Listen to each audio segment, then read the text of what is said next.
Chapter 2576, Secret Land Exploration.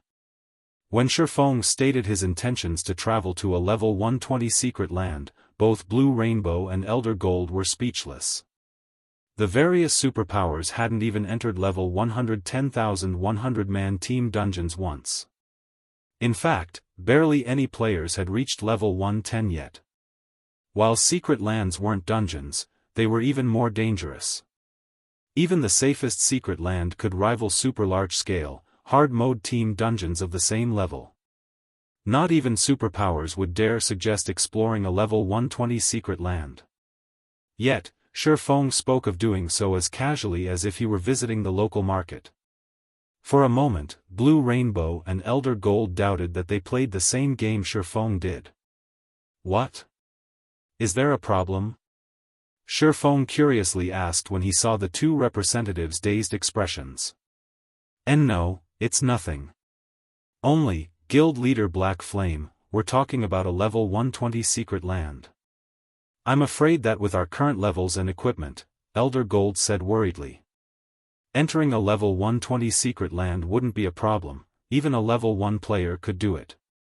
The problem was whether or not they could leave the secret land alive.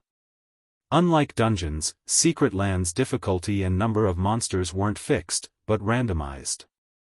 If one were lucky, a 100-man team would be enough to survive.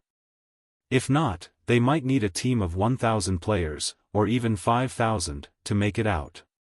This was why raiding secret lands proved much harder than raiding a team dungeon of the same level. Normally, guilds would mobilize a large fraction of their members to raid a secret land, but after level 100, only Tier 3 experts had any chance of surviving. Tier 2 experts would only hold them back. In other words, guilds couldn't use all of their available manpower to raid level 100+ secret lands, they'd have to rely on a small number of Tier 3 experts.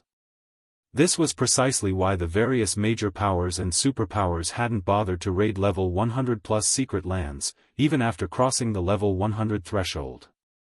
Relax. As long as everyone follows my orders, we shouldn't have any major problems, Shifeng said. Chukdo during his previous life, Poison City had been famous for how incredibly dangerous it was. Even when the various superpowers had dispatched a team of several thousand Tier 3 experts, they had failed to complete the raid. The various superpowers had only conquered the secret land after their experts had reached Tier 4. However, Shifeng had no intention of capturing Poison City.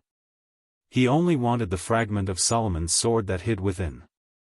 Moreover, he now had the fragmented legendary ranked Abyssal Blade and Ring of Gospel. The ring would be particularly helpful on this endeavor. Once he had become an intermediate master magician, he found he could amplify the Ring of Gospel's effects until it was even effective against Tier 4 monsters, which drastically increased his chances of obtaining the sword fragment. Now, he only lacked numbers. Generally, one would need at least 1,000 Tier 3 experts to raid level 100+ secret lands, but even with the Hell Legion's 300 Tier 3 experts, he only had around 500 under his command. It was too risky to take such a small team into the secret land. However, if he included Dark Rhapsody and Deity Society's 200+ Tier 3 experts, he'd have a much higher chance of securing Solomon's sword's fragment. Something still felt off to Blue Rainbow and Elder Gold, but since they had already signed a contract with Shifeng, they couldn't go back on their word for no good reason. The two representatives then contacted their guilds, secretly gathering their Tier 3 experts. Meanwhile, Shifeng gathered Zero Wings experts and the Hell Legion. In the Dark World, news of the alliance between Zero Wing, Dark Rhapsody, and Deity Society spread quickly. A commotion rose all across the Otherworld, and when the Dark World's many independent players learned that the two Dark Guilds members could use the Teleportation Gate for free, many of them began to apply. Elder Heart, World Domination followed Demon's Heart's instructions to spearhead the attack against Zero Wing, and yet, the Guild's reputation is in tatters, and it has become the Dark World's shame. To make matters worse, Dark Rhapsody and Deity Society have become incredibly popular after allying with Zero Wing. If you still can't offer anything substantial, we'll have to consider doing the same, Dawn Dominance coldly informed Furious Heart, who sat across from him in the reception room. Please, rest assured, Guild Leader Dawn. We are responsible for inviting world domination into this situation, and we won't let your guild suffer for it. Don't you want to take revenge against Zero Wing, Guild Leader Dawn? Furious Heart asked. Not only does Zero Wing possess the popular Stone Forest City, but it has also taken control of the Dark World's teleportation gate. It stands in the limelight on the eastern continent, but the nail that sticks out gets hammered down. Many superpowers currently find Zero Wing's popularity to be irksome. I want something practical, not empty promises. Dawn Dominance growled, rolling his eyes. He understood Furious Heart's logic, but the problem was that no one could do anything to Zero Wing right now. However, the problem was that nobody was capable of doing anything against Zero Wing right now. We have quietly received funding from quite a few superpowers.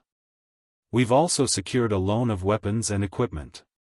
If World Domination is willing to join our alliance, we'll lend you 50 sets of level 105 fine gold equipment and 10 sets of dark gold equipment for 10 days without cost, Furious Heart calmly stated, smiling. How about it? Even ordinary superpowers have a hard time acquiring such equipment, but World Domination can borrow it by joining our alliance. With these sets, your guild can raid level 100 team dungeons, obtaining even more top-tier weapons and equipment. In addition, once we've captured the Ancient God's Tower, World Domination will receive 5% of the tower's shares.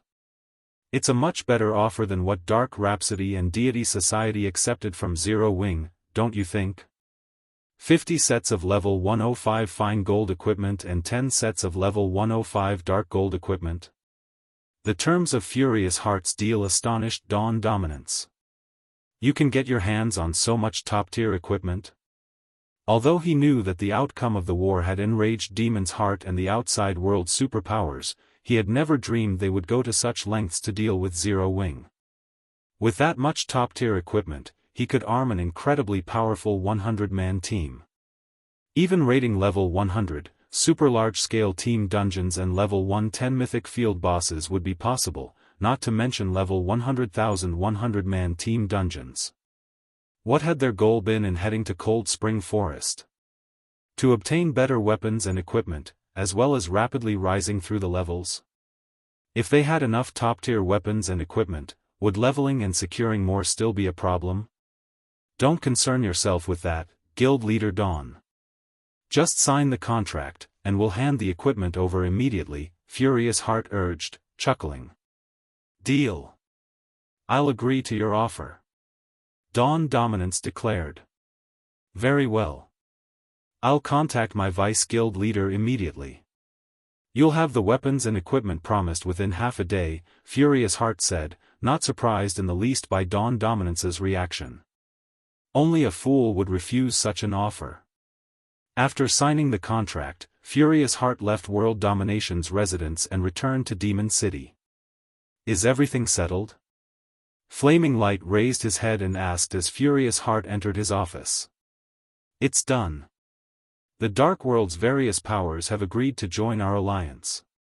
We can raid the Ancient God's Tower at any time, Furious Heart reported. Good. Flaming Light nodded, satisfied. Smiling, he continued, Zero Wing must assume I'm helpless now that it controls the Dark World's teleportation gate. Unfortunately, Zero Wing is unaware that its actions have only earned more loathing and anger. Zero Wing had no background, yet it sat on a mountain of wealth and resources. One could even say that it had monopolized all of the Dark World's resources. Naturally, the various superpowers wouldn't let the guild get away with it. Hence, without lifting a finger, plenty of superpowers and corporations had approached him, declaring their intentions to supply all sorts of resources in exchange for dragging Zero Wing down from its pedestal. As long as Demon's Heart secured the Ancient God's Tower, it would usher in dark times for Zero Wing. If Zero Wing had obediently accepted defeat, it would have only lost Cold Spring Forest, but now, it would lose everything. The guild's night division was limited to Cold Spring Forest, after all. Elsewhere, Feng had reached Poison City alongside Dark Rhapsody and Deity Society's main force members. The moment the Dark players set foot in the secret land, they shuddered. Black fog covered the land, and they felt as if they were walking on clouds as they stepped into it. They also felt suddenly cold and hungry, and their 5 senses and reaction speeds had weakened. Here, they wouldn't be able to exhibit half of their usual combat power. However, the dark fog wasn't the worst part. They were far more afraid of the level 115+ monsters that roamed the forest outside of Poison City. Even the weakest monster here was a High Lord, and many were Great Lord and Grand Lord ranked wandering souls. These monsters had once been members of the army that guarded Poison City before the black fog had devoured them. The closer they got to these monsters, the more the corrosive energy in the area affected them. Read latest chapters at Wuxia World. Sure enough, there are a lot of monsters here. Feng was similarly astonished when he saw the wandering souls nearby. Not only did the secret land house far more monsters than during his previous life, but the death energy that enveloped the area was also denser. Of course, that wasn't enough to deter him from exploring the secret land, and he turned to Kola and the others. Start luring monsters, but not too many at once. 500 or 600 will be enough. Feng's command rendered Dark Rhapsody and Deity Society's members speechless. They were sure they'd be annihilated if they took on 100 monsters at a time, let alone 500. The death energy in this map was simply too powerful, and all of these monsters were level 115 or higher. Trying to fight 500 or 600 simultaneously was suicide. Okay. However, Kola, Fire Dance, and the others remained unfazed. They immediately dashed into the forest on their own and began to attract the wandering souls aggro. Chapter 2577, Difference of Level 120, Frightening Wealth. As Kola, Fire Dance, and the others darted through the silent forest, they caused a commotion. Small groups of wandering souls flew toward the offending players, quickly surrounding them. These monsters were so fast that ordinary experts wouldn't have a chance to escape. However, the encirclement was practically non-existent to Kola and Zero Wing's other MTs. Like unstoppable tanks, they charged through the monsters, shoving aside any that stood in their path with their shields. None of the wandering souls could stop their advance. Meanwhile, Fire Dance and the other more agile players maneuvered their way around the wandering souls, letting none lay a hand on them.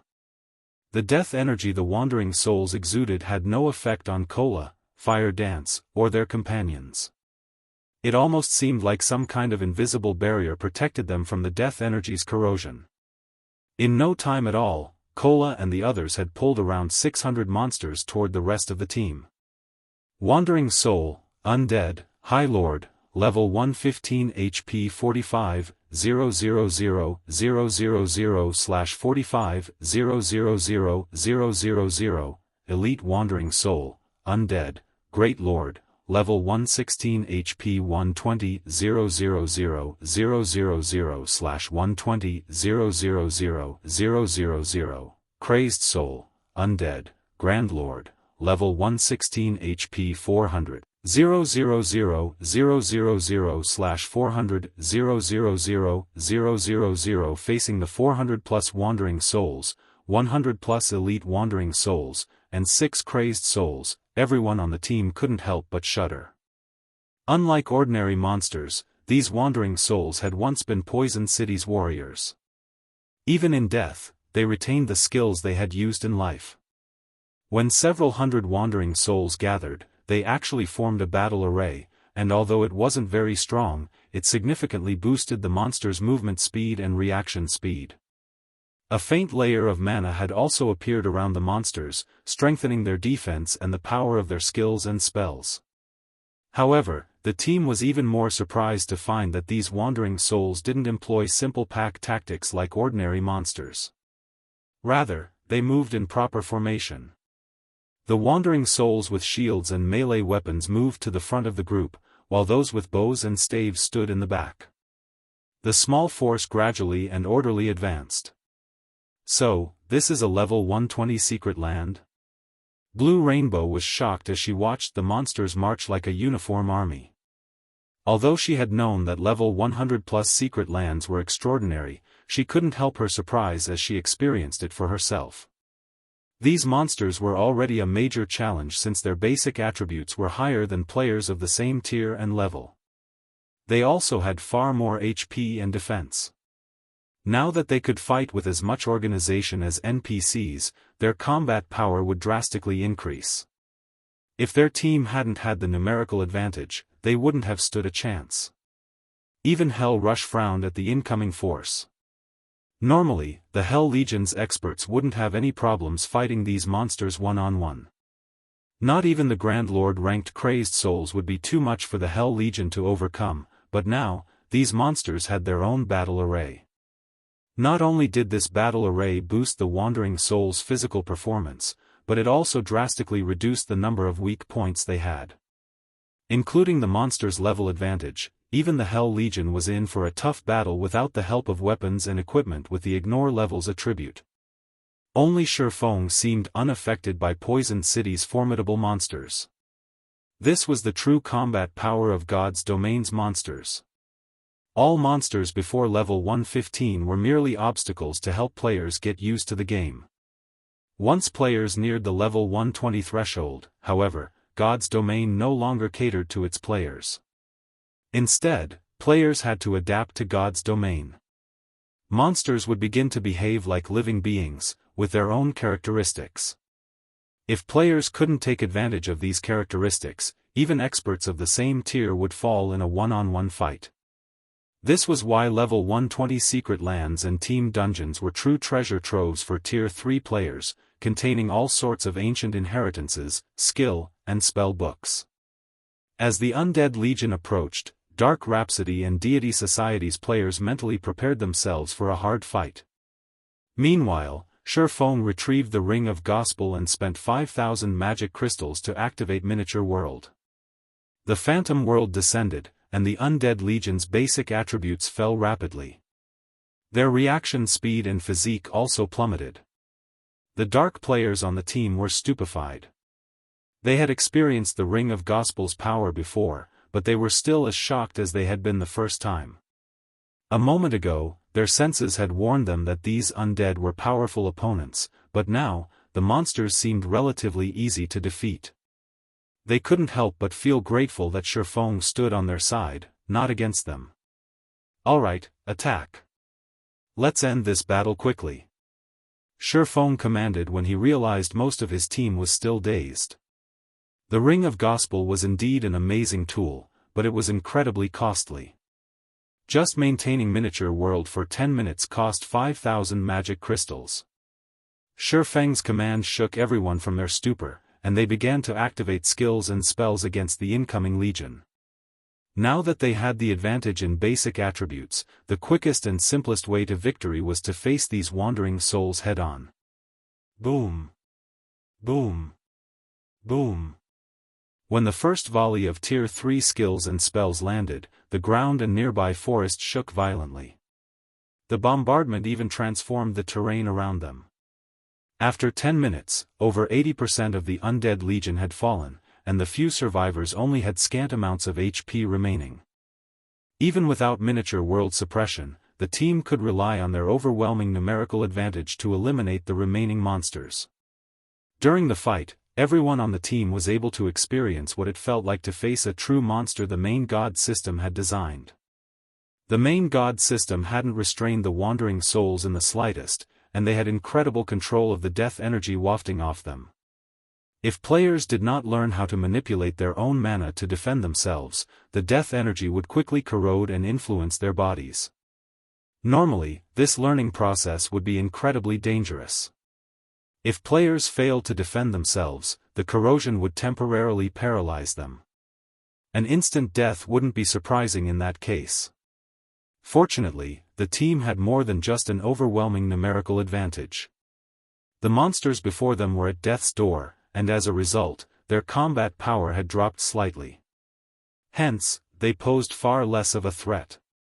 Every player on the team was a Tier 3 expert, with far greater talent and combat standards than ordinary players. Although they had only experienced such combat for a short time, they had all gained a newfound understanding of mana control and their mana bodies. However, the team was far more surprised to see how much EXP they earned from the slain wandering souls. The monsters granted such abundant EXP that even Blue Rainbow and Elder Gold were shocked. Every member of the team saw a significant rise in their experience bars after just defeating around 600 wandering souls. Some players even rose from level 107 to 108. Their leveling speed here was at least 10 times faster than in the outside world. Moreover, the monsters had dropped a bunch of loot. Items were scattered across the entire battlefield. These monsters' drop rate was more than double that of monsters in the outside world, particularly when it came to weapons and equipment. Even the weakest piece of equipment was level 115 Mysterious Iron rank, and 6 pieces of level 115 Secret Silver equipment had dropped. For a while, the dark players had bloodshot eyes. Read latest chapters at Wuxia World. EU to them, level 115 Mysterious Iron equipment might be subpar, but level 115 Secret Silver equipment was incredibly precious. So long as they equipped level reduction gemstones, they could arm themselves with level 115 Secret Silver equipment after reaching level 110. Naturally, level 115 Secret Silver equipment was slightly better than level 110 Fine Gold equipment. Due to equipment's low drop rate, the various powers were going mad in their search for level 105 Fine Gold equipment. They could only dream of level 110 Fine Gold items. Now, after fighting for less than 15 minutes, their team had obtained 6 pieces of level 115 Secret Silver equipment. If they grinded here for a full day, their harvest would be astronomical. While Dark Rhapsody and Deity Society's members envied Zero Wing over so much loot, Fire Dance, who was responsible for collecting the items, excitedly ran up to Shifeng. Guild Leader, it dropped. Chapter 2578, Frightening Zero Wing. As Fire Dance approached with a tattered, old tome, Shifeng's eyes widened in surprise. What? It dropped, just like that? The monsters wandering around Poison City had a chance of dropping 2 support items when killed, and both were worth thousands of gold. However, no one would willingly part with either support item, even when offered a level 100 plus epic item. One of the 2 items was an ancient potion, while the other was a mana battle array. The ancient potion in question could accelerate the process of unlocking players' mana bodies, while permanently improving their mana control. With this potion, even ordinary Tier 3 players could unlock their mana body's full potential within 2 months. On the other hand, the mana battle array was even more astounding. Normally, battle arrays had to be engraved into players' equipment, meaning that once players replaced their battle array equipment, they'd lose the battle array.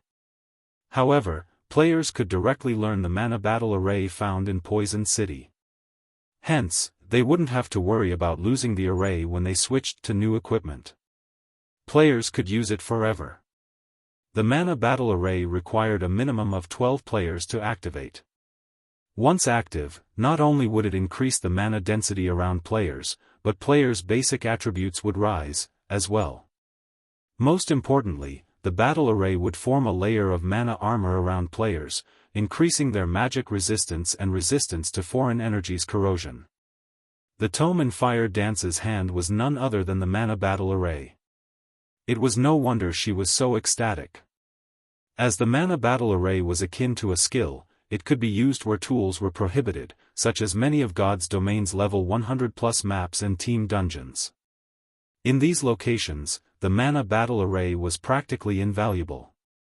In the past, the various powers would spend more than 2 weeks grinding near Poison City without obtaining a single mana battle array, and yet, one had just dropped from a single wave of wandering souls. The current drop rate was astounding. When Hell Rush and the others saw the mana battle array's information, they couldn't help but feel a little jealous. With a complete set, one could increase a team's overall strength to a whole new level. The mana battle array would be especially helpful when teams explored certain maps or dungeons and didn't meet the equipment requirements. That tome was even more valuable than level 115 top-tier weapons and equipment. Now that they knew the Wandering Souls could drop something as awesome as the Mana Battle Array, Zero Wings members were overcome with fighting spirit. Cola and the others immediately split away from the main team to lure more Wandering Souls. Moreover, they now knew that the team could easily handle 600 Wandering Souls with the Ring of Gospel's assistance, and so they decided to gather even more monsters to maximize the ring's effects. After a short moment, Cola and his comrades ran toward the team with nearly 800 Wandering Souls trailing behind them. Seeing this, the team's members sharpened their focus and prepared for battle. Over the next 3 days, the team restlessly grinded on the Wandering Souls roaming the forest around Poison City. After 3 days, every member of the team had gained 5 levels.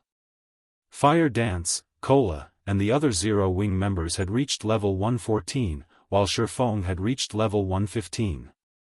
Meanwhile, Dark Rhapsody and Deity Society's members had reached level 112 and 113. Their levels would even shock the various superpowers. The Dark players on the team wished they could stay in Poison City forever. Leveling 5 times in 3 days was unheard of, especially at their levels. Normally, they'd be lucky to level up once every 5 days. No one would believe them if they told them. Meanwhile, Blue Rainbow and Elder Gold finally understood why Shifeng was so confident about helping them conquer the Ancient God's Tower. This leveling speed was simply maddening. Furthermore, fighting these monsters had helped them rapidly improve their combat standards. What Dark Rhapsody and Deity Society's members didn't know was that Shifeng had spent an astronomical number of magic crystals to make this 3-day grind possible. He had arrived with 600,000 magic crystals in his bag, but now, he had less than 50,000 remaining. Moreover, he had used Miniature World sparingly. Otherwise, he would have blown through all 600,000 crystals by now. Of course, the bounty he received in return was amazing. During the past 3 days, he had obtained over 700 pieces of level 115 secret silver equipment and over 5,000 pieces of level 115 mysterious iron equipment. He could easily earn back the cost of this grind by selling the mysterious iron equipment. He had also acquired a total of 87 level 115 fine gold weapons and equipment. Of course, Shifeng had no intention of selling any of the weapons or equipment that had dropped. Rather, he'd make them available to his guildmates. After embedding a level reduction gemstone into every weapon and equipment piece, he distributed them among Blue Frost and Zero Wing's other members from Shelter 1, providing a massive boost to their basic attributes. Now, their attributes were even higher than the Hell Legion's experts. Even in Netherworld Empire, the Hell Legion's members were experts among experts. Every one of them wore level 105 fine gold equipment, with some wearing dark gold ranked items. Their equipment standards even ranked at the top compared to the various superpowers experts, yet it was 2 whole ranks weaker than the items Blue Frost and his team wore. Of course, Shifeng did not mistreat the Hell Legion, granting the Legion members a portion of the level 115 secret, silver equipment. After all, he had a contract with Netherworld Empire, which required him to keep the Hell Legion's equipment up to date. Furthermore, the Hell Legion's members had incredible combat standards. Better equipment would only help them exhibit even more combat power. Aside from weapons and equipment, Shifeng had obtained plenty of valuable items. He now had a total of 46 mana battle arrays and over 80 bottles of the ancient potion. He had also secured over 100 tier 3 skill and spell books. Combined, all of these items were even more valuable than the weapons and equipment that had dropped near Poison City. Rather than letting these precious items collect dust in his bag, he distributed them among the team as he had with the weapons and equipment. However, he had chosen 46 Zero Wing members to learn the mana battle arrays. He also decided to give the 50+ Zero Wing members who had entered the Truth Realm 1 ancient potion each. He passed the majority of the remaining 20+ bottles to the Hell Legion, Dark Rhapsody's Blue Rainbow, and Deity Society's Elder Gold. We get a share, too?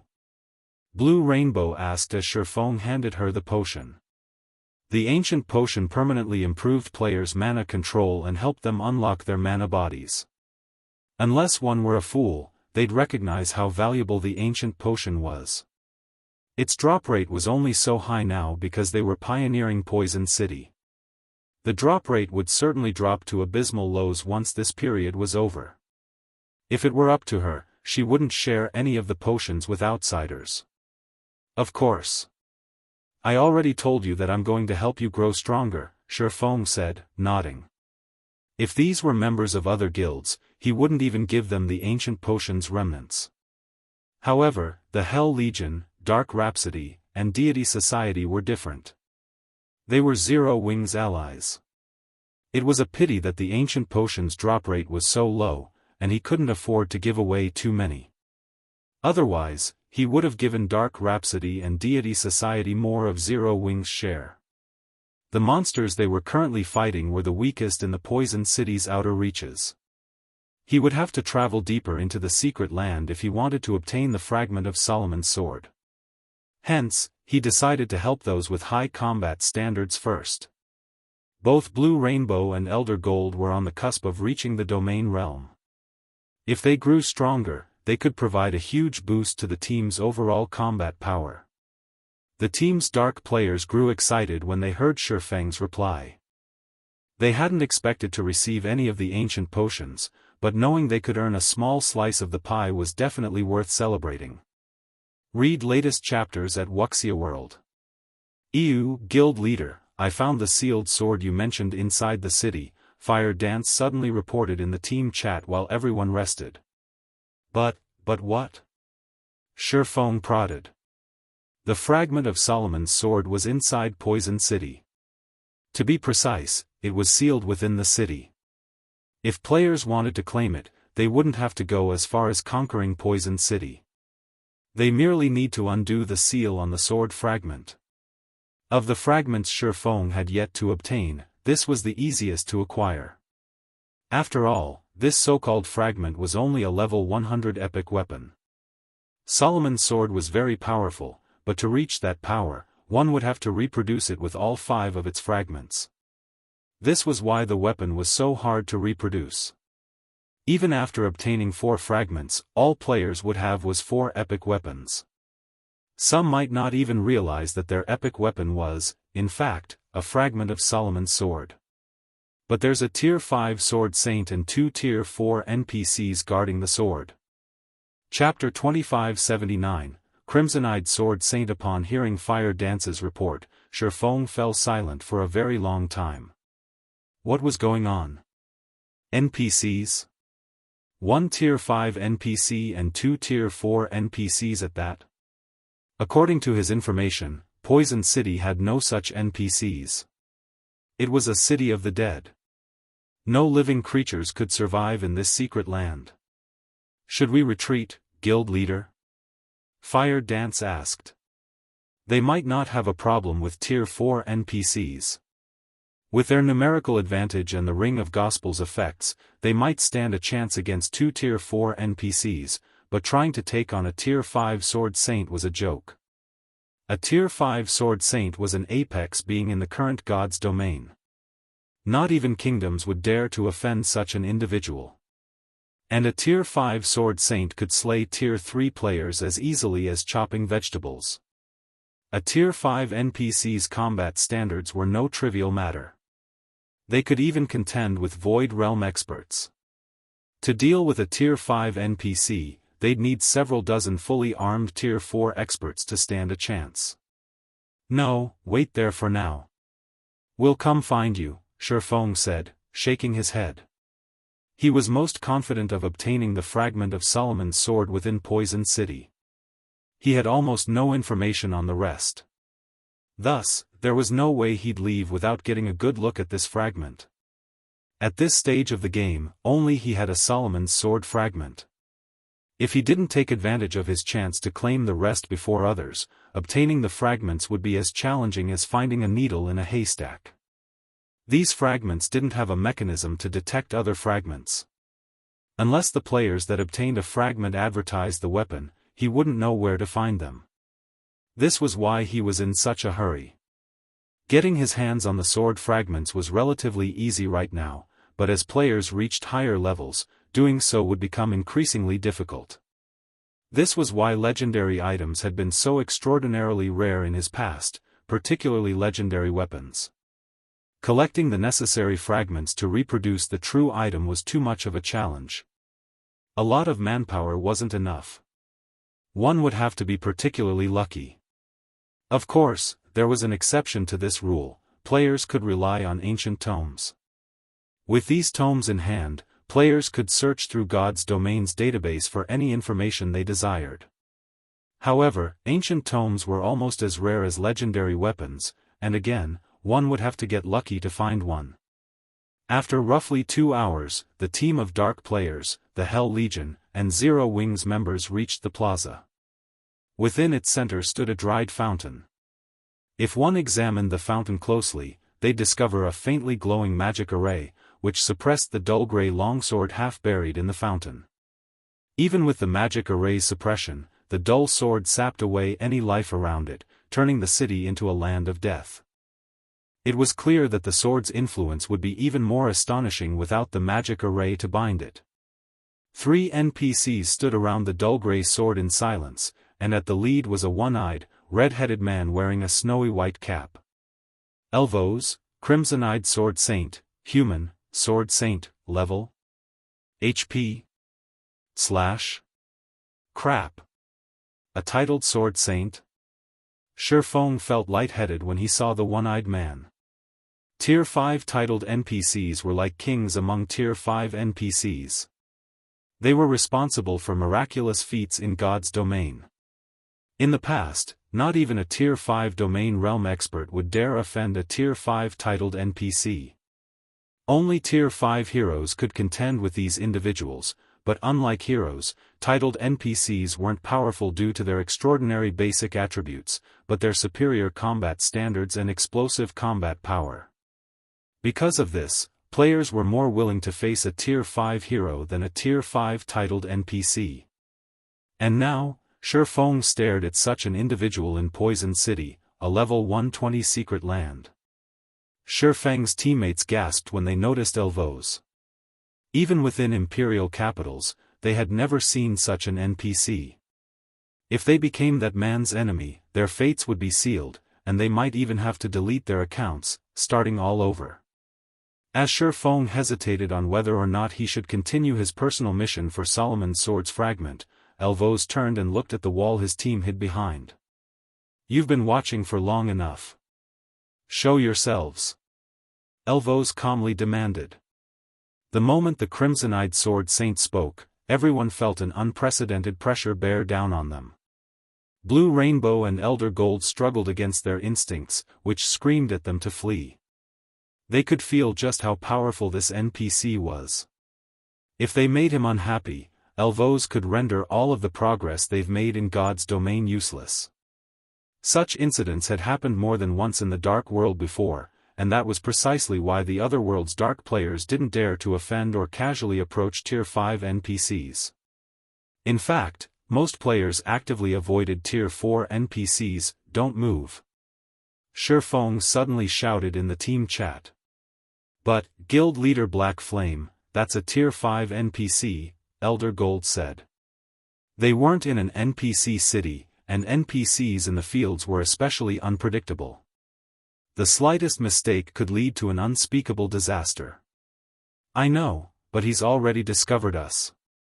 He won't let us get away if we try to run," Shifeng said, offering Elder Gold a bitter smile. "Our best option is to do as he says. Never try to provoke a Tier 5 titled NPC."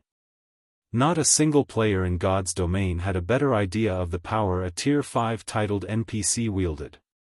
Once such an NPC discovered them, there was no chance for escape. Not even Tier 5 domain realm experts were guaranteed to outrun a Tier 5 titled NPC. Moreover, Elvos' movement wasn't restricted as the demon god's phantom had been. If this man willed it, Shifeng would die before he could even activate space movement or spatial gate. "I understand." With the warning ringing in his ears, Elder Gold abandoned any thought of fleeing. As Feng had said, a Tier 5 NPC's movement speed wasn't to be underestimated. Moreover, NPCs gained the ability to fly after reaching Tier 4.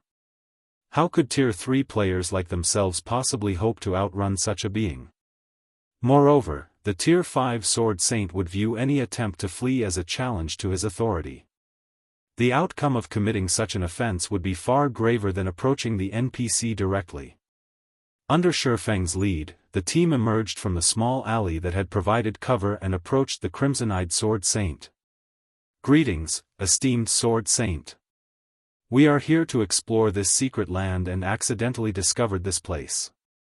Please forgive us for our trespass." Feng respectfully apologized to Elvos, who currently sat before the fountain. "Exploring this secret land?" Elvos smiled. The NPC's tone then turned chilly as he continued, "You've come for this sword, right? Well? Who commands your force?" "Killing intent." This was the killing intent of a bona fide Tier 5 titled NPC. Read latest chapters at Wuxia World. When Elvos' tone had chilled, Feng and all of his team felt the pressure on them increase. They all felt as if lead weights had been tied to their limbs, and everyone struggled to breathe. It felt as if they had plunged into an icy hell. At the same time, they heard a series of system notifications. System, warning. Warning. System, you have triggered the epic event, Crimson Wrath. System, you have 30 seconds to make a decision, kill Elvos, the crimson-eyed Sword Saint, or accept the punishment of death. Chapter 2580, Blade Unsealed, disaster descends. Everyone on the team, including Feng, wore grim expressions when they saw the system notification. How did things turn out like this? This NPC is a lunatic. Magic Flash immediately began to despair. Whenever players triggered an event in God's domain, including epic events, the system didn't send them a warning beforehand. If even the system was warning them, that could only mean one thing: certain death.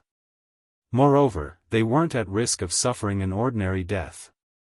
Rather, their souls would be extinguished, thoroughly removed from God's domain.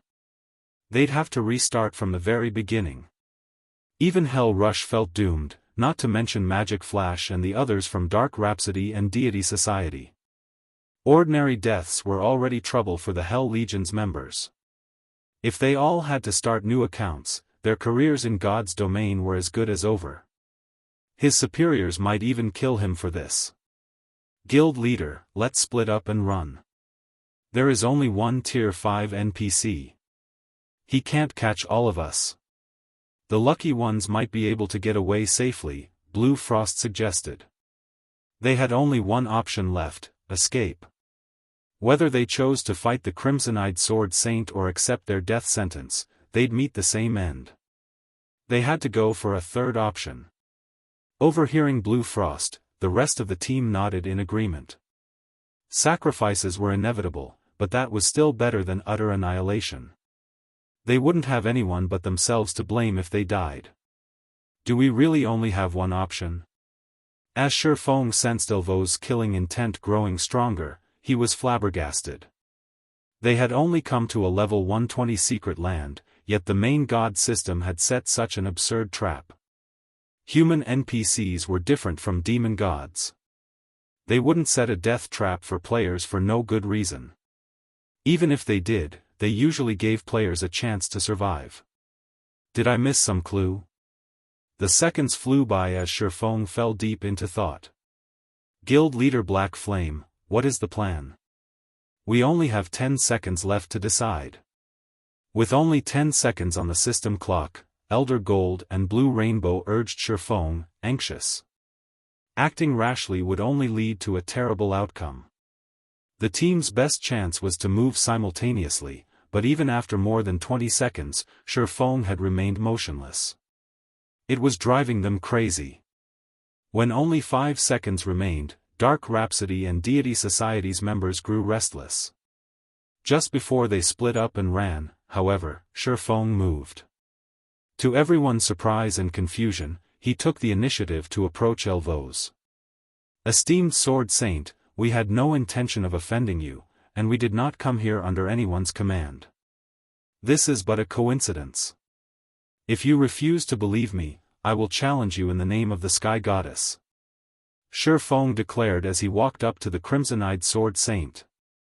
After his declaration, silence fell over the entire plaza. Guild leader Black Flame, are you insane? Blue Rainbow stared at Shifeng in astonishment as he issued a challenge. He's a Tier 5 titled Sword Saint. Guild leader? Blue Frost watched Shifeng, as well, utterly baffled. A Tier 5 NPC was no simple opponent. With the gods in seclusion, Tier 5 NPCs stood at the apex of God's domain. As a current Tier 3 player, just escaping a Tier 5 NPC would be miraculous, not to mention challenging one. You wish to challenge me? Elvos laughed. I'm afraid you don't yet qualify for such a fight, young man.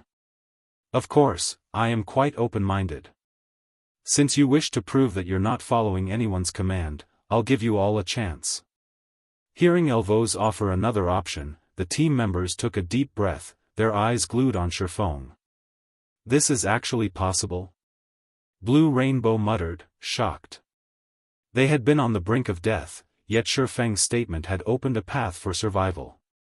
His courage and capabilities were amazing. It is. The system notification was a hint. While defeating a Tier 5 Sword Saint seems impossible at first glance, that word has many meanings.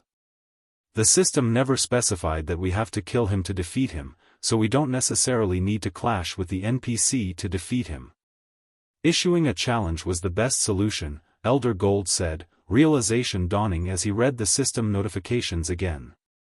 He then returned his gaze to Shifeng and continued, however, Black Flame is incredible. Even in such a tense situation, he found the right solution to this problem. Just how brave is that man? Does he really think he can defeat a Tier 5 Sword Saint? Elvos' killing intent was no laughing matter. Even as a peak expert, Elder Gold felt his mind numb when subjected to the lethal energy. He couldn't get past the desire to flee. Logically, a domain realm expert shouldn't be any more immune to the killing intent than he was. Fear was a basic instinct for all creatures, after all. With only 10 seconds on the system clock, Elder Gold and Blue Rainbow urged Shifeng, anxious. Acting rashly would only lead to a terrible outcome. The team's best chance was to move simultaneously, but even after more than 20 seconds, Shifeng had remained motionless. It was driving them crazy. When only 5 seconds remained, Dark Rhapsody and Deity Society's members grew restless. Just before they split up and ran, however, Shifeng moved. To everyone's surprise and confusion, he took the initiative to approach Elvos. Esteemed Sword Saint, we had no intention of offending you, and we did not come here under anyone's command. This is but a coincidence. If you refuse to believe me, I will challenge you in the name of the Sky Goddess. Shifeng declared as he walked up to the crimson-eyed Sword Saint.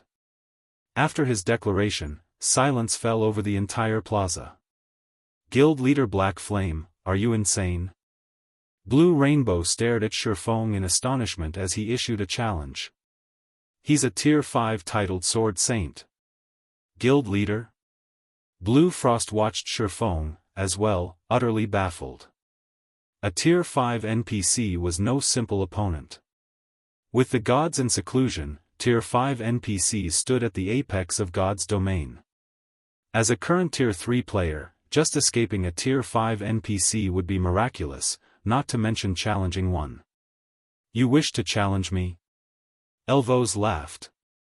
I'm afraid you don't yet qualify for such a fight, young man. Of course, I am quite open-minded. Since you wish to prove that you're not following anyone's command, I'll give you all a chance. Hearing Elvos offer another option, the team members took a deep breath, their eyes glued on Shifeng. This is actually possible? Blue Rainbow muttered, shocked. They had been on the brink of death, yet Shifeng's statement had opened a path for survival. His courage and capabilities were amazing. It is. The system notification was a hint. While defeating a Tier 5 Sword Saint seems impossible at first glance, that word has many meanings. The system never specified that we have to kill him to defeat him, so we don't necessarily need to clash with the NPC to defeat him. Issuing a challenge was the best solution, Elder Gold said, realization dawning as he read the system notifications again. He then returned his gaze to Shifeng and continued, however, Black Flame is incredible. Even in such a tense situation, he found the right solution to this problem. Just how brave is that man? Does he really think he can defeat a Tier 5 Sword Saint?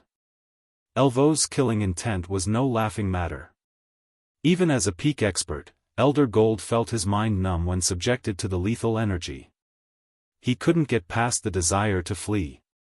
Logically, a domain realm expert shouldn't be any more immune to the killing intent than he was. Fear was a basic instinct for all creatures, after all. However, after everyone breathed a sigh of relief, Elvos continued. A cursed city lord runs Poison City. Since you are here to explore this city, facing him is inevitable. What I want of you is simple. Slay the city lord and free him of his curse. None of you will leave this city before fulfilling this task. If you try, I will personally dice you into mincemeat. System, congratulations. You have accepted the inferior legendary quest, Beginning of the End. Quest content, Slay Poison City's City Lord. If all players within the secret land are slain, all souls will be extinguished. Rewards unknown. Hearing their new task, the team members' gloomy expressions returned. An inferior legendary quest. Moreover, this quest required them to conquer a level 120 secret land. Conquering a level 120 secret land was easier said than done. With their team's current strength, doing so would take around a fortnight. Failure was also likely. A level 120 secret land would be just as hard to raid as a level 120, super, large-scale, Hell Mode team dungeon. Aside from the high weapon and equipment requirements, players would need sufficient combat standards. To make matters worse, they couldn't leave the secret land until they succeeded. Before they could process this abrupt development, the Crimson-Eyed Sword Saint began to chant an incantation. Pitch black, threefold magic arrays then appeared on the stone ground, releasing dense death energy. Suddenly, a 2-meter-tall man in exquisite armor emerged from the lethal energy cloud. Crodia, Poison City's City Lord, Undead, Superior Mythic, Level 120 HP 3, 700, 000/3, 700, 000/000 read latest chapters at Wuxia World. EU, is that the secret land's final boss? Hell Rush's complexion paled when his eyes rested on the city lord. Even for their team, a level 120 mythic monster would be extremely difficult to defeat. A superior mythic of the same level was no more than a natural disaster. Not even a 3,000-strong army of level 120, Tier 3 experts would be more than a warm-up for such a creature, much less a team of 1,000. Monsters at that rank commanded their own powerful domains. Players of the same level had no chance against them. While the team was shocked over Crodia's statistics, the city lord approached the dried-up fountain and reached through the barrier. He grasped the dull grey sword's hilt and yanked it out of the stone. As Crodia removed the long sword from its prison, the blade's death energy began to flood into its surroundings. The thick cloud of black fog swept toward the team, and the players backed away. The black fog corroded everything it touched, and even the ground decayed, visibly darkening to a dull grey. You may begin, Elvo's soft voice broke the silence as he gazed over Shifeng and the others. Chapter 2581, Fighting a Superior Mythic? Startled by Elvo's command, everyone fell silent again. How are we supposed to beat that? Kola muttered, watching the dark cloud of death energy envelop Crodia. Crodia's aura had already been strong enough, and with his statistics, their team wasn't even certain they could kill him. After taking hold of the dull grey longsword, however, the city lord's aura had grown even stronger, and his statistics had undergone a significant transformation. Crotia, Poison City's City Lord, Undead, Superior Mythic, Level 120 HP 5 400 000 000 /5 400 000 000 just under 5.5 billion HP was simply absurd. He could recover 54 million HP every second with his battle recovery alone. That was more than 10 million HP per second. To make matters worse, now that Crotia held the dull grey sword, the weapon's death energy had formed a domain that enveloped a 30-yard radius around him. Even from outside the domain, Kola could sense how powerful that death energy was. All life within this domain rapidly decayed, crumbling to ash. Even the stone ground turned into sand before their eyes. The domain didn't contain even a trace of mana, either. They could easily imagine what would happen to players that stood within that dusky cloud of death. Hell Rush and the others were just as dumbfounded. None of them had ever thought Poison City's final boss would pull such a move. Monsters didn't normally use weapons or equipment, which meant they didn't receive item bonuses, relying on their own basic attributes. Even then, monsters presented a challenge. Now that Crotia had a weapon and his set of armor, how were they supposed to fight him? The system really isn't giving us any chance. Shurfeng watched Crotia with a disheartened smile. Under normal circumstances, Shurfeng would have some confidence of defeating the city lord with his ring of gospel, but seeing Crotia now, he didn't have much hope of winning this battle. Within secret lands, players couldn't summon their personal guards, and the team's average level was still 5 levels lower than this boss. They might not even last through the boss's first phase, much less slay the undead. While the team members silently wondered how they should face this superior mythic monster, Blue Rainbow and Elder Gold turned deathly pale. Has something happened? Shurfeng asked when he saw the two dark players' strange expressions.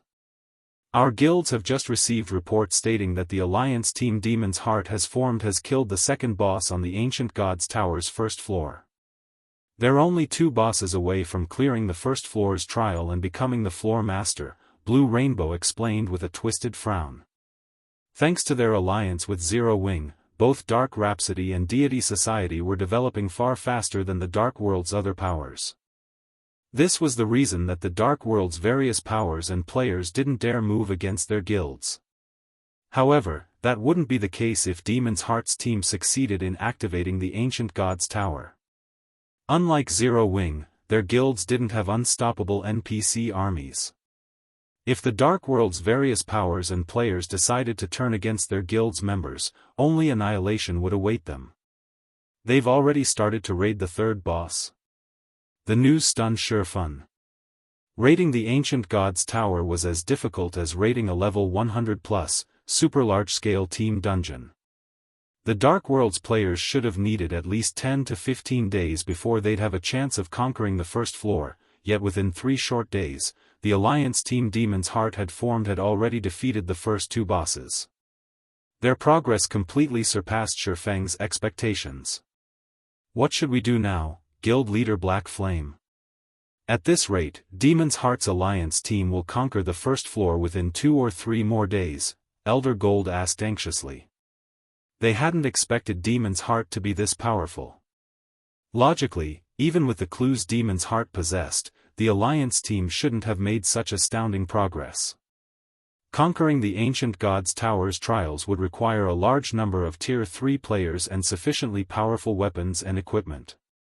Worse yet, Dark Rhapsody and Deity Society's main force members were stuck in Poison City. Even if they somehow managed to defeat Crotia, catching up to the Alliance team was unlikely. We have no choice, we have to try, Shurfeng declared, turning to the city lord. Do you have a plan, guild leader? Aqua Rose asked. Their team only had a little over 700 players. Every member would need to deal at least 15,000 damage per second just to overcome Crotia's battle recovery. However, they were facing a superior mythic. Even under normal circumstances, Tier 3 experts, who hadn't unlocked their mana body's full potential, would only deal a little over -10,000 damage per second to this boss. Since Crotia had grown even stronger with the grey longsword in hand, they'd likely deal even less damage. Even factoring in Shifeng and the several other players that had fully unlocked their mana bodies, they wouldn't have enough total damage per second to defeat the City Lord. Emicham. This boss has a weakness we can take advantage of, but I don't know if we'll succeed or not, Shifeng said, nodding. Shifeng usually wouldn't be in such a hurry to fight Crotia. Rather, he'd help his team continue their grind in Poison City first. The Crimson-Eyed Sword Saint had only demanded that they defeat the City Lord. He had said nothing about slaying Crotia immediately. They should be able to roam the city and increase their strength. However, Shifeng did not have that luxury right now. Demon's Heart was moving faster than he had expected. If they couldn't kill Crotia quickly and allowed Demon's Heart to occupy the Ancient God's Tower, only Dark Rhapsody and Deity Society would be at a disadvantage. Naturally, this was very bad news for Zero Wing, too.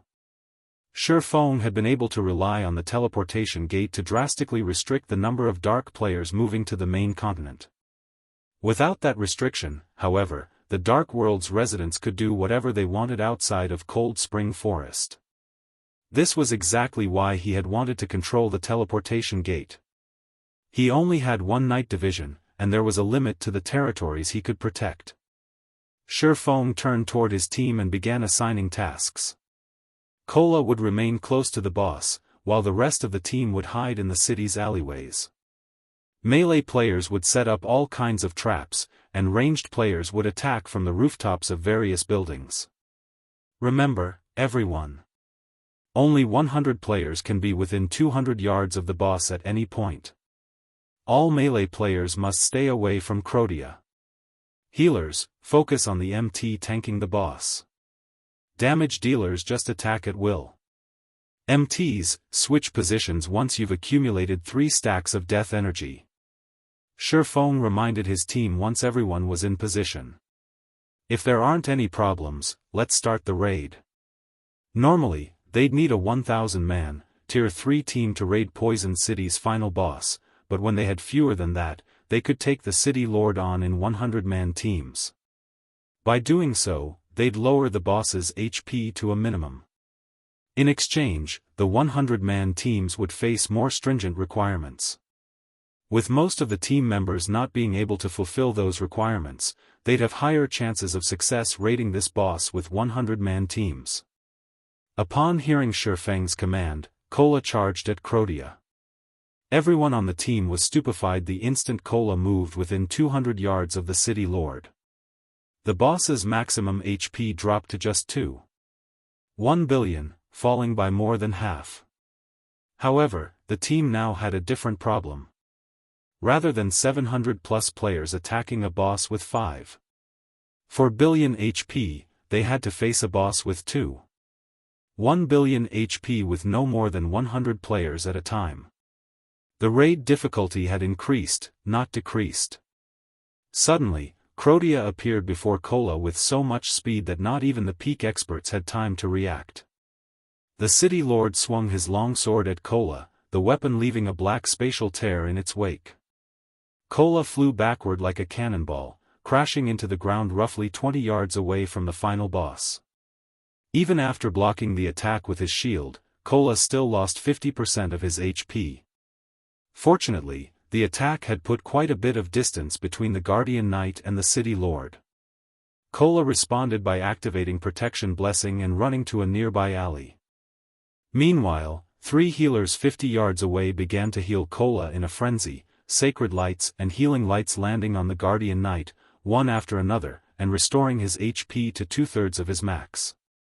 2 seconds later, Kola took another strike, throwing him into a nearby wall and robbing him of another third of his HP. Even after another round of healing spells, the 3 healers only restored his HP to half. After being thrown a few more times, Kola finally lured Crotia into the alleyway.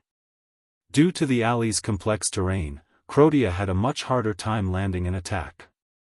Just as the City Lord was about to hit Kola again, he stepped on one of the landmines the team had planted in the alley earlier. Read latest chapters at Wuxia World. EU boom. A loud explosion echoed throughout Poison City, and a damage of over -1 million appeared above the undead's head. After taking a few more steps, Crotia triggered another magic trap and took more than -700,000 damage. Just before Crotia turned to search for the player responsible for the traps, Kola charged forth and used his Tier 3 Justice Roar, causing another -50,000 plus damage and recapturing the boss's aggro. Good. It's doable. Everyone, mind your positioning. Ranged players, attack with everything you have. Melee players, keep setting up traps. Shifeng shouted once Kola had solidified his hold on Crotia's attention. He then activated Miniature World. Chapter 2582, Lightshadow improves. Tough ferocious beast. When Shifeng activated Miniature World, Crotia's movement speed, reaction speed, and basic attributes decreased as if the boss had stepped into a quagmire, but as a superior mythic, his resistance to the effects was quite high. Even as an intermediate master magician, Shifeng's Miniature World only reduced Crotia's basic attributes by 15% rather than 30%. After activating Miniature World, Shifeng quickly followed up by activating Ring of Brilliance, enhancing every ranged player's basic attributes. Meanwhile, the 90-plus ranged players within the City Lord's vicinity began to bombard the boss with skills and spells. Tier 3 spell, Darkness Burn. Tier 3 skill, Solitary Light. Tier 3 spell, Consecutive Earthen Spikes. Spells and arrows tore apart the area while explosions shook Poison City. Damages exceeding -20,000 appeared above Crotia's head, one after another. Including the damage from the traps, the team dealt more than enough to overcome Crotia's battle recovery. Every member of the team was ecstatic to see this. When they had first seen Crotia, they had despaired. They had known they couldn't overcome the boss's battle recovery with their attacks alone. Killing this city lord had seemed impossible. Now that they knew they could carrot his battle recovery, however, they knew what to do next. They needed to whittle away at Crotia's HP. Of course, that wouldn't be an easy task.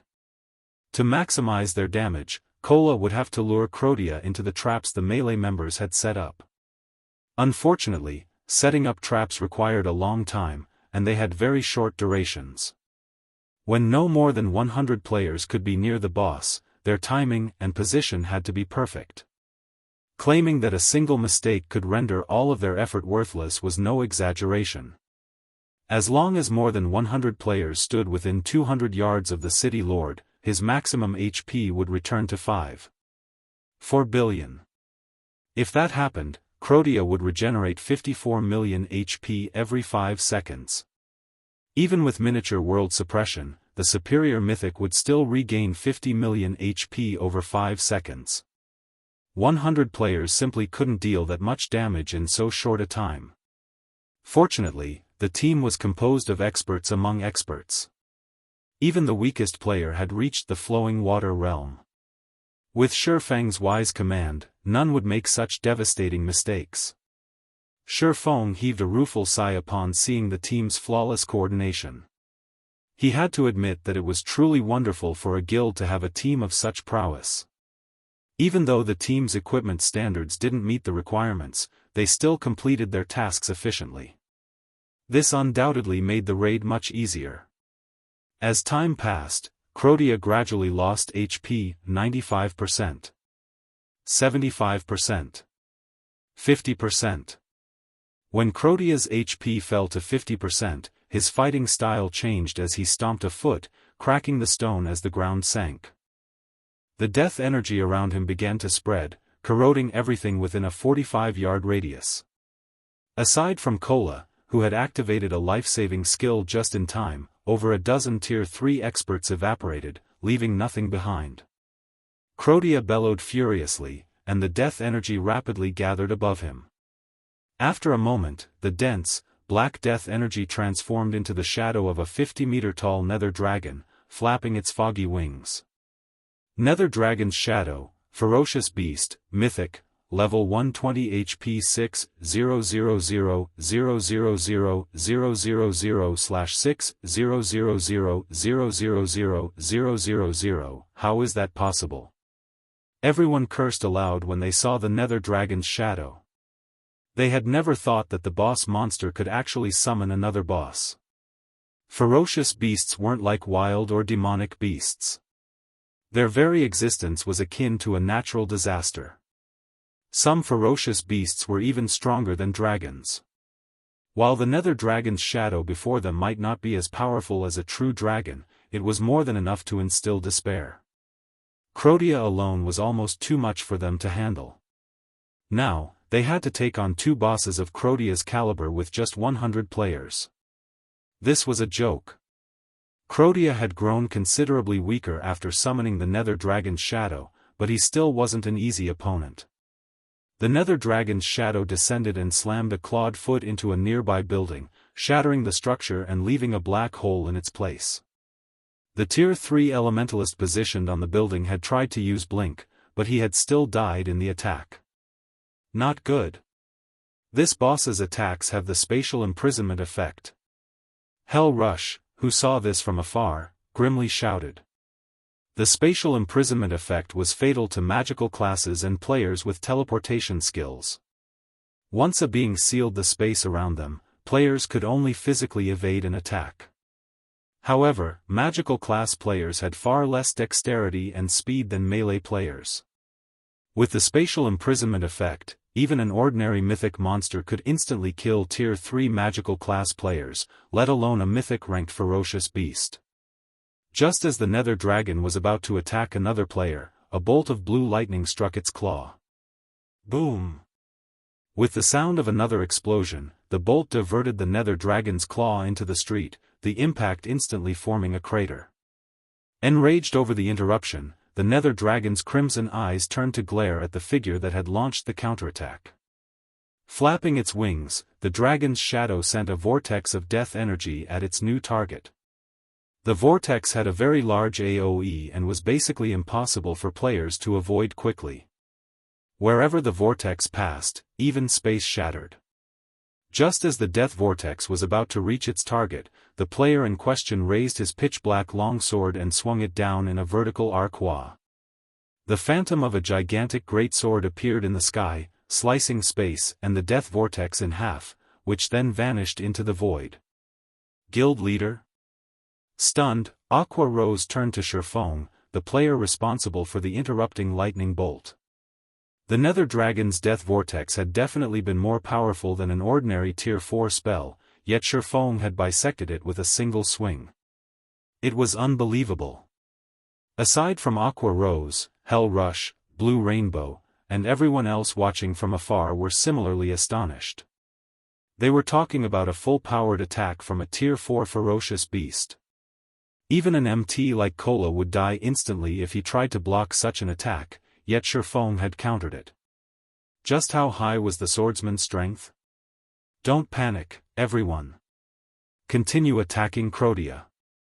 I'll distract this Nether Dragon, Shifeng instructed, glancing at the players nearby. In truth, even he had been surprised by the power of his attack. He had thought he'd be lucky just to block the death vortex, yet his light shadow had shattered it. He had to admit that his upgraded abyssal blade was perfectly suited for the mana technique. Shifeng's command rekindled everyone's confidence, and they resumed their responsibilities.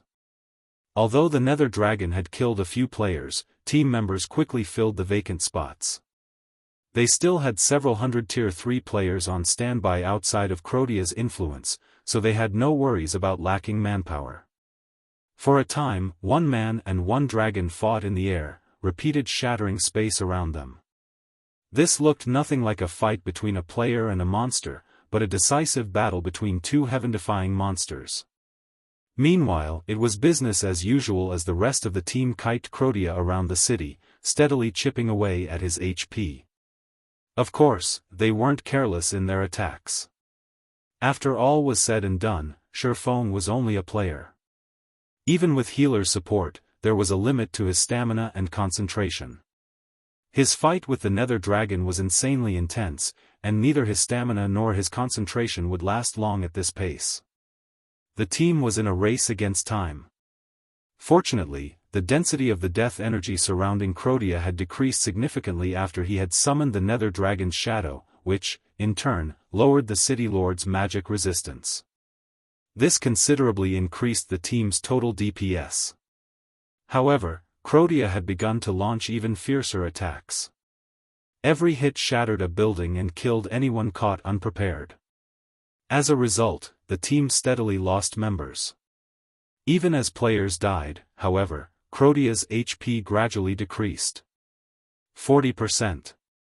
20%. 10%. Finally, when Crodia's HP fell to 1%, the Nether Dragon's shadow roared and transformed into over a dozen streams of death energy that returned to the final boss. Don't you dare think you can heal him. The sudden development didn't surprise Shifeng in the least. This was Crodia's trump card, which he would use when he was on the brink of death. Each stream of death energy could restore 3% of the superior Mythic's HP. To make matters worse, Crodia would summon the Nether Dragon's shadow once more after the healing process ended. This move had abruptly ended many superpowers raids in the past. Shifeng quickly activated the Abyssal Blade's Darkness Domain and executed Sword's Orbit, using the 36 streams of Power of Darkness to prevent the death energy from approaching the City Lord.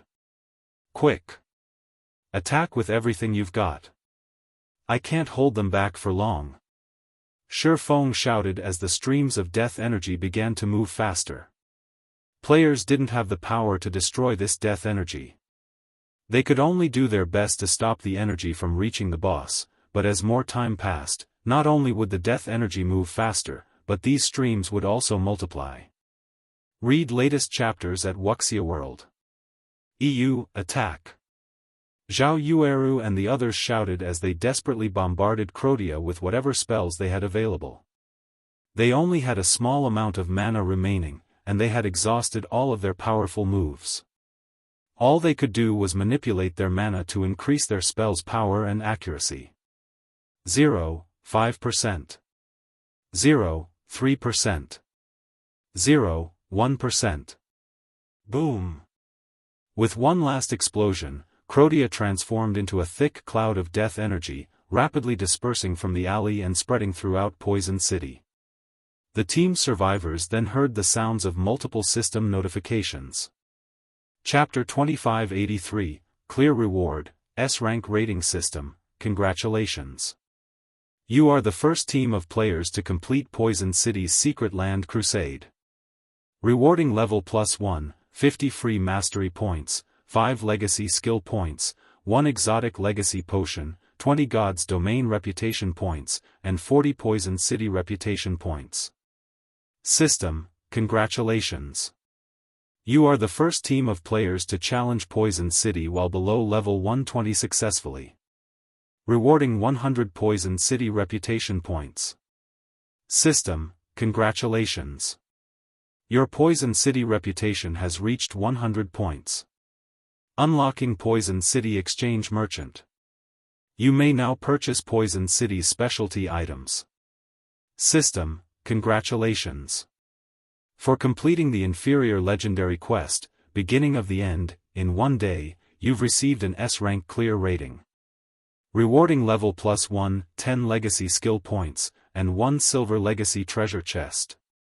The series of system notifications momentarily stunned every survivor on the team. These rewards were simply too abundant. Even without the quest rewards, Crodia had awarded enough EXP to add another 40%, at least, to everyone's experience bars. Including the various quest rewards, everyone on the team rose by at least 2 levels. Even the players that had fallen in the battle and later resurrected had reached level 114. These rewards just saved us more than a fortnight of grinding and dungeon raids. If the others back in the guild find out about this, they'll likely die from envy, one of Dark Rhapsody's main force members said as he looked at his own level and available legacy skill points. Even the various superpowers peak experts would be lucky to reach level 110 by this stage of the game, yet the lowest level player among Dark Rhapsody's main force members had reached level 114, with many already at 115. In other words, they were one minor threshold ahead of the various superpowers' peak experts. While a gap of 5 levels might not seem like much, it was massive after factoring in the difference in equipment and weapons. Furthermore, level 115 players could equip level 120 items. Aside from the significant increase in levels, the team members were elated when they saw how many legacy skill points they had earned. With 15 legacy skill points, they could learn a new Tier 3 legacy skill, which would elevate their combat power to a whole new level. That's nothing. Take a look at the exotic legacy potion and silver legacy treasure chest. Now those are truly amazing, a level 115, Tier 3 Dark Shield warrior exclaimed as he pulled an ink-black potion and silver chest from his bag. When the rest of the team examined the two items' descriptions, an uproar swept through the team. Exotic Legacy Potion, Grandmaster Potion, Consumable, grants user guidance for 1 hour in unlocking the mana body or gaining mana control. Limit 1 per player. Silver Legacy Treasure Chest, players have a high chance of obtaining a top-tier weapon or equipment piece catered to their class and level, a small chance of obtaining a Tier 3 skill or spell book catered to their class, a very small chance of obtaining a piece of epic equipment, and a minute chance of obtaining a unique legacy or legacy weapon catered to their class upon opening this chest. Time limit, 1 natural day. All of God's Domain's Tier 3 players dreamed of unlocking their mana body's full potential and gaining more mana control, but accomplishing either of these tasks was incredibly difficult. Even now, the various superpowers hadn't found a reliable method to accelerate the process and had to rely on their members' talent and skills. And yet, these players had just received a potion that offered an opportunity to make significant progress in both challenges. This was an astoundingly rare opportunity. If they took advantage of this opportunity properly, they might even become peak or apex experts in God's domain. The Silver Legacy Treasure Chest was just as astronomically valuable. Even with crappy luck, the worst item they would obtain was a top-tier weapon or equipment piece suited for their classes and levels. Such a weapon or piece of equipment would provide a massive boost to their combat power, and if they got lucky, they might even acquire a piece of epic equipment. When the guild leader finds out about our rewards after working with Zero Wing, he'll likely laugh himself mad, Blue Rainbow said, sighing ruefully as she gazed at the open treasure chest before her. Her Silver Legacy treasure chest had granted a piece of level 115 dark gold equipment, yet this was the worst possible outcome. Dark Rhapsody had sent over 100 members to participate in Zero Wing's expedition, which meant that their team would return with more than 100 pieces of level 115 dark gold equipment, and that was if everyone had bad luck. To secure such a haul, they'd have to repeatedly raid level 115 team dungeons for more than 20 days. After all, only 100-man Hell Mode team dungeons and above had a chance of dropping dark gold equipment, and the drop rate wasn't even 100%. Yet, they had only tagged along with Zero Wing for a little over 3 days and gained such a bountiful harvest. When she reported this to her guild leader, he'd assumed she was delusional or was acting as a spy for Zero Wing. The situation even dumbfounded Shifeng. The rewards are so abundant? Shifeng could not believe his eyes as he read the system notifications. Unlike everyone else, however, Shifeng wasn't focused on the exotic legacy potion or silver legacy treasure chests. Instead, the amount of Poison City reputation points awarded and the fact that they had unlocked the city's exchange merchant had caught his attention. Normally, earning Poison City reputation points was an incredible challenge. Players could only earn so many points by killing the final boss during the Secret Land's first clear. Subsequent kills yielded far less. Hence, players would need a very long time to gain enough points to get access to the exchange merchant. However, once the merchant had activated, players could purchase Poison City specialty potions, potion recipes, and forging designs for weapons and equipment with magic crystals. The most famous of Poison City's specialty potions had to be the Misfortune Potion. Each bottle cost 1,000 magic crystals. When consumed, players had a 30% chance to gain a 12-hour mana boost, a 60% chance for no effect at all, and a 10% chance to suffer 3 hours of mana deficiency. Unlike the exotic legacy potion, players could consume as many misfortune potions as they wished. Read latest chapters at Wuxia World. Once players had activated Poison City's exchange merchant and had enough magic crystals, quickly unlocking their mana body's full potential was entirely possible. Unfortunately, the misfortune potion was bound on purchase. In other words, only the players that had earned enough Poison City reputation points would have the privilege of using the potion. This was why the various superpowers of Shi Feng's previous life had desperately raided Poison City again and again. Now, however, Shi Feng's entire team had access to this highly sought-after privilege after clearing the city once. Once he suppressed his excitement over activating the exchange merchant, Shi Feng glanced at the last system notification, which only he had received. System, congratulations. For completing the inferior legendary quest, Beginning of the End, with an S-rank clear rating, you have been awarded the Disaster Blade. You may seek out the Crimson-Eyed Sword Saint for legacy guidance once or request the Sword Saint strengthen the Disaster Blade. You have 5 minutes to decide. Chapter 2584, Final Decision, Road to Tier 4. Shi Feng could not help but hesitate when he saw the system notification. Both the legacy guidance and the Disaster Blade strengthening were incredibly rare opportunities. Not only would the legacy guidance help players unlock their mana body's full potential, but it would also help them reach beyond the 100% threshold. The knowledge a titled Sword Saint like Elvos had was especially valuable. With the Tier 6 gods in seclusion, a titled Sword Saint stood at the very apex of God's domain's powerhouses. Of course, the chance to strengthen the awarded weapon was just as precious. This opportunity involved imbuing one's mana in a weapon, granting the weapon a portion of their abilities. This wouldn't change any of the weapon's attributes, but the weapon's power and skill effects would receive a considerable boost. This could even grant the weapon hidden effects. If a titled Sword Saint imbued an epic weapon like the Disaster Blade with his mana, the weapon would be able to rival fragmented legendary weapons. Even the various superpowers experts would consider such a weapon godly. They'd essentially be able to use it for their entire careers in God's domain. The weapon's level limitation wouldn't be a concern either.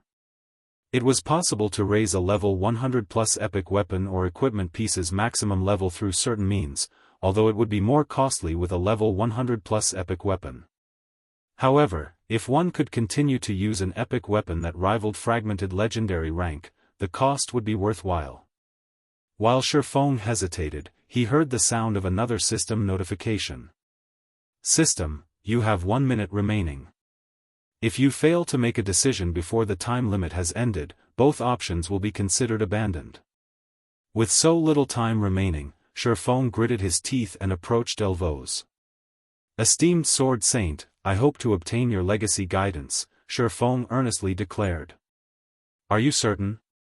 You have already unlocked your mana body, and based on how you accomplished that feat, you must have received legacy guidance from another powerhouse. I doubt my guidance will be of any significant help to you. In contrast, strengthening the Disaster Blade will certainly increase your strength, Elvos calmly informed Shi Feng. I am certain, my lord, Shi Feng replied, nodding. While he had unlocked his mana body's full potential, 100% wasn't enough for his future goals. He'd only reach greater heights by surpassing that threshold. Every powerhouse trod a different path, and obtaining more legacy guidance would definitely help him break past the 100% threshold. Most importantly, opportunities to receive legacy guidance were incredibly rare. If he missed this chance, he might never find another.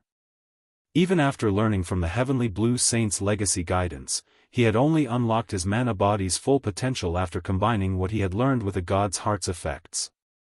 Naturally, crossing the 100% threshold was far more difficult than reaching it. If he had to do so on his own, it would take ages before he made a breakthrough. He might never actually succeed. He had an epic ranked mana body, and going beyond 100% at that rank would be much harder than it would be with lower ranks. If he did not have enough help, his chances of making a breakthrough were minuscule at best, even with the help of a god's heart. Thus, he had no choice. Strengthening the Disaster Blade would give him immediate access to a pseudo-fragmented legendary weapon and boost his combat power, but the Disaster Blade was a fragment of Solomon's sword. Once he found 5 sword fragments, he would have to combine them to reproduce Solomon's sword, which would render the strengthening useless. Moreover, Shifeng now had the fragmented legendary ranked Abyssal Blade. He no longer lagged behind others when it came to weapon standards. More importantly, Tier 3 wasn't the end for true experts, only a transition. Reaching Tier 4 was a far better option than obtaining another fragmented legendary item. As players reached higher levels, the strength differences between tiers would only grow. Sooner or later, the gap would grow so large that not even 1 or 2 fragmented legendary items would make a difference. Shifeng had also reached level 117, only 3 levels away from the level 120 threshold. Level 120. Naturally, the Tier 4 promotion quest would be much harder than the Tier 3 quest. The two weren't even on the same level.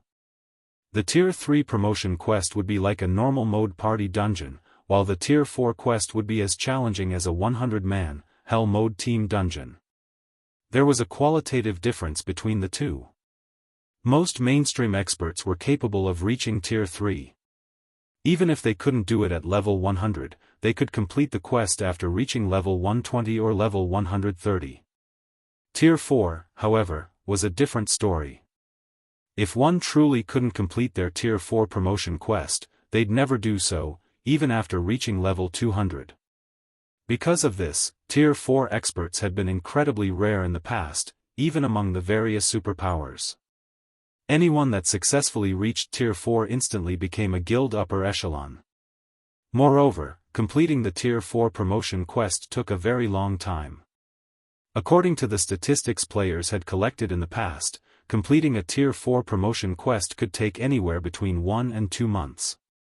However, Shifeng also had to face the Silver Divine Dragon, Auerbach's trial, so he was in a rush.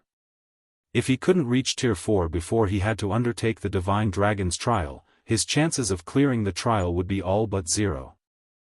Unfortunately, he couldn't afford to lose Auerbach due to the many benefits the Divine Dragon's companion enjoyed. It had also helped him secure a foothold on the Western continent.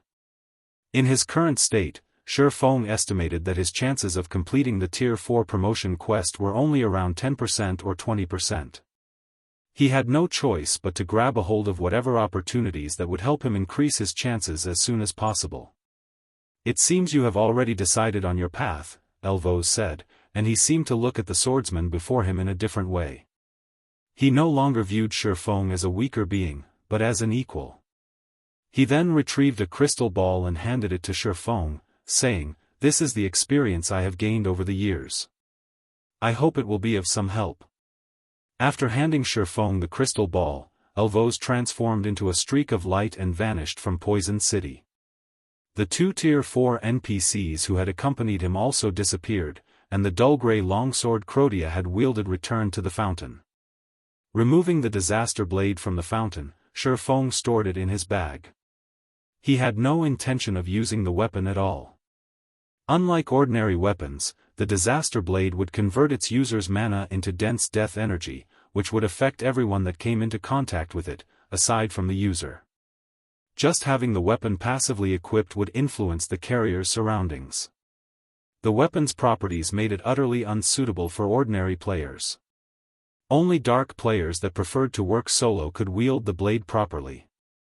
This was another reason that Shifeng had declined the chance to strengthen the Disaster Blade. Read latest chapters at Wuxia World. EU Guild Leader, we've finished collecting the boss's loot, Aqua Rose excitedly reported once Shifeng had finished his conversation with Elvos. We've gained quite a harvest this time. Aside from the fragmented legendary ranked mage robes, Undead's Will, we've acquired 2 epic weapons, a staff and a dagger. The complete nether set, a Tier 3 set equipment for magical classes, also dropped, as well as a bunch of materials and recipes. According to your instructions, we held an internal auction for the epic weapons. Blue Frost won the staff, while Flying Shadow won the dagger. What should we do with the Undead's Will and Tier 3 set equipment? Give the Undead's Will to Blue Frost. He still has to command the situation in the Dark Denver. It'll make things easier for him when he has to stand up against the various superpowers, Shifeng said after giving the matter some thought. Before Shifeng and Aqua Rose could continue their conversation, though, Dark Rhapsody's Blue Rainbow approached Shifeng. Worried, she informed him, Guild Leader Black Flame, I've just received a report stating that Demon's Heart's Alliance team has reached the first floor's third boss and begun the raid. By the looks of it, they have a very high chance of taking it down. The Ancient Gods Tower's first floor had 4 bosses in total. If Demon's Heart's Alliance managed to defeat the third boss, they were almost guaranteed to defeat the final boss, as well.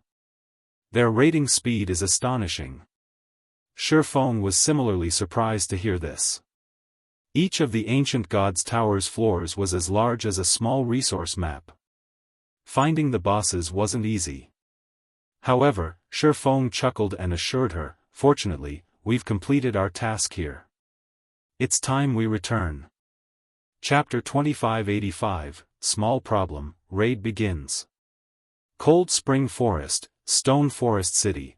After acquiring the Disaster Blade, Shifeng decided to leave Poison City immediately, using a return scroll to teleport back to Stone Forest City's Freedom Hotel. As he and his team appeared in the hotel lobby, they attracted a lot of attention from the hotel's guests.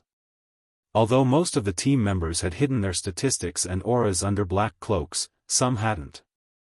As a result, a heavy pressure bore down on the players in the lobby when the team returned.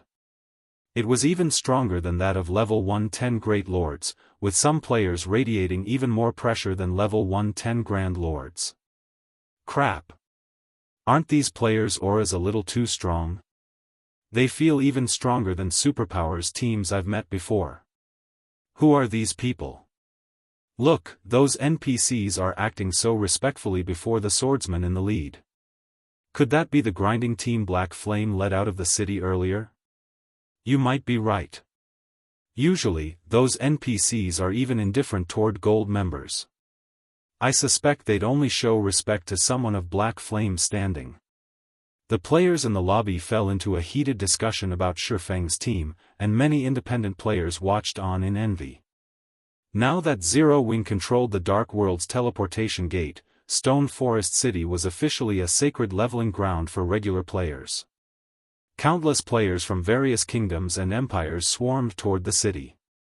Just entering the city had become a problem, not to mention renting a room in the Freedom Hotel. Zero Wing's members, however, did not have these problems. They didn't have to stand in line to enter the city or fight for a room in the Freedom Hotel. Their guild had already reserved rooms for its members. Moreover, Zero Wing's normal members received a 40% discount if paid for their rooms with GCPs, while core members received a 50% discount. These were the reasons that more players constantly sought to join the guild. And to ensure that the guild could continue its normal operations while providing the same benefits, Zero Wing had further increased the recruitment requirements. Countless players regretted not joining sooner. Meanwhile, it wasn't long after Shifeng's team had returned that the various powers within the city heard about it. Black Flame's finally back?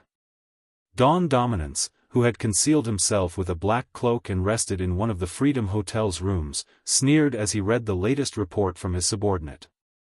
It seems he's increased the combat power Dark Rhapsody and Deity Society's members by quite a bit. It's a pity that he's too late. Demon's Heart's team has almost pinpointed the third boss's weaknesses. It's only a matter of time before they defeat it and move on to the final boss. Guild leader, Flaming Light has reported that those people are now in Cold Spring Forest. Should we leave? A level 109, Tier 3 Elementalist asked from beside Dawn Dominance. Good. Yes, we'll head over immediately.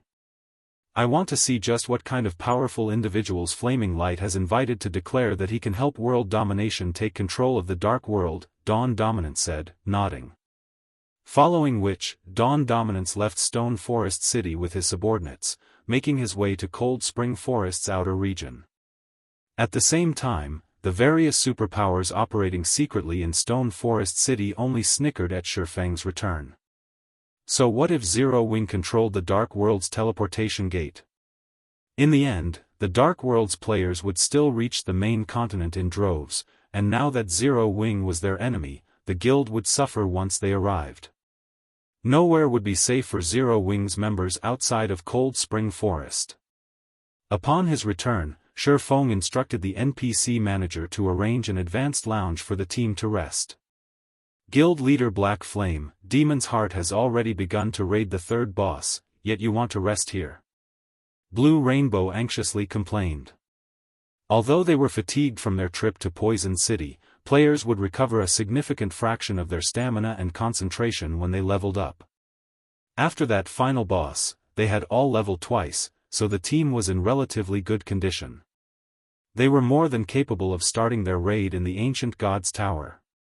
Yet, Shifeng had told them to rest for now, almost as if he were afraid that Demon's Heart didn't have a strong enough lead. No. Your stamina and concentration might be fine, but the secret land's death energy is still corroding your bodies. The Ancient God's Tower also has powerful foreign energy. On the off chance that these energies cause too much damage before you clear the trial, all of your efforts will go to waste. It'd be better to rest here for a while, rather than take such a risk. You can use the time to drink the exotic legacy potions you've obtained, as well, Shifeng said, shaking his head. But the time, Shifeng's insistence did nothing to calm Blue Rainbow's worries. The future of their two guilds was at risk. If Demon's Heart's alliance captured the first floor before they could, their guilds wouldn't survive in the Dark World for long. I doubt there will be any issues if you take full advantage of that potion, Shifeng said, chuckling. Neither the dropped weapons and equipment nor the awarded legacy skill points were the team's greatest reward. Instead, it was the exotic legacy potions. When players normally slew Poison City's bosses, each boss only dropped 1 or 2 exotic legacy potions. Furthermore, those bosses only respawned after 3 days. Knowing this, it was easy to imagine how valuable the potions were. However, because the team had completed the inferior legendary quest, every member had been awarded 1 bottle. Although a single exotic legacy potion might not help someone fully unlock their mana body, in combination with the Freedom Hotel's astounding environment, it would help these players unlock a sizable percentage. That percentage alone would grant a massive boost to their combat power since it tremendously improved their skills and spells power. However, Shifeng's advice confused Blue Rainbow and Elder Gold. What did he mean by, take full advantage? Of course, he had a point. While their consecutive leveling had cleansed them of a portion of the foreign energy, much still remained. If this energy and the energy within the tower corroded too much of their bodies halfway into the raid, they'd be doomed. Blue Rainbow and Elder Gold immediately stopped wasting time. They instructed all of their players to move to the reserved lounge, rest, and consume the exotic legacy potions. In total, the team rested for over an hour. Once they felt refreshed, Blue Rainbow and Elder Gold hurried toward the Dark World's Ancient God's Tower with their respective guilds' main force members. By the time the group arrived, another 4 hours had passed. The Ancient God's Tower had 7 floors and was over 1,000 meters tall. Players, whom the Dark World's various powers had stationed to guard the entrance, didn't try to stop the group when Blue Rainbow and Elder Gold arrived. They simply stepped aside and let the force enter the tower, notifying the team within of their arrival. Meanwhile, a 6-meter-tall, level 113 Mythic ranked or lay lifeless before Demon's Heart's team within an ancient city on the Ancient God's Tower's first floor. Elder Heart, our scouts have located the 4th ancient city, a level 110, Tier 3 Dark Ranger reported, approaching Furious Heart. In addition, our brothers at the entrance have informed me that Dark Rhapsody and Deity Society's members have entered the tower. They've finally decided to show up? The report surprised Furious Heart. How many people did they send? Are Zero Wings members with them? Their team had already defeated the first floor's third boss and located the final boss. He found it surprising that the two guilds would bother to show up now.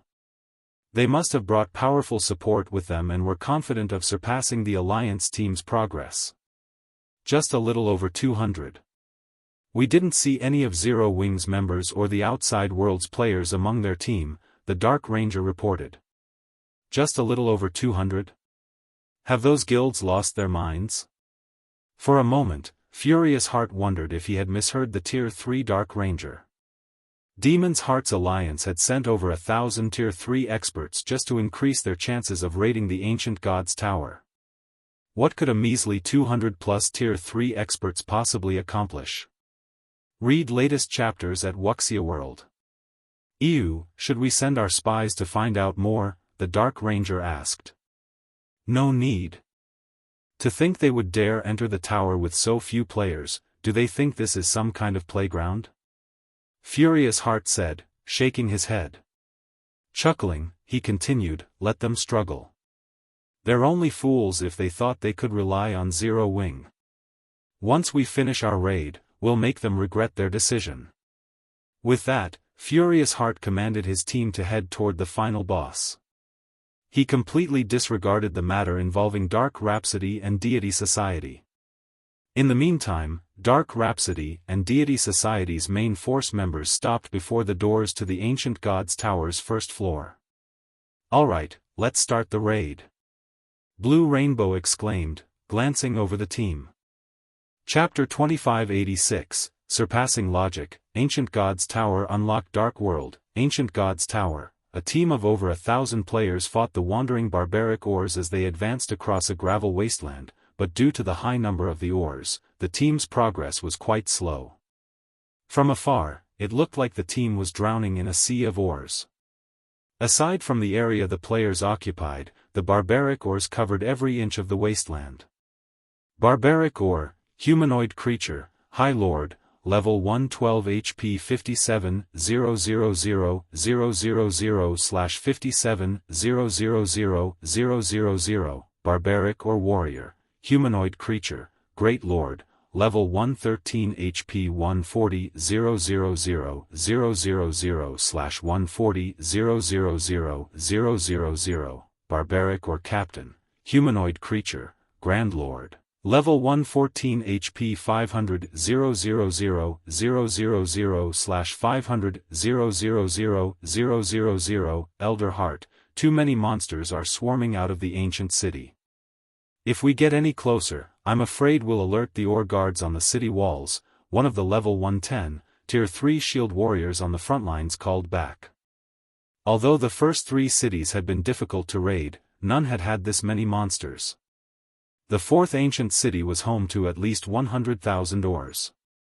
If their team hadn't been entirely comprised of Tier 3 experts, these barbaric ores and barbaric or warriors would have long since eliminated them. Why is this city so much harder? Furious Heart frowned, watching the barbaric or captains on the city walls. Gritting his teeth, he commanded, everyone, change formation. Prioritize the ores here before we continue. While their team was more than capable of dealing with level 114 Grand Lords, there were more than 30 Grand Lords stationed on the walls. In the outside world, such a force could effortlessly demolish guild towns. There were simply too many ores and/or warriors for a team of their size to handle. With Furious Heart's command hanging in the air, the team moved out of their V formation into a block formation. The MTs and melee players held back the swarming ores, while the ranged players attacked from within the block's inner layer. Once everyone was in position, the team's magic class players began to chant long incantations. More than 100 gigantic magic arrays appeared above the ore force, blotting out the sky. For seconds later, the arrays had taken shape and rained fire, ice, and lightning down on the ores below. Boom! Boom! Boom! Deafening explosions echoed across the gravel wasteland. By the time the last large-scale destruction spell came to an end, the surrounding terrain had transformed. Easily over 4,000 barbaric or warrior corpses littered the deformed land. Nice. A team with plenty of large-scale destruction spells is awesome. I know, right? My usual team only has a few people with Tier 3 large-scale destruction spells, yet we currently have over 100. I doubt even superpowers can field such a powerful team. It's a pity that the tower's monsters don't drop any loot and grant almost no EXP, otherwise, we would have hit the jackpot. The various major powers experts were astonished at the carnage around them. They knew that Demon's Heart had gone around the Dark World, borrowing manpower from the various major powers to raid the Ancient God's Tower and prioritizing players with Tier 3 large-scale destruction spells. However, only a few players at a time had cast these spells during their prior battles. They hadn't been allowed to cast these spells simultaneously. The shock they felt after watching over 100 large-scale destruction spells go off at once was on a completely new level. The team members also realized how important players with such devastating spells were. They had to admit that these magical class players were walking cannons in large-scale combat. I wonder what Dark Rhapsody and Deity Society's people are thinking. I can't believe they're trying to race us to the final boss with just 200+ players. Their full team is smaller than the number of players we have with Tier 3 large-scale destruction spells, a Tier 3 ranger said, laughing at the destruction around him. I doubt they have any idea how many large-scale destruction spellcasters we have on our team. If they knew, they'd likely just give up, a Tier 3 elementalist added, chuckling. Dark Rhapsody and Deity Society were formidable guilds in the Dark World, but they weren't strong enough to compete with the combined might of the Otherworld's various major powers. Even the weakest member on the Alliance team was a Refinement Realm expert in full level 105 fine gold equipment. Even the various superpowers only had a few experts with such high equipment standards, yet every member of the Alliance team wore such equipment. How, exactly, did Dark Rhapsody and Deity Society plan to compete with them? Enough chit-chat. We need to eliminate these barbaric ores quickly. If we take our time, and they respawn during the boss fight, we'll be in trouble. Furious Heart shouted, chuckling. He hadn't been worried about the two guilds' attempt to raid the Ancient God's Tower since the very beginning. Not even Zero Wing could help them now. Not only did the Alliance team consist of peak combatants from the Dark World's various major powers, but it also had support from the main continent's various superpowers. Finally, after over a dozen hours of fighting, Furious Heart and his team had obliterated the barbaric or army on the gravel wasteland and in the ancient city. Now, only the final boss and a few guards remained. Barbaric or king, humanoid creature, archaic species, mythic, level 114 HP 3,500,000 000/3 500 000 barbaric or guard, humanoid creature, specialized Grand Lord, level 114 HP 600 000/600 000. When they saw the barbaric or king and 8 barbaric or guards in the ancient tower within the city's heart, Furious Heart and his companions gasped. An ordinary mythic boss was already a major challenge due to their incredibly high basic attributes and combat standards. However, a mythic-ranked archaic species was even more powerful in both regards.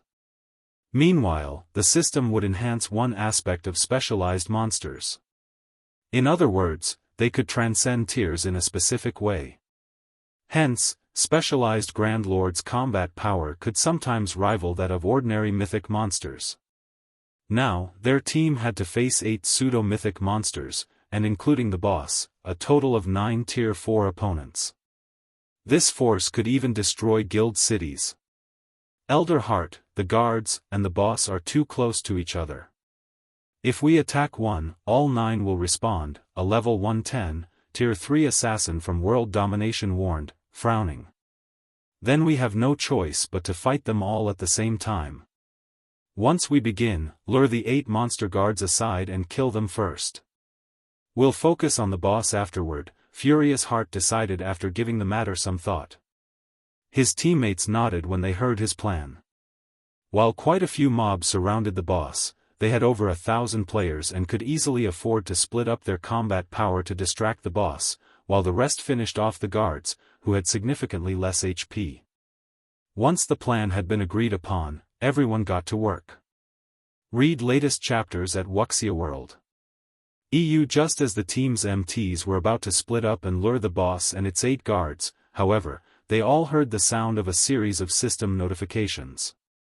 Ancient Gods Tower Region System Announcement: a team has successfully completed the trial of the Ancient Gods Tower's first floor. The teleportation arrays on the first floor have now been unlocked. Ancient Gods Tower Region System Announcement: a team has successfully completed the trial of the Ancient Gods Tower's first floor. All players on the first floor will be automatically teleported to the first floor's inner sanctum in 3 minutes. Please make the necessary preparations. How is this possible? After hearing the system announcements, the central tower went quiet. Chapter 2587, One Step Ahead. Frightening levels. We haven't even started on the boss, yet the trial's been cleared? Did another team get ahead of us? Did some power send a team into the tower in secret before we got here? Impossible. No one can field a team powerful enough to clear the tower without anyone noticing.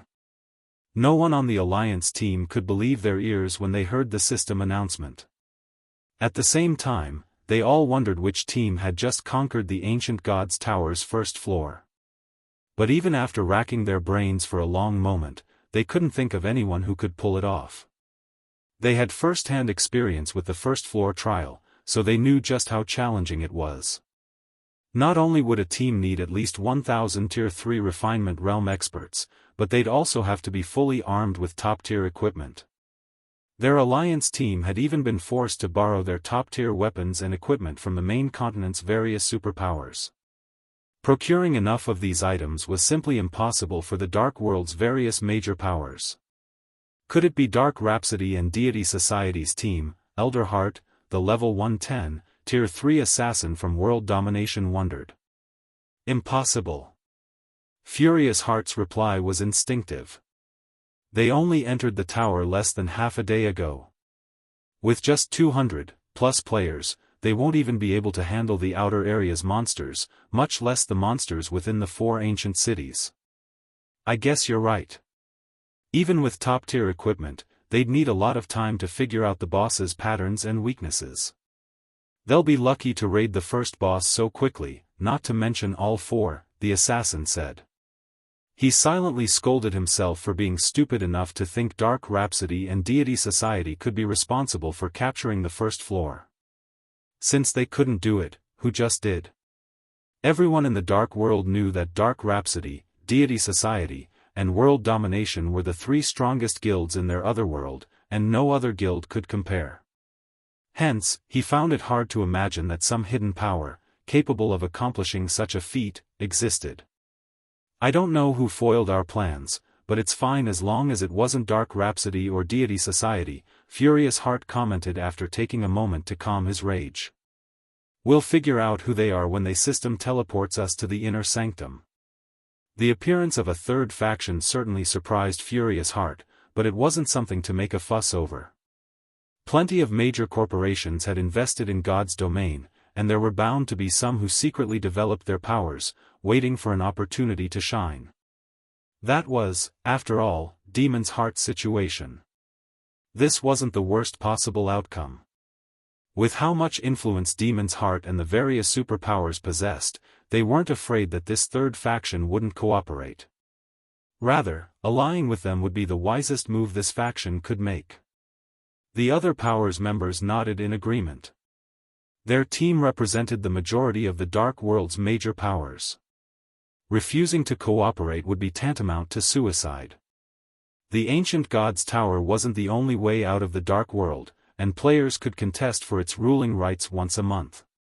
The easiest way to determine the tower's new owner once that month was up was to host a battle between players, not a simple contest of who could raid the tower the fastest. Shortly after Furious Heart fell silent, a teleportation array appeared under everyone's feet, sending all of them to the tower's inner sanctum. Ancient God's Tower, first floor's central hall. A flash of white light filled the central hall's plaza as all players on the first floor teleported in. The first floor's central hall was roughly the size of 3 sports stadiums. Aside from the stone golems that maintained security, the hall contained a large number of hotels, restaurants, and shops. This place could easily accommodate 100,000 players. Quick! Find those people. Furious Heart commanded as soon as he arrived. Although getting a clear view of the plaza with a glance was possible, they couldn't do anything to stop the third faction's members from fleeing. Players weren't allowed to fight within the Ancient God's Tower's inner sanctum, and players could freely use return scrolls in this area. However, the Alliance team members were stunned by what they found in their search for the mysterious third faction. Aside from Dark Rhapsody and Deity Society's 200-plus members and themselves, the plaza was empty. Where are they? Furious Heart also looked around, confused. Have they already escaped? No. Impossible. Everyone teleported at the same time. Even if they used return scrolls the moment they arrived, we should have still seen them. While Furious Heart and his team frantically searched for this third faction, 2 figures approached them. However, Furious Heart and the others instinctively ignored them. The 2 figures were none other than Dark Rhapsody's Blue Rainbow and Deity Society's Elder Gold. Long time, no see, Elder Heart. Blue Rainbow greeted Furious Heart as she walked up to him. Long time, no see. If I recall, we met only a few days ago, Furious Heart rudely responded. He had visited the 2 guilds personally to persuade them to join with Demon's Heart. Blue Rainbow had received him when he visited Dark Rhapsody, but both guilds had foolishly and definitively refused Demon's Heart's goodwill, siding with Zero Wing instead. Furious Heart didn't doubt that these 2 were here to ridicule the Alliance team for failing to capture the Ancient God's Tower's first floor. Is such behavior necessary, Elder Heart? I am only here to pass on a message from Guild Leader Black Flame, Blue Rainbow said, unfazed by man's attitude. Relay a message? I hadn't realized that Dark Rhapsody's honorary elder had become Zero Wing's errand girl. The world really has changed, Furious Heart said, sneering. That's right, the world has changed. Some people just refuse to acknowledge it, Blue Rainbow responded, not angered in the least by Furious Heart's provocation. Chuckling, she continued, Guild Leader Black Flame's message is simple. Develop yourselves quietly, and don't cause unnecessary trouble. If you refuse, there will be consequences. Consequences? With just Zero Wing's strength? Demon's Heart's foundation and strength are leagues beyond what Zero Wing can imagine. Furious Heart growled disdainfully. While I admit that we failed to secure the first floor's first clear, can't the same be said of you? The same of us? The question surprised Blue Rainbow. After a moment, she simply shook her head before turning and leaving without another word. Elder Gold, who had stood beside her, just chuckled before he walked off. What are you laughing about?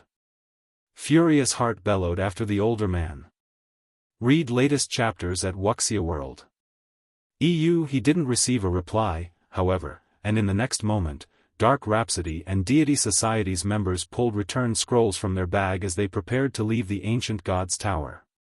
Just as Furious Heart was about to say something else, he heard a voice. Something's not right, Elder Heart. Look at their levels, the assassin from World Domination exclaimed. Everyone from the Alliance team turned to examine the other players' levels, and what they saw left them utterly flabbergasted. Level 115. How is that possible? Chapter 2588, Inhuman Abilities, Dark World Shaken. Furious Heart was dumbfounded at the levels of Blue Rainbow and the others. Even the peak experts of God's domain had only reached level 110 and were still a far cry from level 111.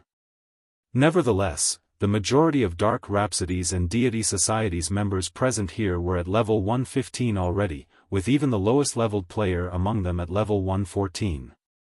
How are their levels so high? What did Zero Wing do? Furious Heart's eyes were wide with astonishment as he gaped at Blue Rainbow and Elder Gold. Furious Heart had personally met Blue Rainbow and Elder Gold just a few days ago. Back then, both of them were only at level 109. Now, in less than a week, they had actually leveled up 6 times and reached level 115. The only explanation Furious Heart could think of for this situation was the expedition Dark Rhapsody's and Deity Society's main force members had gone on with Zero Wing. However, no matter how he cudgeled his brains, he simply couldn't figure out how Zero Wing could fast-track the 2 guilds' main force members leveling that much. Past level 100, leveling up became incredibly difficult. Even Tier 3 experts would need 2 or 3 consecutive days of relentless grinding to level up once. However, the 2 guilds' main force members had disappeared for just a little more than 3 days, yet every one of them had gained around 5 or 6 levels, which meant they leveled up nearly twice a day. Even a super guild mobilizing all of its available strength to help just one individual level up couldn't accomplish such a feat. Zero Wing, on the other hand, had done so for more than 200 players. Just what kind of resources and manpower would such a feat entail? Elder Heart, look at their equipment, the Tier 3 assassin from World Domination said, pointing at the gear of Dark Rhapsody's and Deity Society's members. When Furious Heart did as the assassin suggested, he gasped in shock. Am I dreaming? Furious Heart muttered. Previously, his attention had been fully occupied with searching for the supposed third faction that had captured the ancient god's tower, hence, he had instinctively ignored the members of Dark Rhapsody and Deity Society. However, after scrutinizing the 2 guilds' members, he noticed that the majority of them wore secret silver equipment mixed in with some fine gold and dark gold equipment. In terms of rank, the 2 guilds' members' equipment couldn't even compete against that of the Alliance team members, who were fully geared in fine gold equipment. However, Furious Heart still felt an incredibly powerful pressure coming from the 2 guilds' members. Logically, this shouldn't be possible even with a 5-level disparity. The only explanation Furious Heart could think of for this situation was that the 2 guilds' members boasted level 115 plus weapons and equipment. In terms of basic attributes, level 110 secret silver equipment was roughly equal with level 105 fine gold equipment. Meanwhile, although players would gain some basic attributes from leveling up 5 times, the increase wouldn't rest carrot in a huge gap in basic attributes. At the very least, there needed to be a 1-rank difference for such a disparity to exist. Hence, the only logical explanation was that the secret silver equipment Dark Rhapsody and Deity Society's members were using was level 115. Currently, level 110 equipment was incredibly rare even for the various superpowers, while level 115 equipment was something nobody dared to dream of obtaining right now. After all, obtaining level 115 equipment required killing level 115 plus monsters.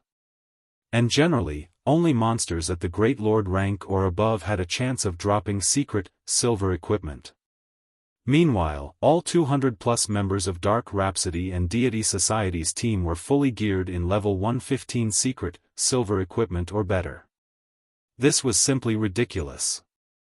Guild leader, it seems we really made the wrong choice. The level 110 assassin from World Domination could not help a bitter smile as he gazed at Blue Rainbow and the others.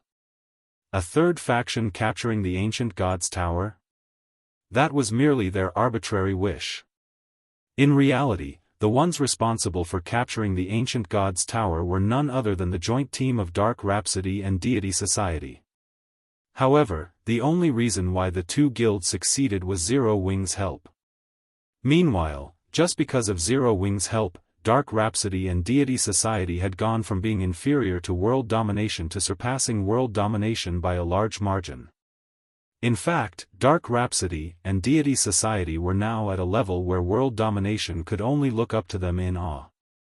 With the 2 guilds having captured the ancient god's tower, it was already obvious that they would experience tremendous development in the Dark World. In the future, the 2 guilds would definitely become the rulers of the Dark World. Meanwhile, after their conquest of the ancient god's tower, Blue Rainbow and Elder Gold did not place any more attention on the tower, making their way back to their respective headquarters to rest instead. After all, they didn't need to manage the tower. Currently, the only option the Dark World's various powers and players had to leave the Dark World was the teleportation gate connected to Cold Spring Forest. As for using the Ancient Gods Tower's teleportation arrays, that would simply be a waste of time and resources. After all, they would first have to transit through another otherworld to get to the main continent. Shortly after Blue Rainbow and the others left the Central Hall, news of Dark Rhapsody and Deity Society capturing the Ancient Gods Tower also started spreading like wildfire across the entire Dark World.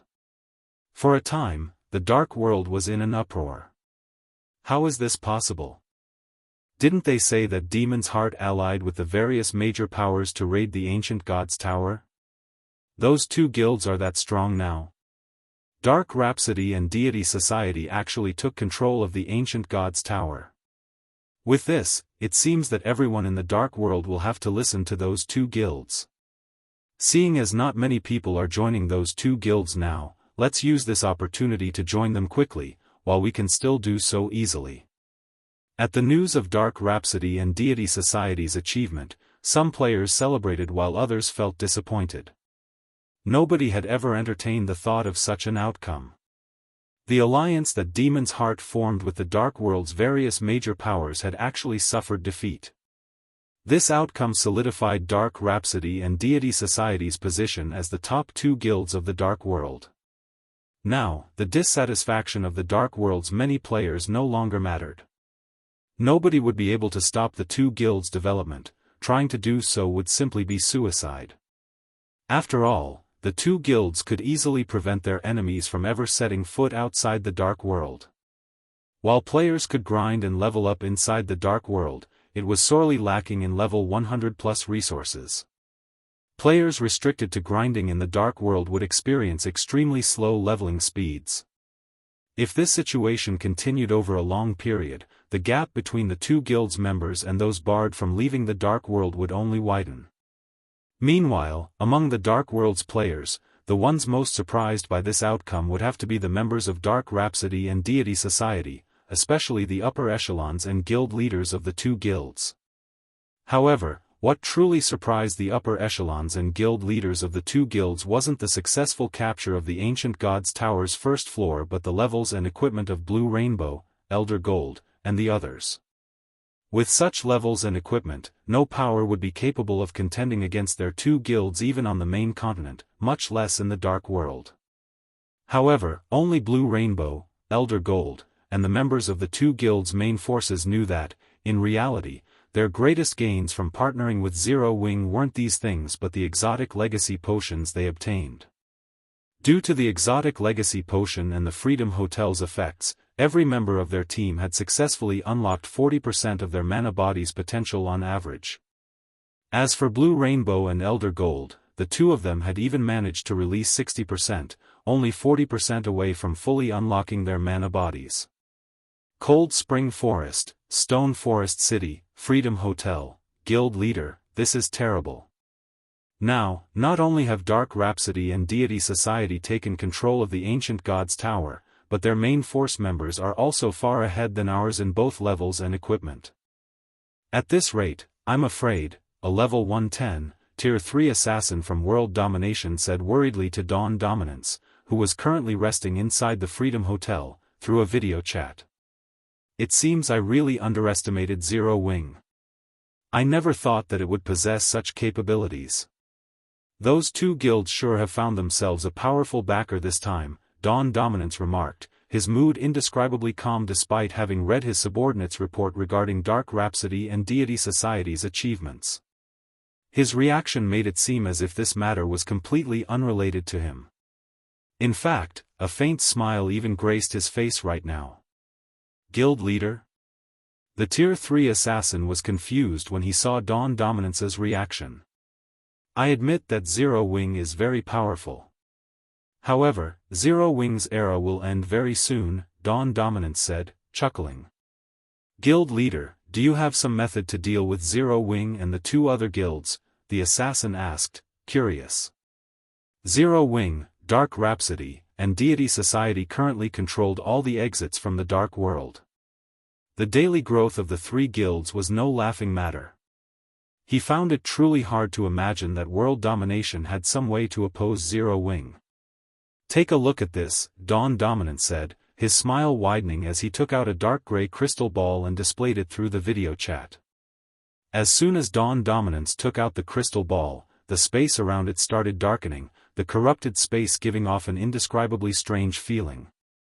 In fact, even space itself started cracking, due to the evil energy the crystal ball released. What dense energy! It can practically rival the energy in 7 Luminaries crystals, the assassin exclaimed in shock. "I need you to do something for me. Take this crystal and harvest the lives of the Dark World's players. Harvest as many as you can. Once this crystal has collected enough energy, it'll be the end of Zero Wing and those 2 other guilds." Dawn Dominant said. "Understood. I'll get it done right away." The assassin nodded before disconnecting the call. Read latest chapters at Wuxia World. EU. In the meantime, when the main continent's various superpowers found out that Dark Rhapsody and Deity Society had taken control of the Ancient God's Tower, they could not help feeling surprised at Zero Wing's capabilities. As for Shifeng, after resting sufficiently, he returned to Star Moon Kingdom's White River City. White River City, Adventurers Association, 2nd floor VIP reception room, Lord Bronze Legatee, how may I be of service? Senior Administrator Lorraine asked, smiling as she entered the room. I wish to transfer the Lost Town under my name to the 10 Saints Empire's Demon Wolf Mountain Range. May I know if that is possible? Shifeng asked her. The loot from raiding Poison City included not only excellent equipment and materials but also a town transfer order for level 100+ maps. Now that Stone Forest City had already taken root in Cold Spring Forest, it should not be moved casually. However, to ensure that he could travel between the 2 main continents consistently, he needed to establish a stronghold in the Demon Wolf Mountain Range as well. Moreover, this stronghold had to remain a secret. After giving the matter some thought, he felt that the Lost Town was the best option. Chapter 2589, Medium Teleportation Point. The Lost Town served as Zero Wing's secret stronghold for nurturing talents. Even now, very few guild members knew of its existence. Generally, only core members with great potential had the qualifications to set foot into the town. Moreover, these core experts needed to undergo multiple inspections before receiving the approval to enter the Lost Town. After all, the Extraordinary Tower's function was simply crucial. Now that Shifeng wished to establish a stable teleportation point inside the Demon Wolf Mountain Range, the Lost Town was his best option. Firstly, the teleportation point linking the 2 main continents could not be disclosed to too many people. Hence, the stronghold established in the Demon Wolf Mountain Range should have as few players operating within it as possible. Secondly, the size of the stronghold should not be too large, to limit the manpower and resources required for its upkeep. Otherwise, concealing it would be very difficult. Other powers keeping an eye on Zero Wing would definitely grow suspicious if a significant portion of the guild's funds was disappearing for no good reason. The Lost Town fulfilled both conditions perfectly. Of course, the act of transferring a guild town to a level 100+ neutral map was also incredibly insane. After all, the dangers lurking in level 100+ neutral maps were no laughing matter. If the guild town in question lacked sufficient defenses, it might not survive the first monster tide that assaulted it. However, with Zero Wing's current strength, so long as Shifeng did not move the Lost Town too deep into the Demon Wolf Mountain Range, defending it from the periodic monster tides was still feasible. Lord Bronze Legatee, transferring your town to the Demon Wolf Mountain Range is very dangerous.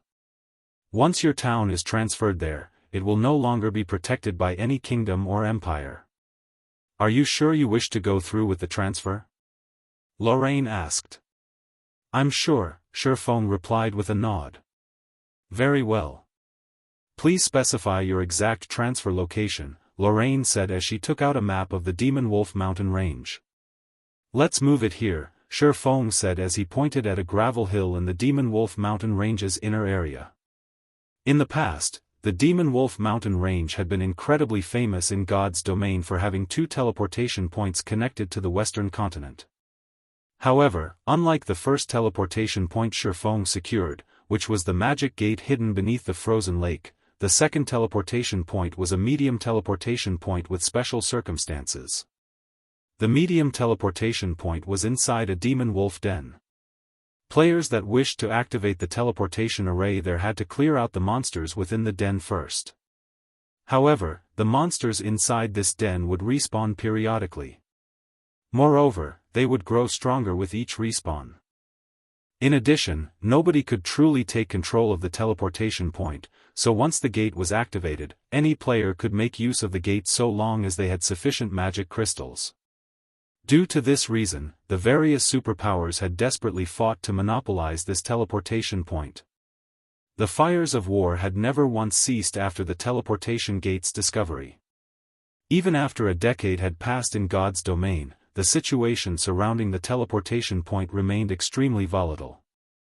Currently, Feng was urgently trying to secure more teleportation points linking the 2 main continents. However, he would need to invest a lot of time if he wished to activate and secure the other teleportation points he knew of, as activating those teleportation points involved a series of quests. Either that or the teleportation points were small ones that could send only a handful of players with each use. Hence, the medium teleportation point located in the Demon Wolf Mountain Range was his only option. Moreover, the Demon Wolf Mountain Range's medium teleportation point was in a level 120+ area, which was still a blind spot for current superpowers. He could use this opportunity to thoroughly stabilize his rule over the area. Thus, going for this teleportation point wasn't a particularly bad choice. Location verified. Please produce your town transfer order. In addition, you have to pay a transfer fee of 80,000 gold, Lorraine said. Once you complete the payment, we will transfer your town to the desired location as soon as possible. 80,000? Feng was astonished at this price. Although transferring guild towns and cities to level 100+ neutral maps generally cost a lot of money, the transfer fees were scaled, based on the target's rank. Meanwhile, the lost town was merely a basic town, yet it cost 80,000 gold to transfer it to the Demon Wolf Mountain Range's inner area. This was completely outside of his expectations.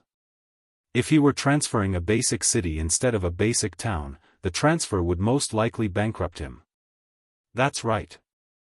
Not only is the location you have selected far, but it is also somewhat special. Hence, the transfer fee is slightly more expensive. However, please rest assured that the additional charges we collect are fair and reasonable, Lorraine said, smiling. All right. Here is the town transfer order and 80,000 gold, Feng answered as he passed the document and the funds to Lorraine. He inwardly celebrated the fact that Stone Forest City had been raking in the profits recently. Despite the substantial increase in Zero Wing's daily expenditure due to the number of guild experts increasing to 220,000, the guild still managed to save up a liquid fund of 170,000 gold. Otherwise, he really wouldn't have been able to afford the transfer fee this time.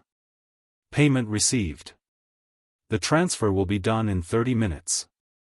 You have 1 day to complete the handover procedures. Our security personnel will leave the site after 1 day, so please complete the handover procedures as soon as possible, Lorraine reminded after receiving payment. At the same time as Lorraine finished speaking, the lost town, in the distant boneless land, suddenly disappeared. Now, only a bunch of confused Zero Wing members remained in the barren wasteland. And in no time at all, Feng received a call request from Aqua Rose. Guild leader, big trouble. The lost town disappeared. Aqua Rose reported anxiously. The lost town was Zero Wing's secret training ground for nurturing expert players. Although the town currently housed only several hundred players, all the experts that successfully reached the Truth Realm were more adept at fighting against monsters than even Refinement Realm experts. The only problem was that the players being nurtured at the Lost Town were all very low-leveled newcomers. The majority of them hadn't even reached level 100 yet, much less tier 3. Nevertheless, so long as these players caught up in levels and tiers, they would become mainstays of Zero Wing. And with the help of these players, Zero Wing would finally gain the qualifications to stand toe-to-toe with the various superpowers. Hence, the Lost Town's sudden disappearance would have a significant impact on Zero Wing's future development. It's fine. I did it, Shifeng said, chuckling. Shifeng's words confused Aqua Rose. You made it disappear? The Lost Town was serving its purpose just perfectly, so why did Shifeng make it disappear right when Zero Wing was rapidly expanding its scale of operations? The guild needed to nurture plenty of expert players to ensure normal operations. Emicham.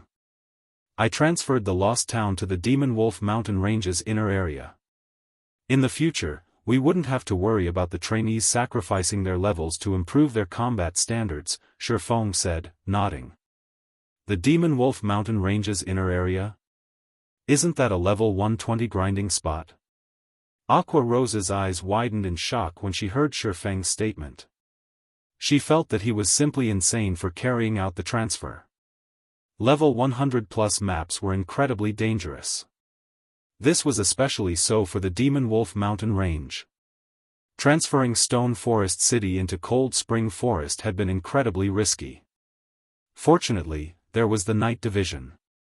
With the Night Division's strength and the city's defensive capabilities, they were able to cope with the monster tides. In fact, the Night Division even took the initiative to wipe out any approaching monster tides. The Lost Town, on the other hand, was only a basic town. Its defensive capabilities were pitifully weak. Even though Zero Wing had strengthened the town repeatedly and constructed plenty of defense turrets and arrow towers as well as a defensive wall, the Lost Town was still a basic town. Without the protection of an NPC kingdom or empire, it would face destruction very quickly. Relax. It should be able to hold against the monster tides, Shifeng said, understanding Aqua Rose's concern. But that's a level 120 neutral map. Despite Shifeng's reassurance, Aqua Rose still could not help worrying. After all, the Lost Town did not have the protection of a Night Division. Right, how is the collection of the disabled guards coming along? Shifeng asked, changing the topic.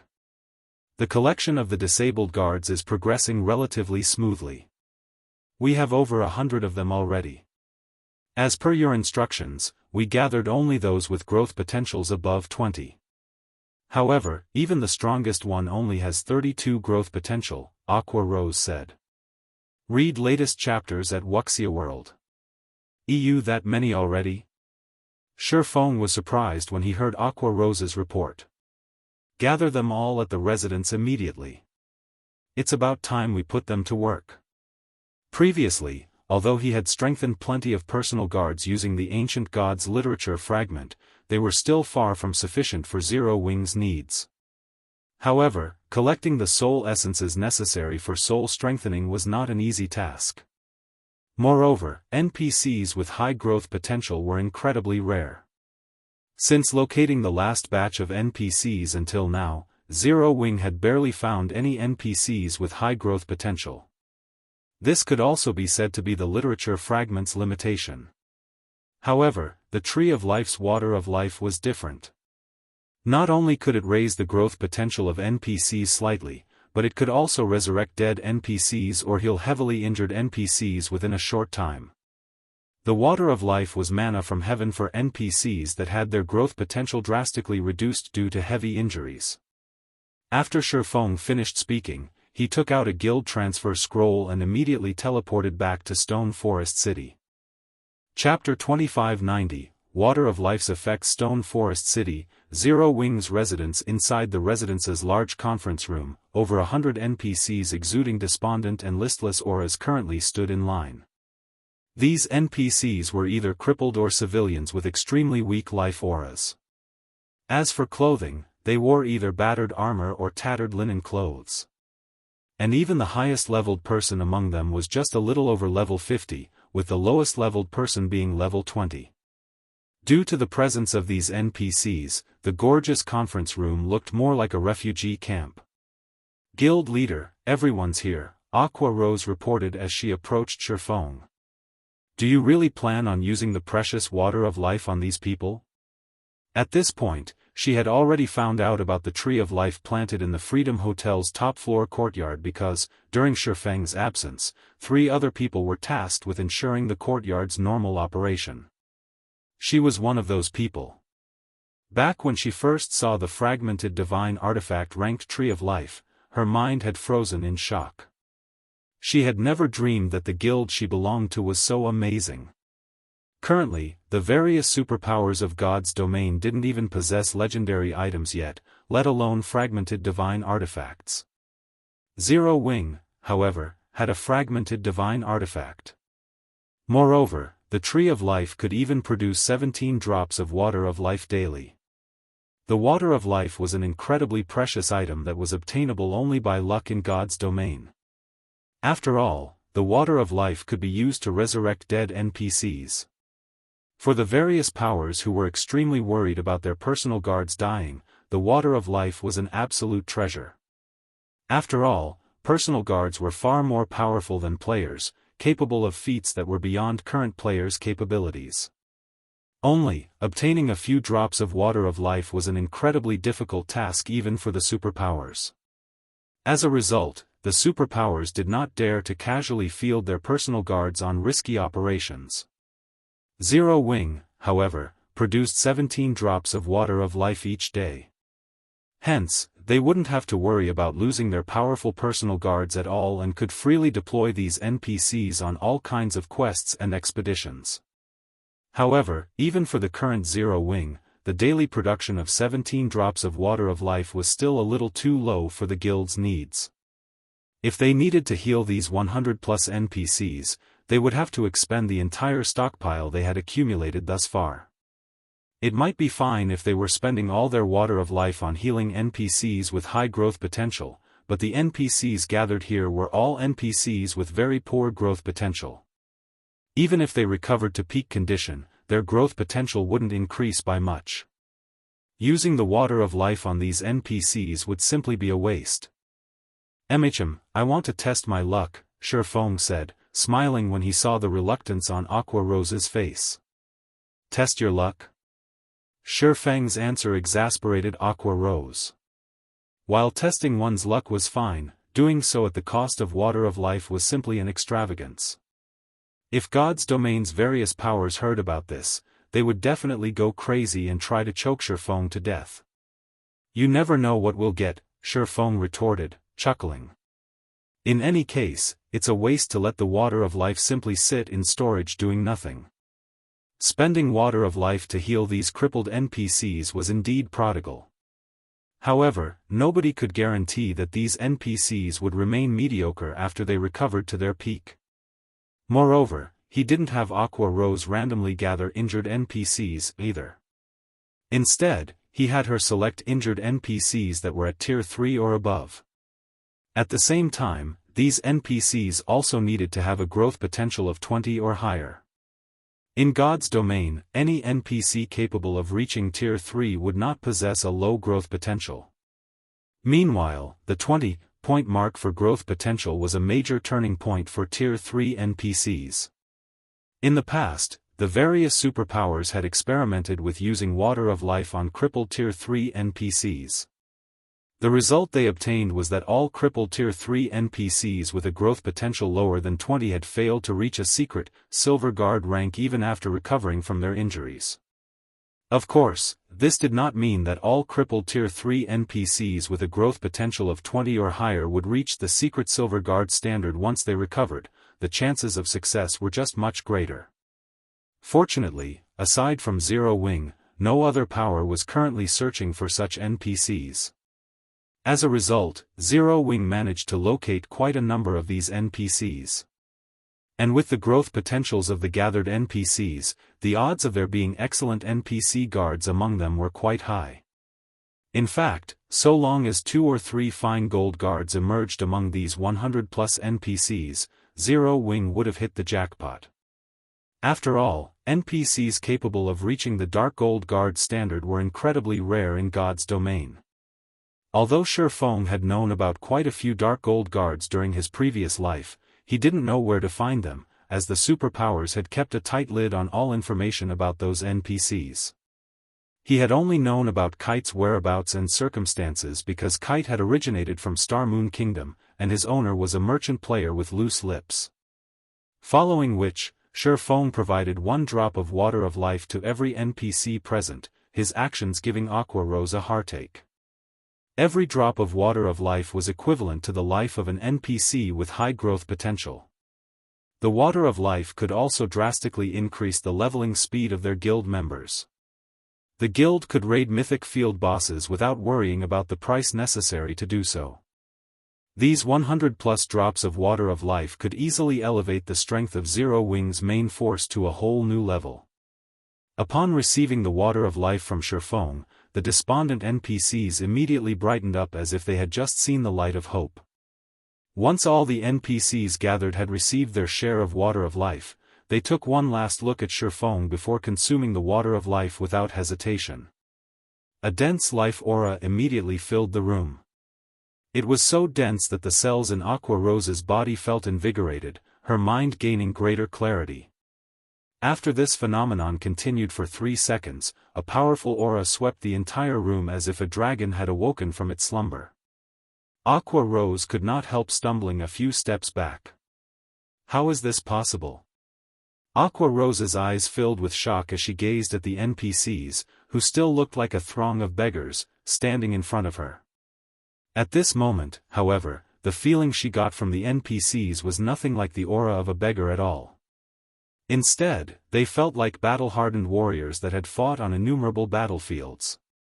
Even though they were still wearing battered armor and tattered linen clothes, their tempered auras and overflowing mana deterred ordinary people from approaching them casually. It seems we really hit the jackpot this time. Shifeng also grew a little excited when he sensed the aura of the NPCs before him. Originally, he thought that he would be lucky to get even 2 or 3 fine gold guards out of these 100+ NPCs. However, it would seem that he was sorely mistaken. The strength of the combined aura these 100+ NPCs were currently releasing could already rival that of a 100-man team of Tier 3 knights, despite these NPCs being geared in extremely shabby weapons and equipment. If they were fully equipped with epic weapons and equipment, their combined aura would definitely be much stronger than that of a 100-man team of Tier 3 knights. Following which, Shifeng and Aqua Rose started inspecting the updated statistics of these NPCs to get a better idea of these NPC standards. Read latest chapters at Wuxia World. Once they completed their inspection, Aqua Rose was stunned. Of the 100+ NPCs gathered, even the weakest one was at the mysterious Iron Guard standard. These mysterious Iron Guards numbered only 47, but every one of them possessed very high growth potential for mysterious Iron Guards. With the help of the Ancient Gods literature fragment, Shifeng had an excellent chance of elevating them to the Secret Silver Guard standard. As for the remaining 57 NPCs, 49 of them were Secret Silver Guards, 6 were Fine Gold Guards, and 2 were Dark Gold Guards. This outcome was simply ridiculous. While Aqua Rose stared at the 2 Dark Gold Guards, Shifeng's focus was on an elderly man clad in grey robes. Despite this elderly man's growth potential being only at the Secret Silver Guard standard, Shifeng's eyes glowed with astonishment as he gazed at him. A Tier 4 Great Wizard? Chapter 2591, Zero Wing's new residence. Shifeng could not believe his eyes as he gazed at the elderly man in grey before him. Tier 4. This was a bona fide powerhouse, an individual that stood at the apex of God's domain. Noticing Shifeng's shock, Aqua Rose's attention drifted to the Tier 4 Great Wizard. At first, she had been surprised, but disappointment quickly followed. She had just noticed the elderly man's growth potential. What a pity, Aqua Rose said, sighing. Tier 4 is amazing, but his Secret Silver ranked growth potential will hold him back. Normally, Bronze and Mysterious Iron Guards hit their limit at Tier 3. While secret silver guards were stronger than bronze and mysterious iron rank, they would hit a wall at tier 4, with minuscule chances of making it to tier 5. More of God's Domain's players hit tier 3 every day, and it wouldn't be long before the various superpowers' peak experts began to challenge their tier 4 promotion quests. Once they completed those quests, tier 4 NPCs' power would become quite limited, especially that of tier 4 secret silver guards. A tier 4 secret silver guard's combat power was only on par with a tier 4 peak expert in full, top-tier equipment. They might be strong, but they weren't invincible. A pity? Shifeng shook his head and laughed, but he didn't bother to say more. We've gotten so lucky this time, guild leader. We now have 2 more dark gold guards, a guardian knight and an oracle. If your 2 guards participate, you could form a well-rounded raid party to take down high-ranked field bosses, Aqua Rose delightedly reported. Shifeng was one of White River City's counts, so he had the authority to recruit 4 personal guards. If he accepted these new dark gold guards, he could use his 4 guard slots to their maximum efficiency. Dark gold guards were incredibly rare. Most, if not all, superpowers didn't even have one. I'll pass on these 2 dark gold guards. You and Snow will each nurture one. Both of you are counts, too, so you should have some extra slots, Shifeng said, shaking his head. I'll take this Greyclad Elder. Dark gold guards were extremely useful, especially when players wouldn't have to worry about dying. Forming a standard, 4-man raiding party with only dark gold or better guards would be a dream. However, he almost always operated alone. Rather than take the 2 dark gold guards for himself, Gentle Snow and Aqua Rose could make better use of them. The 2 women frequently led grinding teams and dungeon raids. A dark gold guard would greatly enhance their respective team's strength. But, guild leader, that elder is only a secret silver guard. Shifeng's decision surprised Aqua Rose. Shifeng was Zero Wing's guild leader, role model, and face. Even if he didn't want the 2 dark gold guards, he should, at least, take a fine gold guard. Picking a secret silver guard, even a tier 4 great wizard, would make him a laughingstock. A secret silver guard is quite powerful, Shifeng said, chuckling. He is also a tier 4 great wizard. He could serve as a magistrate in a major city in any kingdom or empire. He is a true powerhouse in God's domain. Aqua Rose only saw secret silver guards as worthless due to the fact that Zero Wing had more than 30 fine gold guards, but even the various superpowers wouldn't have more than 2 or 3 fine gold guards at this stage of the game. Some had even fewer than that. Normally, the various superpowers treated secret silver guards like their own children, not to mention a guard that had already reached tier 4. It should be known that secret silver guards only had a chance of reaching tier 4, their success wasn't guaranteed. Tier 4 wasn't just a major turning point for players, but for NPCs, as well. Reaching tier 4 was an incredible feat for all in God's domain. Not even fine gold guards were guaranteed to reach tier 4. They merely had a higher chance. Based on past players' collected statistics, fine gold guards only had a 30% chance of completing their tier 4 promotion quest. Dark gold guards' chances were roughly around 40%. Of course, even if a personal guard failed their tier 4 promotion quest, they could challenge it again. Players would only have to invest more resources to boost their strength. However, challenging the tier 4 promotion quests was a time-consuming process for both players and NPCs. Personal guards would have to wait a full month before they could challenge the quest after failing it. Hence, it was easy to imagine how much time it would take to nurture a tier 4 NPC. As for recruiting a tier 4 NPC as one's personal guard, that was simply unheard of. Shifeng hadn't heard of a single player recruiting a tier 4 NPC. At best, some had recruited tier 3 NPCs. If he revealed this elderly man's information, the various superpowers would likely die with envy. While the grey-clothed wizard's growth potential was somewhat lacking compared to dark gold guards, Shifeng wasn't concerned. He had plenty of items that could raise an NPC's growth potential, and this old man's was on the high end for secret silver guards. With a little effort, upgrading him to fine gold rank was entirely possible. Following which, Shifeng recruited the elderly man as one of his personal guards. Versailles, Yifeng's personal guard, gender, male age, 76 loyalty, 75 growth potential, 74 level 112 class, tier 4 great wizard. When she saw Versailles' statistics, Aqua Rose was speechless. After recovering, the other tier 3 NPCs had climbed to, on average, level 120. The dark gold ranked guardian knight she had recruited was even level 121, yet Versailles was only 112. Versailles hadn't even reached the level required to challenge the tier 4 promotion quest.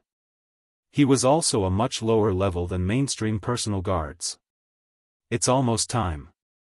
The Lost Town's transfer should be complete by now.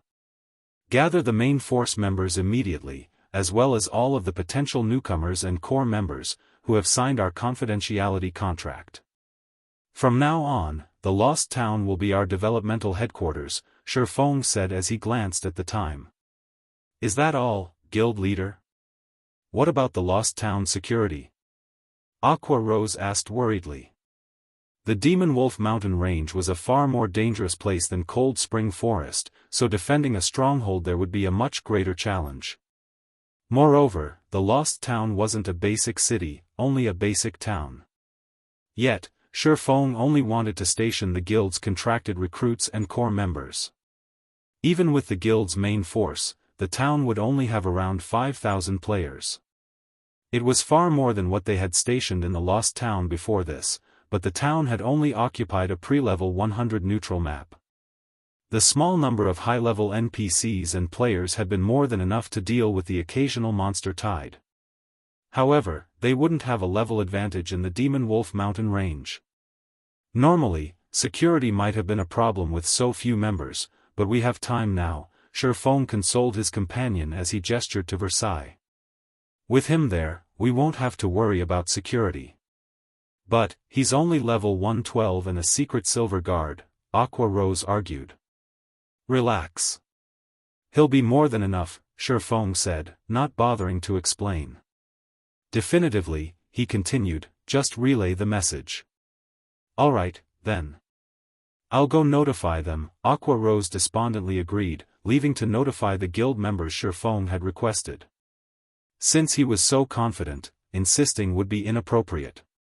Before half an hour had passed, all of Zero Wing's contracted recruits and core members used the guild transfer scroll Shifeng had provided and arrived in the Lost Town, which had transformed into a wintry wonderland. Chapter 2592, Natural Training Ground. As Zero Wing's members teleported to the Lost Town's residence, the residence's plaza quickly became crowded. What is this place? Why do I feel like a foreign energy is trying to invade my body? My senses feel so dull, and I'm suddenly starving. Didn't the higher-ups say they were bringing us to a sacred training and leveling ground? What's going on here? My friends were still jealous that I got chosen to join the guild's special training, and they didn't, but why does this place feel lesser than Stone Forest City? Upon their arrival to the Lost Town, Zero Wing's new recruits and core members, all of whom had high potential, were curious about the situation, falling into heated discussions. The recruits were especially confused. They knew nothing about the Lost Town, and now, they had been thrown into such a harsh environment. They couldn't bring themselves to believe this was a sacred training ground. Just surviving in this town long-term would be a problem. The situation began to worry Aqua Rosen. The town's new location was nothing like what she had imagined. Even Tier 3 players like herself would struggle to survive here, much less the guild's latest trainees, who hadn't yet reached Tier 3. Needless to say, training and fighting the random monster tides would be nearly impossible. Players would be fortunate to exhibit their normal combat standards in such a severe area, much less improve their combat standards. During her previous visit to the Demon Wolf Mountain Range, she had stayed in the neutral map's outer region, where the environment hadn't been particularly harsh, but now that she stood in the inner region, she felt sluggish, and her senses had considerably dulled. The constant hunger assaulting her mind and body was also quite uncomfortable. Most importantly, the mana here felt like an icy hell. Violent, ice-type mana filled the area, and Aqua Rose could sense scant amounts of other elements. Manipulating mana in this zone would be almost impossible. When players couldn't manipulate mana, how were they supposed to improve? Guild leader, you don't intend these Tier 2 members to remain here for their training, do you? Blue Frost anxiously asked Shifeng.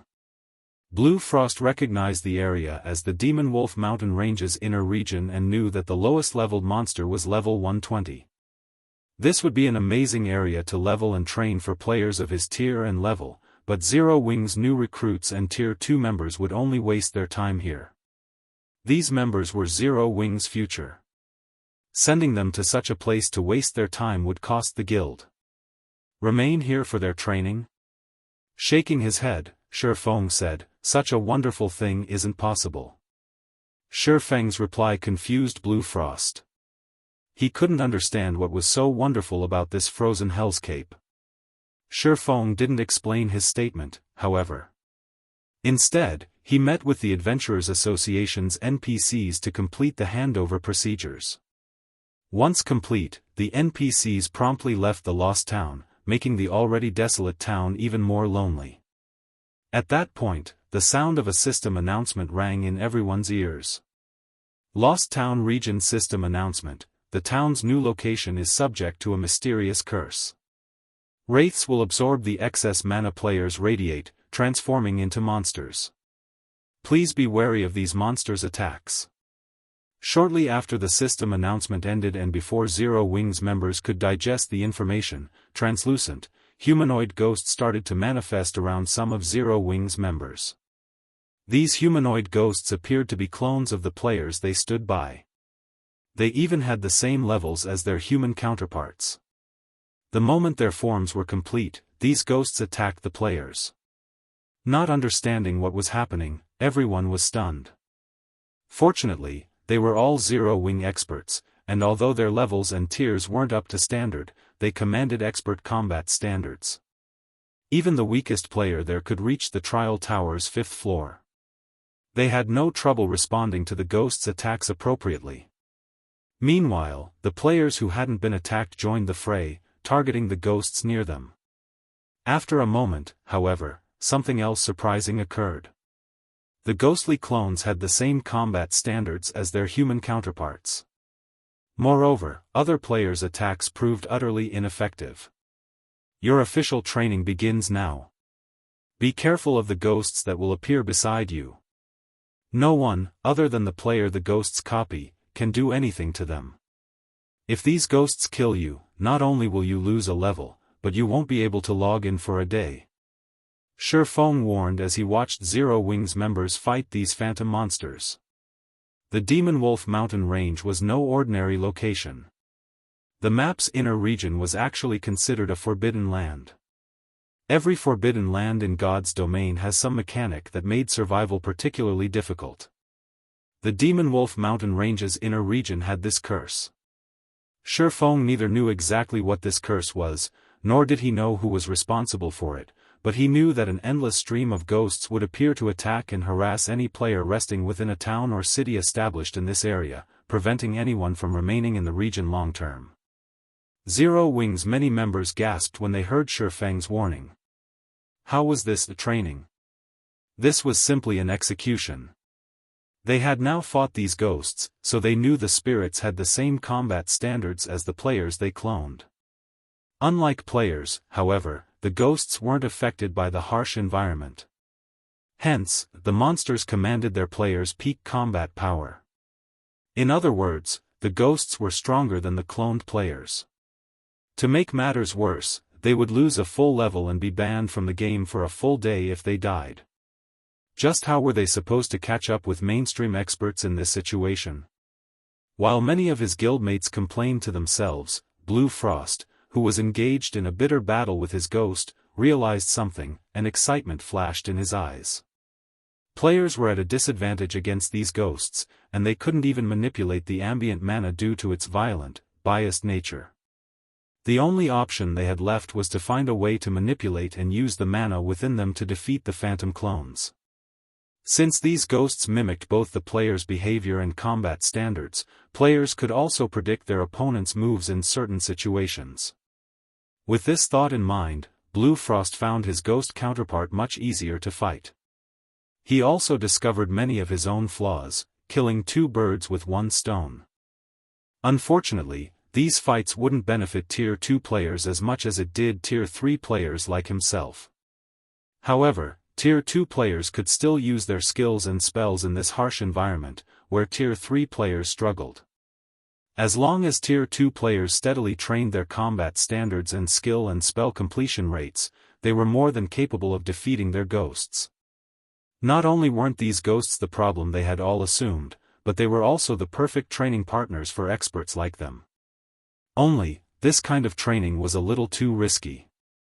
It wasn't long before the rest of Zero Wings members realized the same, and many stopped complaining, fully immersing themselves in battle. Guild leader, this place is amazing. It is like a natural training ground. Although using it is costly, everyone's training efficiency will be several times greater than normal.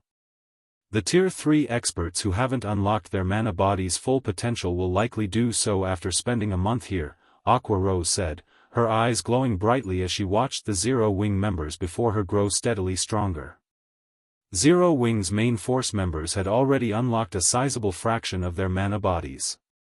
If they trained here, they'd complete the task in no more than 10 days. Once they did, the guild would have over 100 Tier 3 experts with 100% of their mana bodies under their command. Just thinking about this elated Aqua Rose. Training here was brutal and dangerous, but compared to its benefits, the cost wasn't overly high. Even if players died, they'd only lose a level and some time. Zero Wing's main force members were already much higher levels than the various superpowers peak experts, so the loss wouldn't be a problem. Moreover, the Lost Town now occupied a level 120 neutral map. Grinding for levels would be easy here, and trading levels for progress in unlocking their mana bodies was certainly a worthwhile exchange for Zero Wing. While Zero Wing's members worked hard to improve, Shifeng made his way to the Extraordinary Tower. He didn't pay everyone's battles much mind. The mysterious curse was only an additional benefit for relocating the Lost Town to the Demon Wolf mountain range. The Extraordinary Tower was still the town's most valuable aspect. The Extraordinary Tower had always been the best location for players to grasp the realm of truth's principles. Training in this tower could shuttle players from the truth realm all the way to the transcendental realm.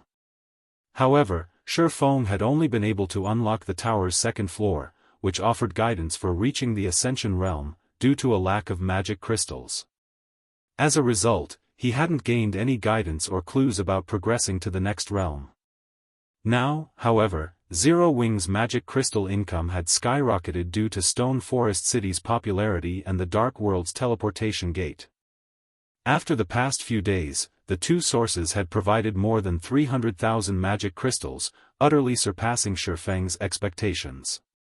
And this now allowed Shifeng to unlock the Extraordinary Tower's third floor.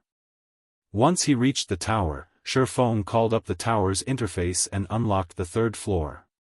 As he did, he heard the sound of a system notification. System, the Extraordinary Tower's first 2 floors have already been unlocked. Do you wish to pay 1 million magic crystals to unlock the third floor? Unlock it. Chapter 2593, Extraordinary Tower's third floor unlocked. The instant Shifeng chose to unlock the Extraordinary Tower's third floor, 1 million magic crystals disintegrated inside his bag, transforming into a stream of mana that flowed into the tower itself. As the torrent of mana flowed into the Extraordinary Tower, the carved divine runes on the inner walls lit up and repaired themselves. While the divine runes became more complete, the tower's exterior changed significantly. With the Extraordinary Tower in the center, the violent mana that filled the Lost Town began to obey. The mana around the tower became denser, and the tower itself released an old, sacred aura that spread throughout the town, instilling anyone it touched with serenity. What an amazing aura! My hungers even disappeared. That's not all. My mind feels much clearer, and my stamina and concentration have begun to recover, as well. I feel like I can fight these ghosts for an entire day without rest. As the sacred aura filled the town, Zero Wings fighting members rejoiced. They had been at an absolute disadvantage against their ghost counterparts, and they had known death was only a matter of time. The foreign energy was corroding their bodies too quickly. However, the situation had changed. Although their surroundings still lacked any elemental mana other than ice, this sacred aura had cleansed the area of foreign energy. As a result, their minds had cleared during their fight, which would prolong their survival. Meanwhile, every ghost had spawned with a mana life buff, which indicated their remaining lifespan and only had a 6-hour duration. If they could last against these phantoms for more than 6 hours, the ghosts would automatically disappear, even if they couldn't defeat them. In addition, Surpassing had informed them that these ghosts only appeared for each player once a day. If they held on for the full 6 hours, they could spend the rest of their day resting easy in the lost town. Of course, players who wanted to dedicate themselves to growing stronger, especially those with high combat standards, wouldn't be satisfied with 6 hours of training. As a result, these players cherished their 6-hour combat session even more than the rest. Moreover, ghosts wouldn't appear for everyone. At the end of the day, these ghosts' appearances were the result of a curse. The stronger a player was, the less effective the curse would be.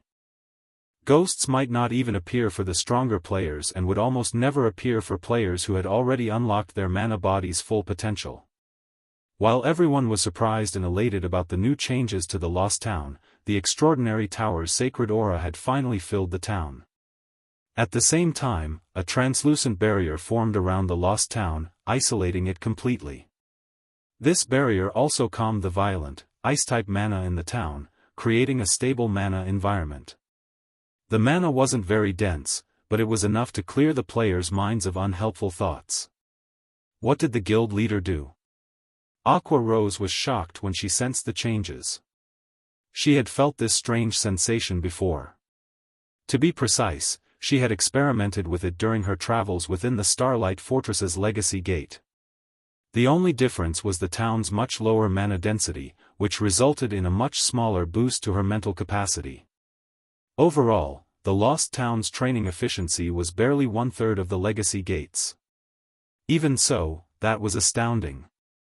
The Lost Town could accommodate far more players than the Legacy Gate, and while it wouldn't be quite as helpful, it was an ideal training ground for Tier 3 players as they tried to unlock their mana bodies. Moreover, the magic barrier substantially increased the town's defenses. With the barrier in place, defeating the monster tides would be far easier. While Aqua Rose and Zero Wings' other members fortunate enough to enter the Legacy Gate were shocked over the Lost Town's transformation, something else within the Extraordinary Tower had shocked Surpassing. This is the result of unlocking the Extraordinary Tower's 3rd floor. He was at a loss as he sensed the ancient aura filling the hall. Normally, only in ancient fortresses could contain all 7 mana elements, yet the Extraordinary Tower brimmed with all of them. Moreover, the mana here was even denser than in the Starlight Fortress. If Tier 3 players trained here, breaking past the 100% threshold would no longer be just a dream, not to mention fully unlocking their mana bodies. He had been worried about crossing that threshold himself, but the tower's new environment had just increased his chances by 10%. If his chances had only increased by 10%, others would have an even greater boost. If players who hadn't yet unlocked their mana body's full potential trained in the Extraordinary Tower, they could definitely accomplish the task in a short time. In fact, their training efficiency here might be twice as high as it was against the humanoid ghosts. Fighting in an area with all 7 mana elements would yield completely different results than fighting in an area with almost none of them. Players would have a much easier time recognizing and controlling the flow of mana in the former. Unfortunately, while this environment was idyllic, there was a limit to the number of players who could take advantage of it. This mana was contained in the Extraordinary Tower's training grounds. The 1st floor could only accommodate 100 people at a time, while 50 could fit on the 2nd floor, and only 10 would fit on the 3rd. In total, only 160 people could use the extraordinary tower at the same time. That was only under ideal circumstances. In reality, far fewer players could train in the extraordinary tower at a time. If players wanted to use the second or third floors, they'd have to clear the previous floors first. Shifeng didn't give the matter much thought before he instructed Zero Wing's main force members to train in the tower during their free time and to ignore level grinding and raiding monster dens. Unlocking their mana bodies was far more important than raiding monster dens and level grinding. Furthermore, they had unlocked a considerable percentage of their mana bodies after consuming the exotic legacy potions they had obtained from Poison City. Normally, unlocking their mana bodies would require, at most, 2 full weeks, but with the tower's third floor unlocked, they could accomplish the feat in even less time. Once all of Zero Wing's main force members unlocked their mana bodies' full potential, the team's grinding efficiency would improve. Securing the demon wolf den that housed the medium teleportation point would also become easier. With his guildmates desperately training, Shifeng made his way to the tower's second floor to begin his ascent. He had reached his limit during his last visit to the extraordinary tower's second floor, unable to improve further regardless of how hard he had tried. Even after creating Sword's transmigration, he hadn't been able to reach the top of the second floor's staircase and had been thrown after reaching the 30th step. Now, however, he had fully unlocked his mana body and gained a newfound understanding of mana. He had even learned a mana technique, and he was ready to challenge the second floor again to push himself through that final barrier. Neither his Tier 4 promotion quest nor the Divine Dragon's trial would be easy to complete. If he failed, he would suffer unimaginable consequences. Fortunately, both trials focused on testing players' individual strength. Advancing through the realms of truth would undoubtedly provide immense help in both upcoming trials. This was why he had decided to activate the extraordinary tower's third floor now. Read latest chapters at Wuxia World. EU controlling his emotions, Shifeng climbed the first step on the second floor's staircase. 2 silver-armored swordsmen then appeared, charging at him with the intent to kill. As Shifeng made his way to the extraordinary tower's third floor, a group of level 110 experts arrived before Stone Forest City's gates, causing a commotion at the city's main entrance. "So, this is Zero Wing's Stone Forest City," an elegant, middle-aged man amidst the group commented as he gazed at the magnificent city before him. With a surprised tone, he continued, "It is truly extraordinary. With such dense mana and natural terrain advantage, wonder should have grown much stronger here. Don't forget our orders, Elder Hermit. We are not here to sightsee," a bald, middle-aged man in black robes scolded, rolling his eyes. "No matter how much stronger she's grown, wonder must return with us. The time for her willful rebellion has come to an end." "I know. Isn't that why I tagged along in the first place?" Hermit replied. Instead of getting upset at the bald man's comment, he breathed a deep sigh as he led his team into Stone Forest City. Chapter 2592, Natural Training Ground. As Zero Wing's members teleported to the Lost Town's residence, the residence's plaza quickly became crowded. "What is this place? Why do I feel like a foreign energy is trying to invade my body? My senses feel so dull, and I'm suddenly starving. Didn't the higher-ups say they were bringing us to a sacred training and leveling ground? What's going on here? My friends were still jealous that I got chosen to join the guild special training, and they didn't, but why does this place feel lesser than Stone Forest City?" Upon their arrival to the Lost Town, Zero Wing's new recruits and core members, all of whom had high potential, were curious about the situation, falling into heated discussions. The recruits were especially confused. They knew nothing about the Lost Town, and now, they had been thrown into such a harsh environment. They couldn't bring themselves to believe this was a sacred training ground. Just surviving in this town long-term would be a problem. The situation began to worry Aqua Rosen. The town's new location was nothing like what she had imagined. Even Tier 3 players like herself would struggle to survive here, much less the guild's latest trainees, who hadn't yet reached Tier 3.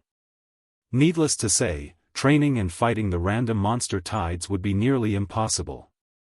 Players would be fortunate to exhibit their normal combat standards in such a severe area, much less improve their combat standards. During her previous visit to the Demon Wolf mountain range, she had stayed in the neutral map's outer region, where the environment hadn't been particularly harsh, but now that she stood in the inner region, she felt sluggish, and her senses had considerably dulled. The constant hunger assaulting her mind and body was also quite uncomfortable. Most importantly, the mana here felt like an icy hell. Violent, ice-type mana filled the area, and Aqua Rose could sense scant amounts of other elements. Manipulating mana in this zone would be almost impossible. When players couldn't manipulate mana, how were they supposed to improve? Guild leader, you don't intend these Tier 2 members to remain here for their training, do you? Blue Frost anxiously asked Shifeng. Blue Frost recognized the area as the Demon Wolf mountain range's inner region and knew that the lowest leveled monster was level 120. This would be an amazing area to level and train for players of his tier and level, but Zero Wing's new recruits and Tier 2 members would only waste their time here. These members were Zero Wing's future. Sending them to such a place to waste their time would cost the guild. Remain here for their training? Shaking his head, Shifeng said, such a wonderful thing isn't possible. Shifeng's reply confused Blue Frost. He couldn't understand what was so wonderful about this frozen hellscape. Shifeng didn't explain his statement, however. Instead, he met with the Adventurers Association's NPCs to complete the handover procedures. Once complete, the NPCs promptly left the lost town, making the already desolate town even more lonely. At that point, the sound of a system announcement rang in everyone's ears. Lost Town Region System Announcement: the town's new location is subject to a mysterious curse. Wraiths will absorb the excess mana players radiate, transforming into monsters. Please be wary of these monsters' attacks. Shortly after the system announcement ended and before Zero Wing's members could digest the information, translucent, humanoid ghosts started to manifest around some of Zero Wing's members. These humanoid ghosts appeared to be clones of the players they stood by. They even had the same levels as their human counterparts. The moment their forms were complete, these ghosts attacked the players. Not understanding what was happening, everyone was stunned. Fortunately, they were all Zero Wing experts, and although their levels and tiers weren't up to standard, they commanded expert combat standards. Even the weakest player there could reach the trial tower's 5th floor. They had no trouble responding to the ghosts' attacks appropriately. Meanwhile, the players who hadn't been attacked joined the fray, targeting the ghosts near them. After a moment, however, something else surprising occurred. The ghostly clones had the same combat standards as their human counterparts.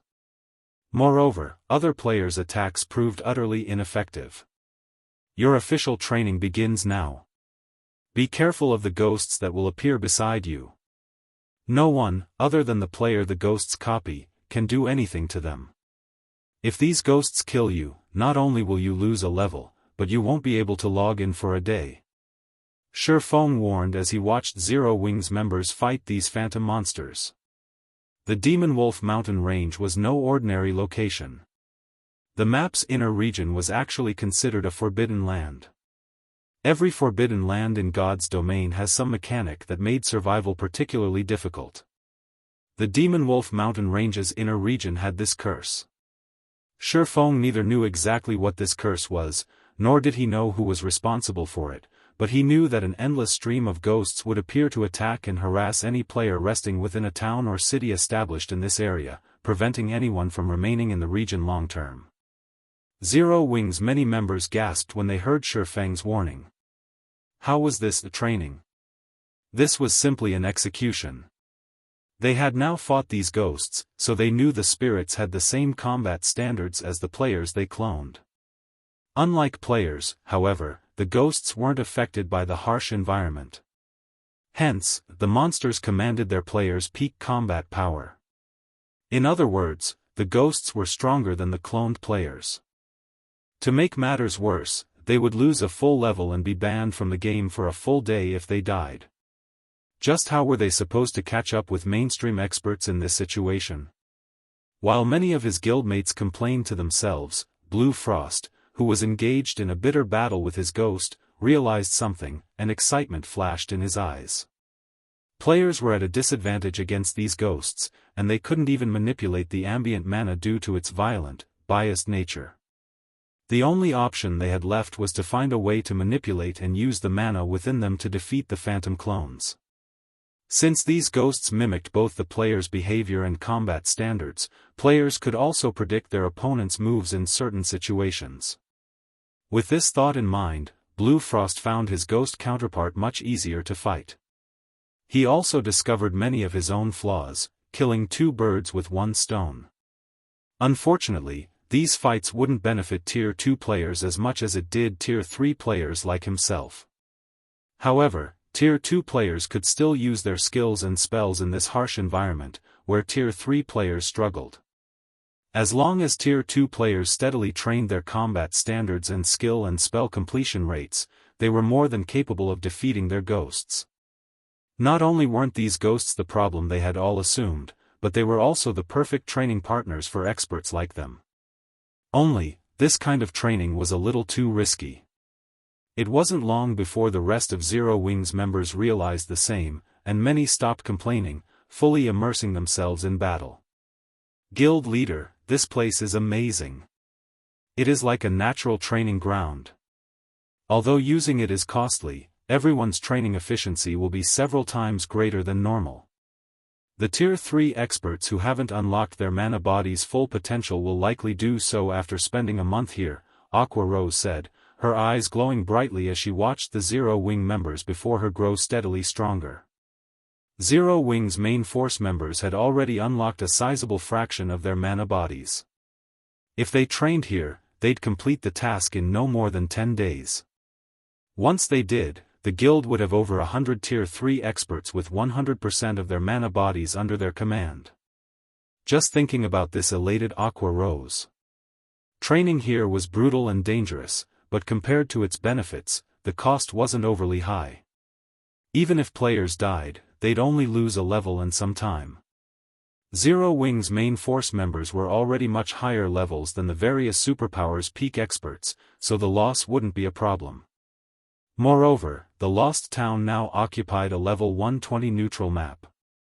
Grinding for levels would be easy here, and trading levels for progress in unlocking their mana bodies was certainly a worthwhile exchange for Zero Wing. While Zero Wing's members worked hard to improve, Shurfeng made his way to the Extraordinary Tower. He didn't pay everyone's battles much mind.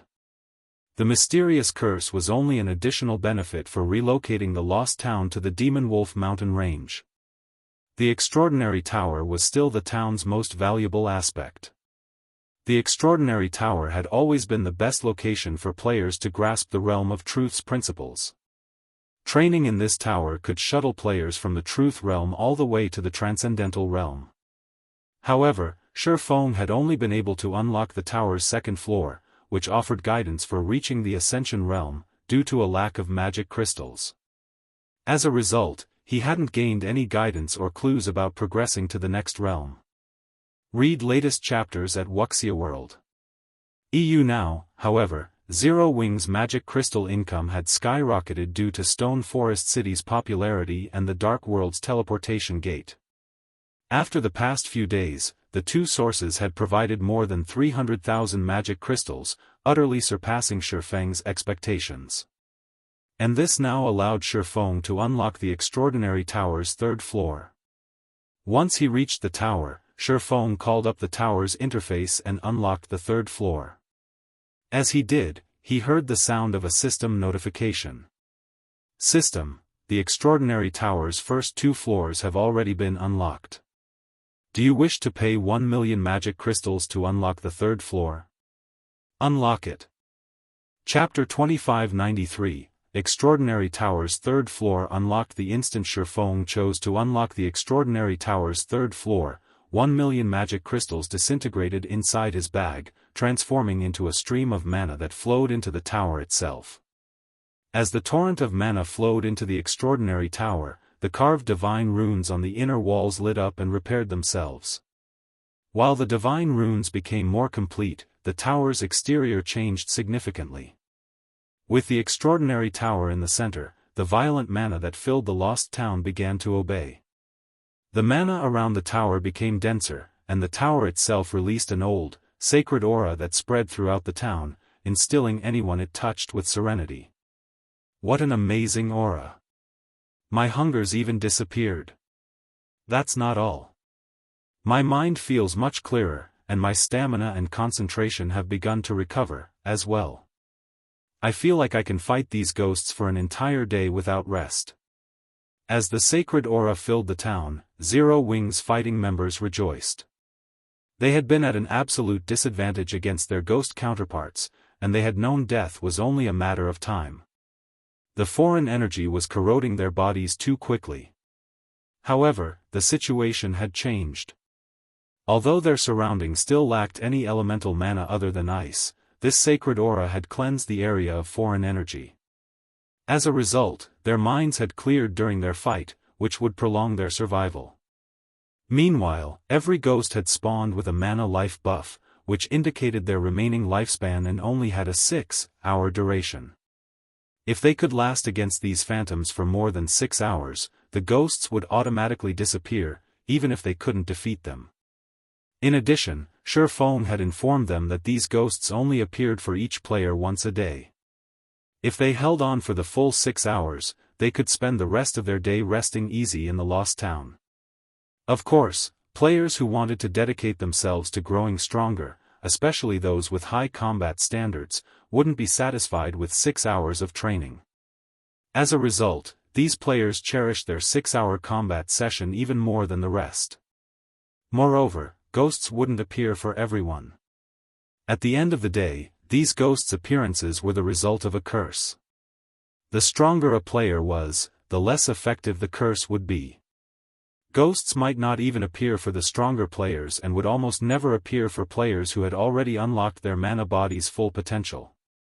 While everyone was surprised and elated about the new changes to the lost town, the extraordinary tower's sacred aura had finally filled the town. At the same time, a translucent barrier formed around the lost town, isolating it completely. This barrier also calmed the violent, ice-type mana in the town, creating a stable mana environment. The mana wasn't very dense, but it was enough to clear the players' minds of unhelpful thoughts. What did the guild leader do? Aqua Rose was shocked when she sensed the changes. She had felt this strange sensation before. To be precise, she had experimented with it during her travels within the Starlight Fortress's Legacy Gate. The only difference was the town's much lower mana density, which resulted in a much smaller boost to her mental capacity.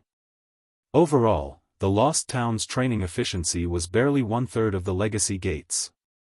Even so, that was astounding.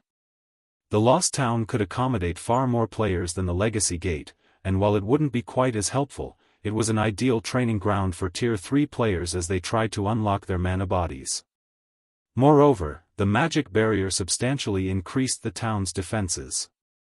With the barrier in place, defeating the monster tides would be far easier. While Aqua Rose and Zero Wing's other members fortunate enough to enter the Legacy Gate were shocked over the Lost Town's transformation, something else within the extraordinary tower had shocked Surpassing. This is the result of unlocking the extraordinary tower's 3rd floor. He was at a loss as he sensed the ancient aura filling the hall. Normally, only in ancient fortresses could contain all 7 mana elements, yet the extraordinary tower brimmed with all of them. Moreover, the mana here was even denser than in the Starlight Fortress. If Tier 3 players trained here, breaking past the 100% threshold would no longer be just a dream, not to mention fully unlocking their mana bodies. He had been worried about crossing that threshold himself, but the tower's new environment had just increased his chances by 10%. If his chances had only increased by 10%, others would have an even greater boost. If players who hadn't yet unlocked their mana body's full potential trained in the extraordinary tower, they could definitely accomplish the task in a short time. In fact, their training efficiency here might be twice as high as it was against the humanoid ghosts. Fighting in an area with all 7 mana elements would yield completely different results than fighting in an area with almost none of them. Players would have a much easier time recognizing and controlling the flow of mana in the former. Unfortunately, while this environment was idyllic, there was a limit to the number of players who could take advantage of it. This mana was contained in the Extraordinary Tower's training grounds. The first floor could only accommodate 100 people at a time, while 50 could fit on the second floor, and only 10 would fit on the third. In total, only 160 people could use the Extraordinary Tower at the same time. That was only under ideal circumstances. In reality, far fewer players could train in the Extraordinary Tower at a time. If players wanted to use the second or third floors, they'd have to clear the previous floors first. Shifeng didn't give the matter much thought before he instructed Zero Wing's main force members to train in the tower during their free time and to ignore level grinding and raiding monster dens. Unlocking their mana bodies was far more important than raiding monster dens and level grinding.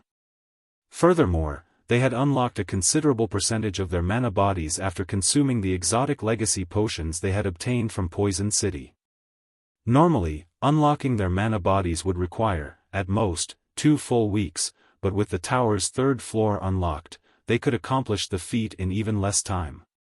Once all of Zero Wing's main force members unlocked their mana body's full potential, the team's grinding efficiency would improve. Securing the Demon Wolf Den that housed the medium teleportation point would also become easier. With his guildmates desperately training, Shifeng made his way to the tower's second floor to begin his ascent. He had reached his limit during his last visit to the Extraordinary Tower's second floor, unable to improve further regardless of how hard he had tried. Even after creating Sword's transmigration, he hadn't been able to reach the top of the second floor's staircase and had been thrown after reaching the 30th step. Now, however, he had fully unlocked his mana body and gained a newfound understanding of mana. He had even learned a mana technique, and he was ready to challenge the second floor again to push himself through that final barrier. Neither his Tier 4 promotion quest nor the Divine Dragon's trial would be easy to complete. If he failed, he would suffer unimaginable consequences. Fortunately, both trials focused on testing players' individual strength. Advancing through the realms of truth would undoubtedly provide immense help in both upcoming trials. This was why he had decided to activate the Extraordinary Tower's third floor now. Read latest chapters at Wuxia World. EU controlling his emotions, Shifeng climbed the first step on the second floor's staircase. 2 silver-armored swordsmen then appeared, charging at him with the intent to kill. As Shifeng made his way to the Extraordinary Tower's third floor, a group of level 110 experts arrived before Stone Forest City's gates, causing a commotion at the city's main entrance. "So, this is Zero Wing's Stone Forest City," an elegant, middle-aged man amidst the group commented as he gazed at the magnificent city before him. With a surprised tone, he continued, "It is truly extraordinary. With such dense mana and natural terrain advantage, wonder should have grown much stronger here. Don't forget our orders, Elder Hermit. We are not here to sightsee," a bald, middle-aged man in black robes scolded, rolling his eyes. "No matter how much stronger she's grown, wonder must return with us. The time for her willful rebellion has come to an end." "I know. Isn't that why I tagged along in the first place?" Hermit replied. Instead of getting upset at the bald man's comment, he breathed a deep sigh as he led his team into Stone Forest City. Chapter 2594, Half-Step Grandmaster. Stone Forest City, Candlelight Trading Firm. Following the NPC, Hermit and the bald man arrived at one of the basic meditation rooms on the trading firm's top floor. They were greeted by the sight of a woman in luxurious, dark blue robes and enveloped in a faint layer of mana. The woman was steadfastly focused on brewing a potion, her every action smooth and dexterous. A short moment later, the woman lifted her hand, holding a potion that radiated dense mana. She can brew the master-ranked advanced magic resistance potion so easily? She must not be far from becoming a Grandmaster alchemist. The scene had astonished Hermit and his companion. Master-ranked magic resistance potions were quite rare and costly on the market. They could, after all, enable Tier 3 players to roam level 100+ maps with harsh environments. However, Master-ranked advanced magic resistance potions were even stronger. Not only could they help Tier 2 players survive in the severe environments in level 100+ maps, but the potion's effects would also last 24 full hours. Level 100+ maps had abundant resources, particularly those level 110 and above, but their environments were severe and dangerous. Only Tier 3 players could survive in these maps without aid. Unfortunately, the various powers had too few Tier 3 experts at this stage of the game, and they had to rely on their Tier 2 members to gather resources for their development. Hence, the demand for Master-ranked advanced magic resistance potions was incredibly high. However, crafting Master-ranked advanced magic resistance potions wasn't easy. Even a Master Alchemist wouldn't have more than a 30% success rate, and the potions took a long time to brew. Including the current rarity of Master Alchemists, there wasn't enough supply of these potions to meet demand. Silent Wonder, on the other hand, could effortlessly brew these potions. Moreover, she had completed her last potion with astounding speed. She was efficient enough to take on the work of 3 or 4 Master Alchemists. With those skills, she was likely on the brink of becoming a Grandmaster Alchemist. Rather than Silent Wonder's alchemy standards, Hermit and the Bald Man were far more surprised to see that she had reached level 111. She was actually one level higher than they were. It seems the rumors calling Stone Forest City a sacred leveling ground were true. After all, Hermit muttered, staring at the level displayed above Silent Wonder's head in shock. Silent Wonder wasn't a pure combat player. Although players could gain EXP through their subclasses, they didn't earn nearly as much as combat players, who relentlessly grinded monsters in the fields. Despite that, Silent Wonder had still surpassed both of them. This fact alone made it clear how extraordinary a Guild 0 wing was. Fifth Uncle, Elder Hermit, isn't there still some time before the family competition begins? What's with the sudden visit? Silent Wonder asked, curious to see the two people enter the room. The Azure Chamber of Commerce held a competition between its main shareholder families once a year on the same date. The next competition would begin in 6 days. Even if her family intended to escort her to the Western continent, she had expected they'd only show up the day before. She had no clue why they'd show up so early without prior notice. Moreover, Hermit, the man responsible for Demon Stone Town's safety, had come to see her. These two didn't seem like they were simply here to escort her. There is indeed still some time before the competition, but that's not the only reason we've come, the middle-aged man informed her.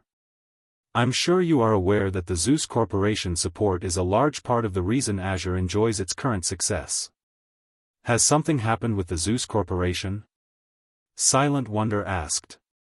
The Zeus Corporation was one of the top 10 corporations in the world. The corporation's support was also a large part of the reason that the Azure Chamber of Commerce had grown over the years and achieved its current status in God's domain. Moreover, the Zeus Corporation had a considerable portion of the Super Guild, Violet Sword's shares. Violet Sword was relatively ancient, with over a century of history. It was one of the oldest super guilds to rise in the virtual gaming world. Its long history was only second to the 5 great super guilds, and the guild's relationship with the Zeus Corporation was why Azure had developed so smoothly on the Western continent. That's right. Violet Sword urgently needs lifestyle masters, so Zeus has decided that Azure will offer support. Since you are the greatest talent among our family's younger generation, you cannot avoid developing in Violet Sword. We have come to escort you to the guild's headquarters, the bald, middle-aged man explained, nodding. Develop in Violet Sword? But, Silent Wonder was stunned. I know you wish to remain in Zero Wing, seeing as it has helped you so much. Helplessly, the bald man continued, however, you know how much the Zeus Corporation has helped Azure. Zeus's help is the very reason that Azure maintains its hold on a Grade 1 or Vein. You are one of the lifestyle masters the corporation handpicked. If you don't go, not only will our family lose Zeus's support, but we might also lose our hold on that vein, which Azure relies on to survive. The Zeus Corporation was rich and powerful. It also commanded considerable strength and influence in the West. One word from the corporation is all it would take to throw the Azure Chamber of Commerce to the wolves. Can you give me some time to think, fifth uncle? Silent Wonder hesitantly requested. We might have allowed you to do as you wish until now, but this concerns the family's future. We cannot allow you to continue this willful behavior anymore. The bald man snapped. Once the family competition has ended, you will travel to Violet Sword to continue your development. Take this time to prepare. You don't need to worry about your situation with Zero Wing. We will help you settle it. With that, the bald man and hermit turned and left the room, leaving Silent Wonder stupefied. After leaving the Candlelight trading firm, the two men headed straight for Zero Wing's residence. Don't you think you're being a little too impatient, Wuxiang? We should have given Wonder some time to accept the situation, Hermit commented, sending a sidelong glance at his companion. Accept it? Do you assume I don't want to? The bald man, Long Wuxiang, solemnly replied, offering a bitter smile. The Zeus Corporation has given us an ultimatum. In fact, the corporation has already delivered the other family's younger members to train with Violet Sword as a means to harass the Long family. Read latest chapters at Wuxia World. Even so, I'm afraid Wonder will not go obediently, Hermit said. With as stubborn as she is, persuading her will be difficult. That's why we're going to meet with Zero Wing.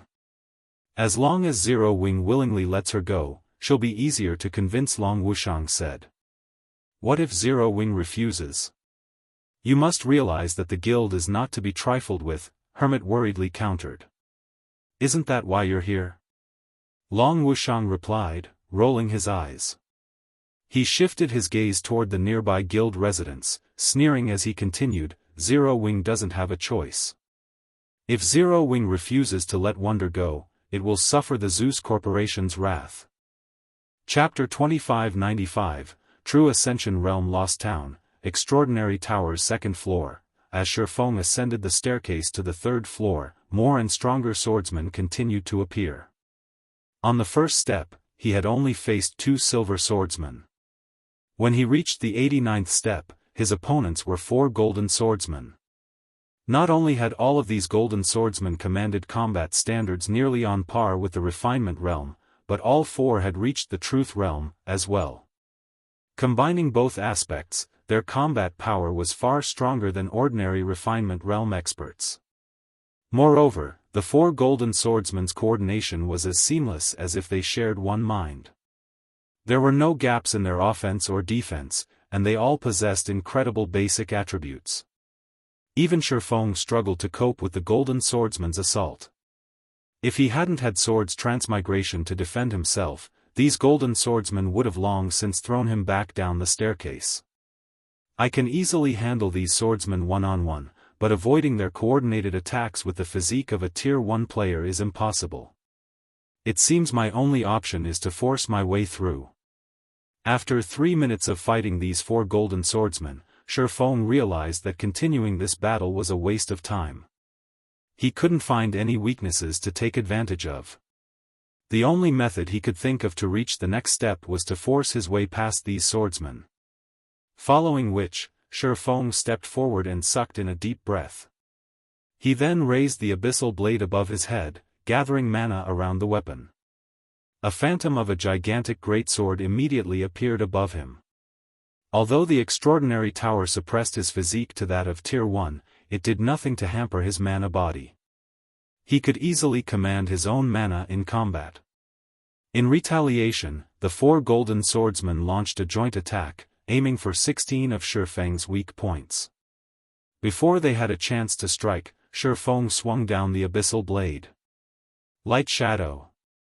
Boom! After the phantom greatsword's descent, all 4 golden swordsmen stumbled back several steps, falling out of formation. Taking advantage of the opportunity, Feng charged at the nearest opponent. His target reacted quickly. Although the golden swordsman hadn't regained its posture, it used a horizontal slash in an attempt to stop Feng's charge. However, Feng didn't give the golden swordsman a chance to defend itself as his sacred sword transformed into a streak of light, deflecting the horizontal slash. He then thrust the abyssal blade at the golden swordsman's chest. Pang! Sparks flew as the fragmented legendary weapon collided with the golden swordsman's armor, shoving it back a few more steps before it fell.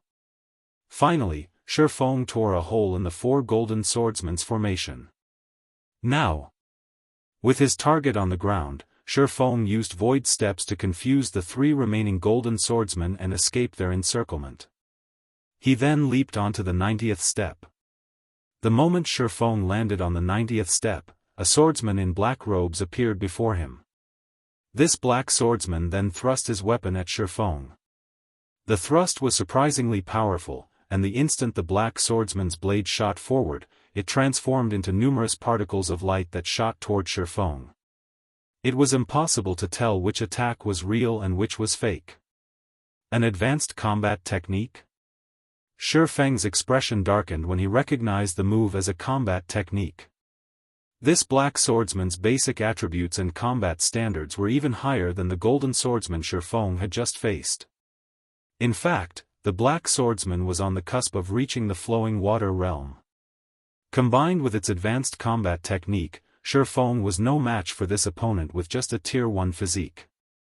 Of course, this disadvantage wasn't enough to make Feng give up. Instead, he brandished Killing Ray in response. Swords Transmigration. The instant the two weapons met, a deafening boom echoed throughout the second floor. The impact was so powerful that Feng stumbled back down to the 89th step. He hadn't had time to readjust his posture, and the four golden swordsmen he had left behind subsequently threw him back down to the base of the second floor's staircase. The 90th step's black swordsman is amazing. I saw no excess movements, and it perfectly integrated an advanced combat technique.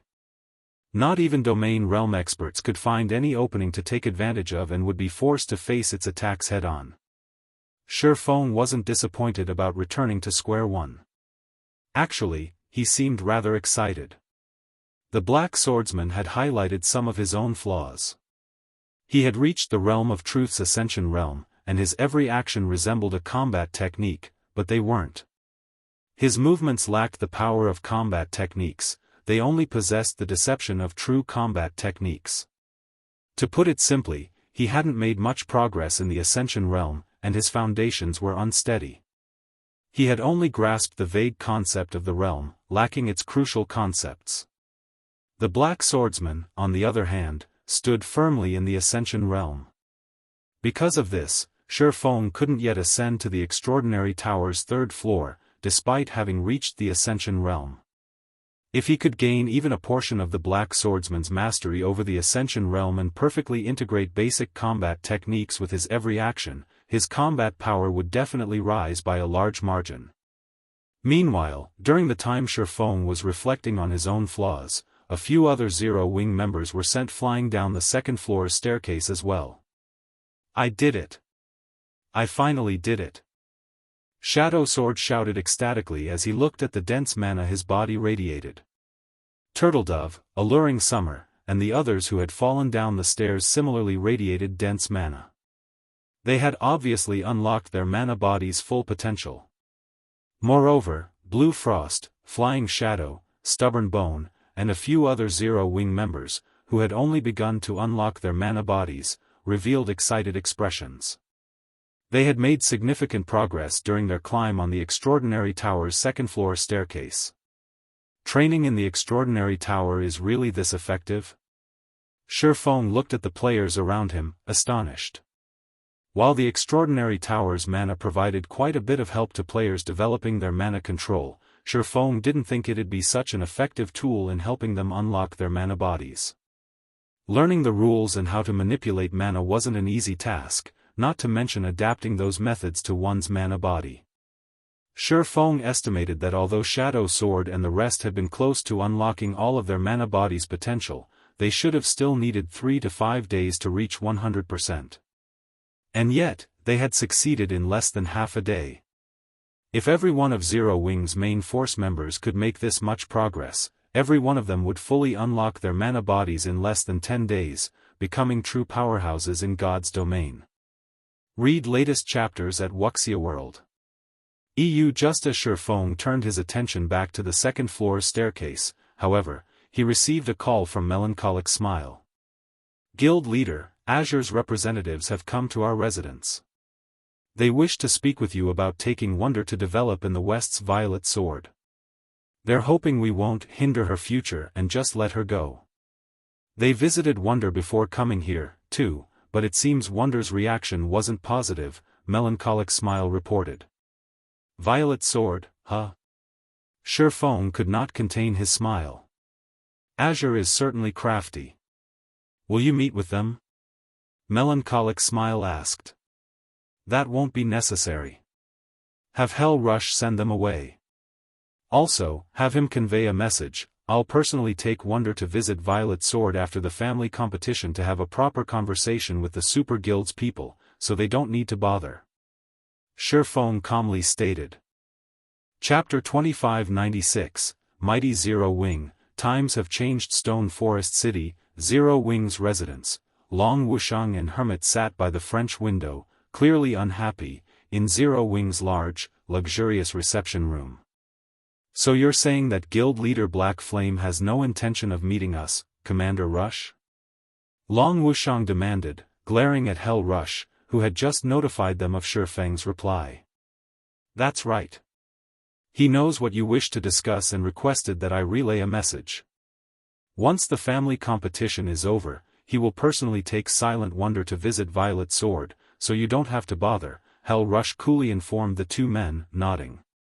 The message stunned both of them, particularly Long Wuxiang. Long Wuxiang had considered many possible outcomes before visiting Zero Wing's residence, and had prepared a variety of arguments to persuade Shifeng to let Silent Wonder go. However, he never considered that Shifeng would simply refuse to meet with them, turning them away. However, what truly surprised the bald man was the fact that Hell Rush had followed Shifeng's instructions, conveying the message personally. The alliance between Netherworld Empire and Zero Wing was no longer a secret among the various superpowers, especially after the battle at the Dark World's Teleportation Gate. That battle had exposed the relationship between the two guilds. Hell Rush, however, was a famous slaughtering god on the Western continent. He even commanded Netherworld Empire's strongest Trump Legion. Even Violet Sword's guild leader would have to take him seriously, yet, he obediently played the role of Shifeng's messenger. Good. Since guild leader Black Flame understands the situation, we won't overstay our welcome. Long Wuxiang decided after calming himself. He then stood to leave the room with Hermit. After they left Zero Wing's residence, the air around Long Wuxiang dropped a few degrees, becoming so cold that nearby players shivered. Even the Azure experts that had tagged along shuddered as Long Wuxiang's frosty aura swept over them, to think that even the famous Hell Rush would obey Black Flame. I hadn't expected Zero Wing to have such a close relationship with Netherworld Empire. Violet Sword might make concessions if they find out about this, Hermit surmised, glancing at the twisted expression his comrade was making. Concessions? Long Wuxiang laughed. I admit that Zero Wing is clearly close with Netherworld Empire, but after all is said and done, they are only allies. Zero Wing has barely any power in the West, while Violet Sword is a titan. It is obvious who holds the advantage on the Western continent. How much help would Netherworld Empire possibly be willing to offer Zero Wing? Moreover, this matter involves Violet Sword's future and prestige. The guild won't budge just because of Netherworld Empire's interference. Violet Sword aims to join the 5 great super guilds, after all. So what if Zero Wing and Netherworld Empire are close allies? And as for Black Flame's plan to negotiate with Violet Sword personally, that's nothing more than fool's talk.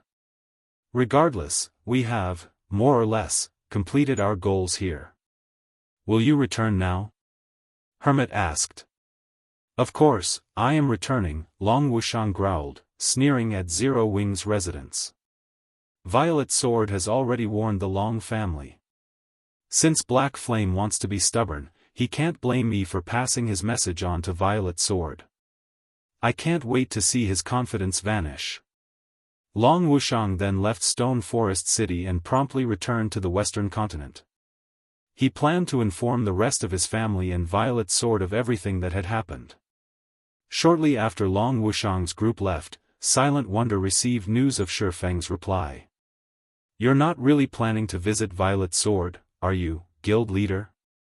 Silent Wonder asked as she watched Shifeng's image on the screen before her. Refusing to meet with her fifth uncle might have been fine, but Shifeng was playing with fire by declaring that he'd resolve the matter personally. Zero Wing had become a titan in the east, but its roots were still weak on the western continent. Trying to convince the Zeus Corporation and Violet Sword to abandon their plans would be impossible with the power Zero Wing currently commanded. If this matter weren't handled carefully, Zero Wing could become the Zeus Corporation's enemy, which wouldn't be good news for the guild.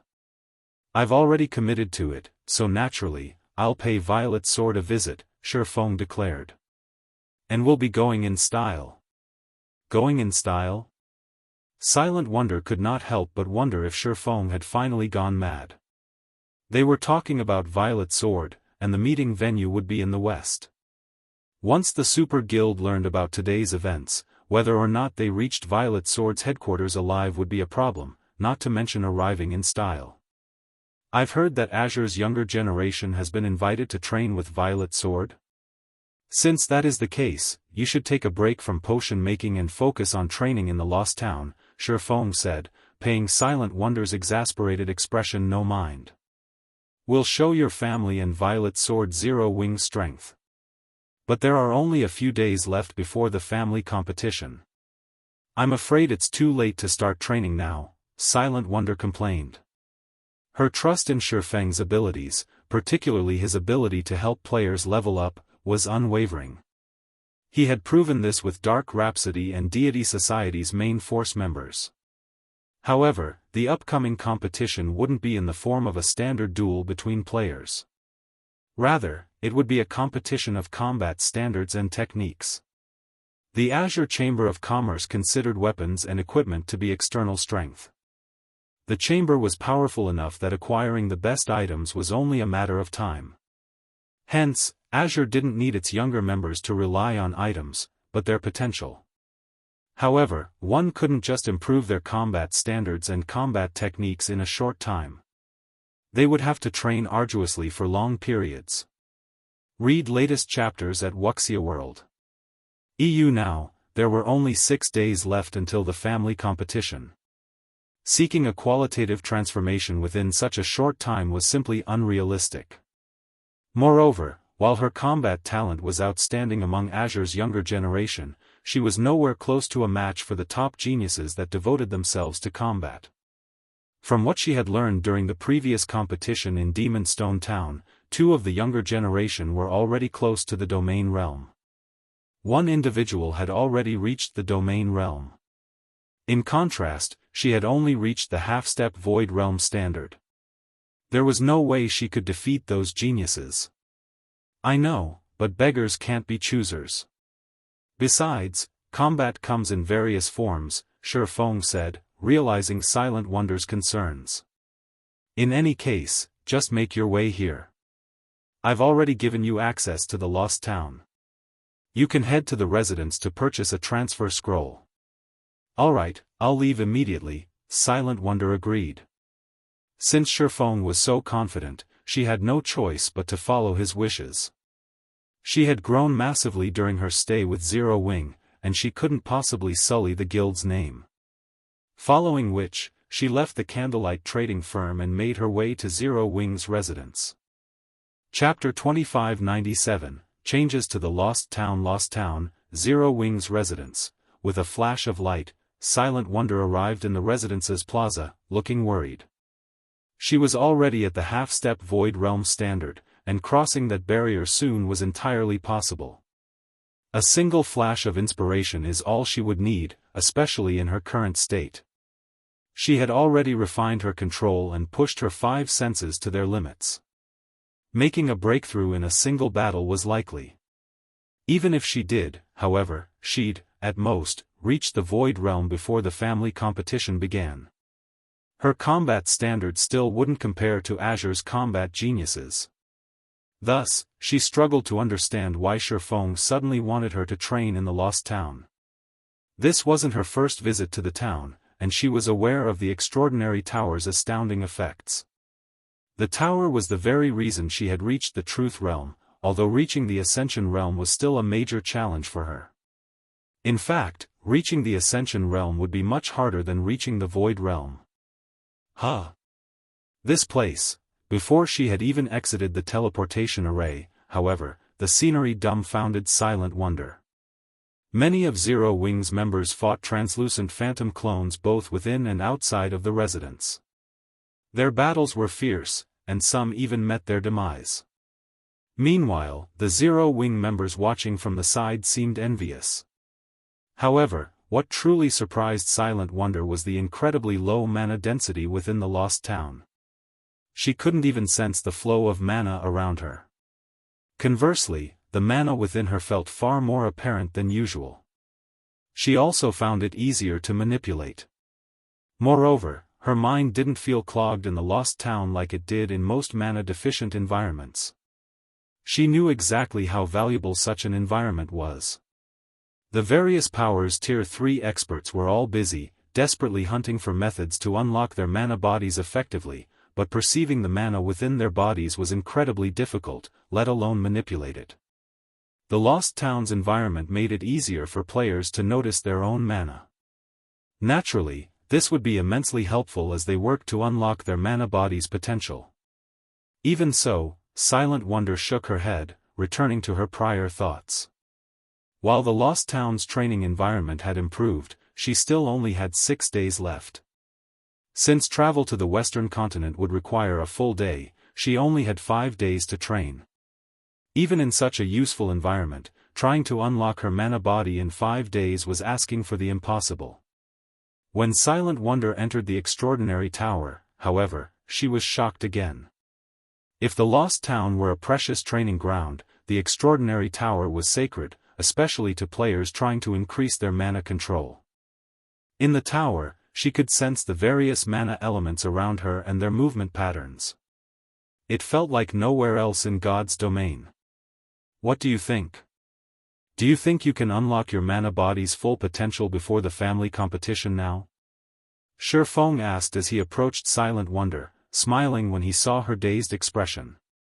God's domain offered a variety of ways to increase one's combat power, particularly after players reached Tier 3.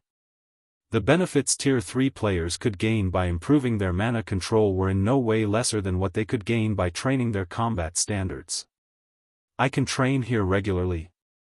Silent Wonder asked. This wasn't the first time she had stood in the tower, but it had changed drastically. She found it truly hard to believe that she could spend all her time training in such a sacred place. This environment was astonishing, and it had to come at a high price. Of course, Shifeng confirmed, nodding. He understood Silent Wonder's concerns, and maintaining the Extraordinary Tower was costly. After activating the Extraordinary Tower's 3rd floor, he had to spend 20,000 magic crystals per day to keep the 3rd floor's divine runes active. No first-rate guild could afford the expense, but it wouldn't be a problem for Zero Wing. Zero Wing was more than capable of keeping the Extraordinary Tower running at full power every day. Although I can't make any promises, I should have a high chance of succeeding before the competition, Silent Wonder said after giving the matter some thought. However, are you sure you won't reconsider visiting Violet Sword, guild leader? Violet Sword is the only one harassing my family on the surface, but it's backed by the Zeus Corporation in this. If the situation isn't handled carefully, our guild might not be allowed on the Western continent anymore. Thanks to her experiments and the ancient potion Shifeng had given her, she had unlocked over 30% of her mana body. If she focused on training in the Extraordinary Tower, reaching 100% within 5 days was definitely plausible. However, the family competition was a small matter. The Zeus Corporation was the real problem. The West's guilds under the Zeus Corporation's control weren't limited to the Azure Chamber of Commerce and Violet Sword. The corporation had significant shares in a few adventurer alliances, as well. Even without Violet Sword strength, Zeus could easily destroy a superpower in the West by simply issuing a bounty. Meanwhile, most of Zero Wing's power lay in Cold Spring Forest. The guild had far less influence outside of the neutral map. There were also quite a few superpowers targeting Zero Wing in the east, not to mention the west. As long as you can do it, it's fine. Don't worry about the Zeus Corporation. If they really want a fight in the end, I don't mind giving them one, Shifeng said, brimming with confidence in his guild. That's right. If the Zeus Corporation goes too far, we'll prove that Zero Wing isn't to be trifled with. Aqua Rose commented as she approached. That's why you don't have to worry about anything, Wonder. Just focus on unlocking your mana body. You mustn't let those bastards look down on Zero Wing. Silent Wonder was touched by her companion's assurances, although their comments still rendered her speechless. It was enough of a problem that Shifeng, Zero Wing's guild leader, liked to cause trouble, but now, Aqua Rose had picked up the habit. They were talking about one of the top 10 corporations in the entire world, not an opponent to be casually provoked. After Shifeng gave Silent Wonder some tips to unlock her mana body, he sent Aqua Rose and the other guild members with fully unlocked mana bodies to Zero Wing's residence. He then began to plan the raid on the Demon Wolf Den that housed the medium teleportation gate. Once they secured it, Zero Wing would have another open path to travel between the two main continents. Some time later, 12 players gathered in the residence's spacious plaza. Although there weren't many of them, the collective mana they radiated substantially increased the mana density in the plaza. Guild leader, everyone's here, but I'm afraid that raiding the Demon Wolf Den you mentioned will be difficult with just 12 of us and those personal guards, Aqua Rose said. For the various superpowers, having 12 Tier 3 experts with fully unlocked mana bodies and several dozen Tier 3 personal guards was definitely something to be proud of. God's domain's powers would even consider the force nearly invincible, but they were about to face the monsters in the Demon Wolf Den Shifeng targeted. According to Fire Dance's scouting reports, the Demon Wolf Den was home to more than 50,000 monsters, with level 120 lords being the weakest among them. Many of these monsters were even ordinary Grand Lords and Grand Lords with special bloodlines. Moreover, the Den had a particularly severe environment. Even Fire Dance, who had already unlocked her mana body's full potential, had nearly lost her life during her scouting mission. It would agree with you, but don't we still have a Tier 4 personal guard? Shifeng countered, chuckling as he gestured to the fully armed Versailles behind him. Read latest chapters at Wuxia World. Him. But his level, Aqua Rose only felt concern when she looked at the elderly NPC. Versailles might have an imposing aura, but she couldn't help the feeling that he would be unreliable. While Tier 4 NPCs were very powerful, Versailles was only a secret silver guard. At best, he could hold his ground against an ordinary mythic monster of the same level, but the old man was only level 112, which was even lower than the gathered players. How was he supposed to help them fight level 120+ mythic monsters or Grand Lord-ranked mutated demon wolves that rivaled mythic monsters? The rest of the team worried, as well. They could now afford to risk their personal guards' lives, but resurrecting a fallen guard would still require the precious water of life. It wouldn't be a laughing matter if all of these personal guards fell in battle. Let's go. You'll understand when the time comes, Shifeng dismissed the matter, still chuckling. He then led the team to the Demon Wolf Denver. Meanwhile, on the western continent, Long Wuxiang had returned to the Azure Chamber of Commerce's residence and relayed Shifeng's message to his family's elders and grand elders. Chapter 2598, Clever Use of Personal Guards. Winter Empire, Winter City, Azure Chamber of Commerce's residence. The Long family's elders and grand elders sat within a luxurious, top-floor meeting room, all wearing solemn expressions. If a Tier 3 player entered the room, they'd shudder with fear upon sensing these individuals' chilly auras. What arrogance! Zero Wing is too full of itself. That's right. It is simply responsible for a few achievements in the East, yet it assumes it can stand on the same level as Violet Sword in the West. It's ridiculous. Zero Wing wants to negotiate with Violet Sword? Does the guild think it rules the Western continent? The Long family's elders and grand elders were furious when they heard Long Wuxiang's report. They might have understood if Zero Wing had only refused to let Silent Wonder go.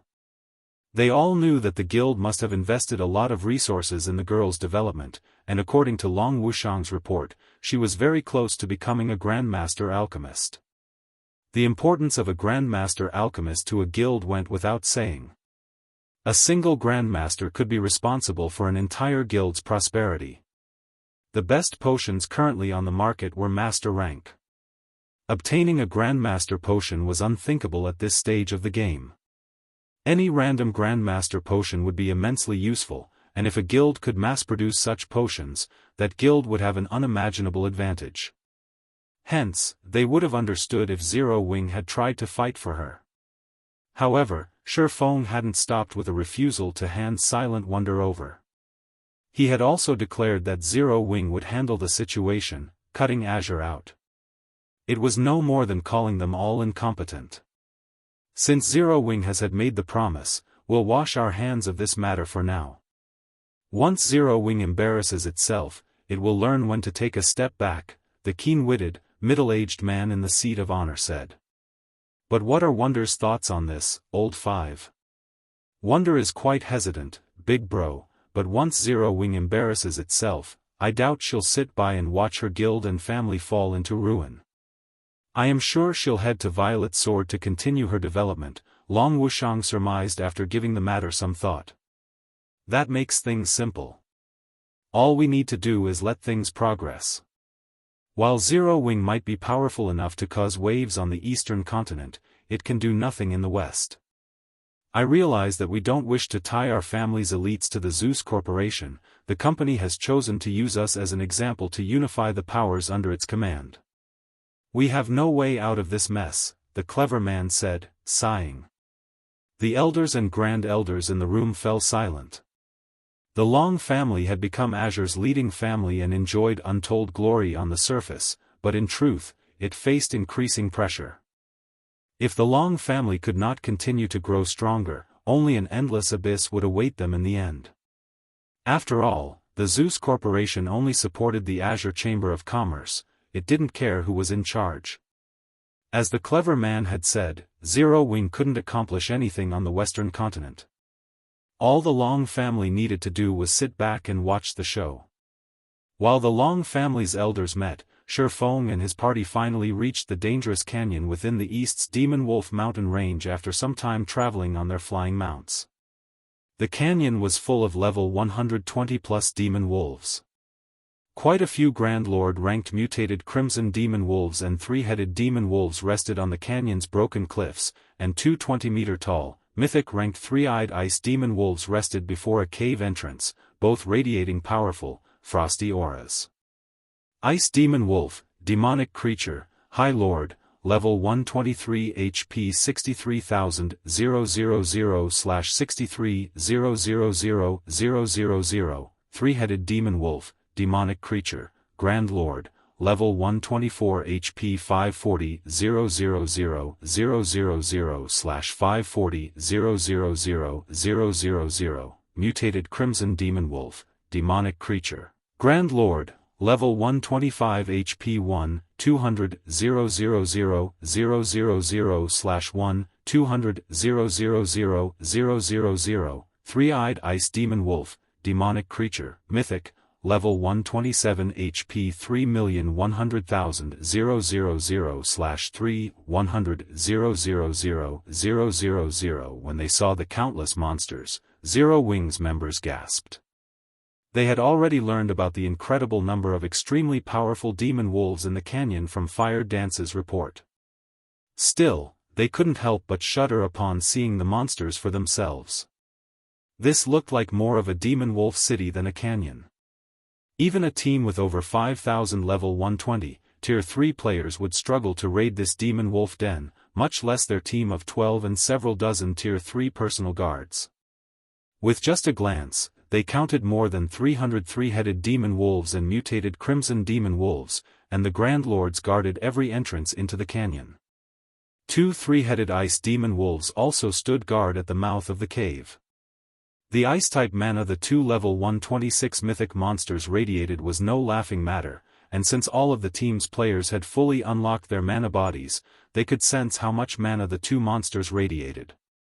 They felt as if they were staring at 2 gigantic mountains, not just mythic monsters. Enveloped in such overwhelming ice-type mana, manipulating the ambient mana would be impossible. Although they could use their own mana in combat, their mana would be suppressed, and they wouldn't be able to exhibit their skills and spells' full power. Guild leader, must we really clear out these demon wolves? Kola asked. He had wanted to test his new equipment, but he couldn't help his nervous gulp when he saw the demon wolves here. Even if we rely on the personal guards during the fight, I doubt we'll have an easy time. These demon wolves must be dealt with, but we're not relying on the personal guards. We'll be doing the cleaning ourselves, Shifeng said, shaking his head. We will? His guild leader's plan surprised Kola. Even working with their personal guards, they'd still have a difficult time defeating these demon wolves, yet Shifeng informed them that they'd take out the monsters on their own. This had to be a joke. Emichim. The demon wolves here are special. Not only are there so many, and they're strong, but they also have high combat standards. Moreover, this environment's mana suppression is quite powerful, which makes using skills and spells incredibly difficult. Players will have to rely on their combat techniques here. Consider this another training ground. From today on, we'll train here, Shifeng said, nodding. Once you run out of stamina and concentration, return to training in the Extraordinary Tower and recuperate. When you've rested, return here. Clearing this area will be our main task for the next few days. He had wanted to activate the medium teleportation point, boosting Zero Wing's development speed, as soon as possible. However, Shifeng's most recent battle on the Extraordinary Tower's second floor had made one thing clear: the realms of truth weren't as simple as he had initially assumed. He had thought he had mastered a considerable portion of the realms of truth's principles, but in reality, he only knew the tip of the iceberg. He had never once truly exhibited the realms of truth's full potential during combat. Meanwhile, Tier 3 was only a transition period for true powerhouses. The difference between their strength and that of ordinary experts would become more prominent as players reached level 120 and began to challenge their Tier 4 promotion quests. While Zero Wing had plenty of expert players, very few qualified to be called peak experts, and even fewer were apex experts that had reached the domain realm. Although powerful weapons, equipment, and bloodlines would be quite helpful during players' Tier 4 promotion quests, their combat standards would be the deciding factor between completing the quest or not. This would be particularly true of players who challenged their Tier 4 promotion quests at a low level. They'd face much higher combat standard requirements than if they waited. Since the Zeus Corporation was taking measures to consolidate its power, it was obvious that the various superpowers and major corporations had realized the significance of Tier 4. As a result, they were pooling their resources to nurture their peak and apex experts in preparation for their Tier 4 promotion quests. In the past, the various superpowers had only realized how important Tier 4 was after a few apex experts had completed their promotion quests. However, due to the butterfly effect Shifeng had caused, the superpowers now focused on training their high-tiered experts, rather than rely on Zerg tactics as they had in his past life. Hence, improving Zero Wing members' combat standards was of the utmost importance. If the various superpowers really were preparing their experts for the Tier 4 promotion quests, Zero Wing would be overpowered if it remained passive. Aside from normal training, life or death battles with monsters was an absolute must if players wanted to grow stronger. Only by risking their lives in battle could players unlock more of their potential. Now that Zero Wing had the Extraordinary Tower and the Demon Wolf Mountain Range's special region in its grasp, he had to take advantage of these benefits. In that case, guild leader, why did we bring all of these personal guards? Aqua Rose asked, confused. It had taken a lot of manpower to secure so many powerful personal guards, yet Shifeng didn't intend to use them in the fight. She didn't understand what he was trying to accomplish. Read latest chapters at Wuxia World. Ew, they're here to watch us fight and help during crucial moments, saving our lives, Shifeng seriously explained. His statement left the rest of his team speechless. Was this the right way to use personal guards? These demon wolves were so powerful.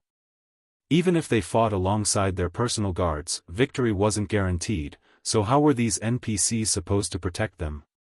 Since there are no more questions, let's begin our training. Shifeng declared, slashing killing ray through the empty air before him and sending a lightning bolt at a group of a dozen or so demon wolves.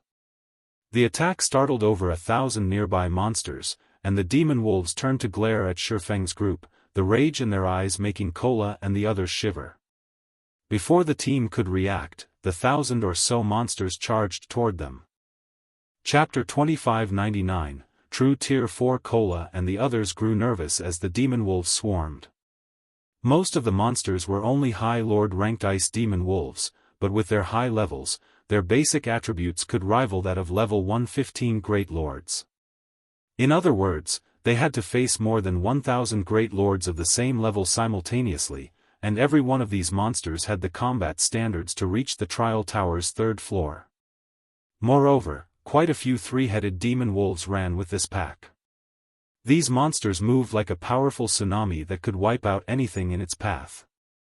As the demon wolves moved closer, and Zero Wings members prepared for battle, the pack split into two and surrounded the team. Completing the encirclement, the ice demon wolves opened a path for their Grand Lord-ranked brethren, allowing the three-headed demon wolves to move to the front. How intelligent are these monsters? Kola's eyes nearly fell from their sockets. These demon wolves moved more like a well-trained army than a bunch of demonic creatures, and this army had been specifically trained to target players. Before Kola and the others could react, one of the three-headed demon wolves charged forth. Over 100 ice demon wolves followed the Grand Lord, providing cover. Kola immediately responded by charging forward and using Justice Roar on the three-headed demon wolf. Just as the blinding light radiated from Kola, before he could land an attack, however, a playful look flashed in the Grand Lord's eyes, confusing the Guardian Knight. Two ice demon wolves then appeared from behind the Grand Lord, ramming their heads into Kola. Pung! The ice demon wolves bounced off Kola's armor, flying back, and the MT's assault came to a grinding halt. Before Kola could regain his stance, the three-headed demon wolf's paw descended toward him, enveloped in an ink-black glow. Don't you dare think I'm that easy to kill! Kola roared, reacting quickly and raising his shield to block the attack. The instant he raised his shield, however, he was dumbfounded. This time, 3 more ice demon wolves appeared from the Grand Lord's sides. A two-pronged assault. Despite the fact that demonic creatures shouldn't possess much intellect, these demon wolves knew how to work together to launch complicated assaults. Moreover, their coordination was simply perfect. They had executed their strategy with flawless timing. Not even players could pull off such a tactic. It was as if these demon wolves had practiced relentlessly to deal with him specifically. Just as Kola thought all hope was lost, an ice wall rose up around him. Boom! The wall shook violently when the three-headed demon wolf and 3 ice demon wolves collided with it, but it held steady. Stunned, Aqua Rose and the others glanced toward the origin of the ice wall's mana.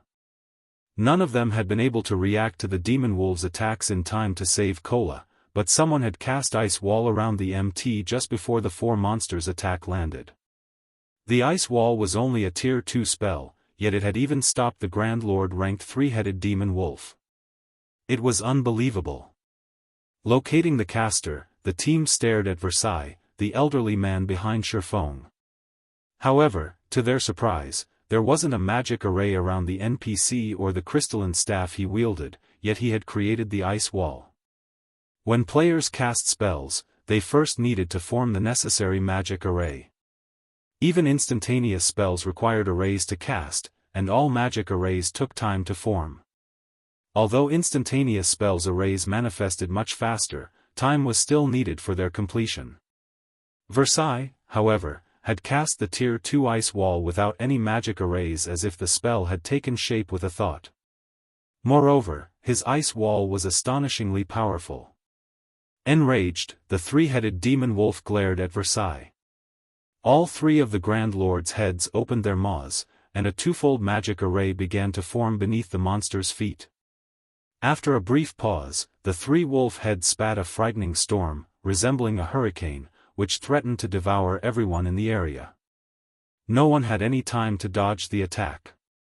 In response, Versailles lifted his free hand and summoned a rock wall, isolating them from the three-headed demon wolf.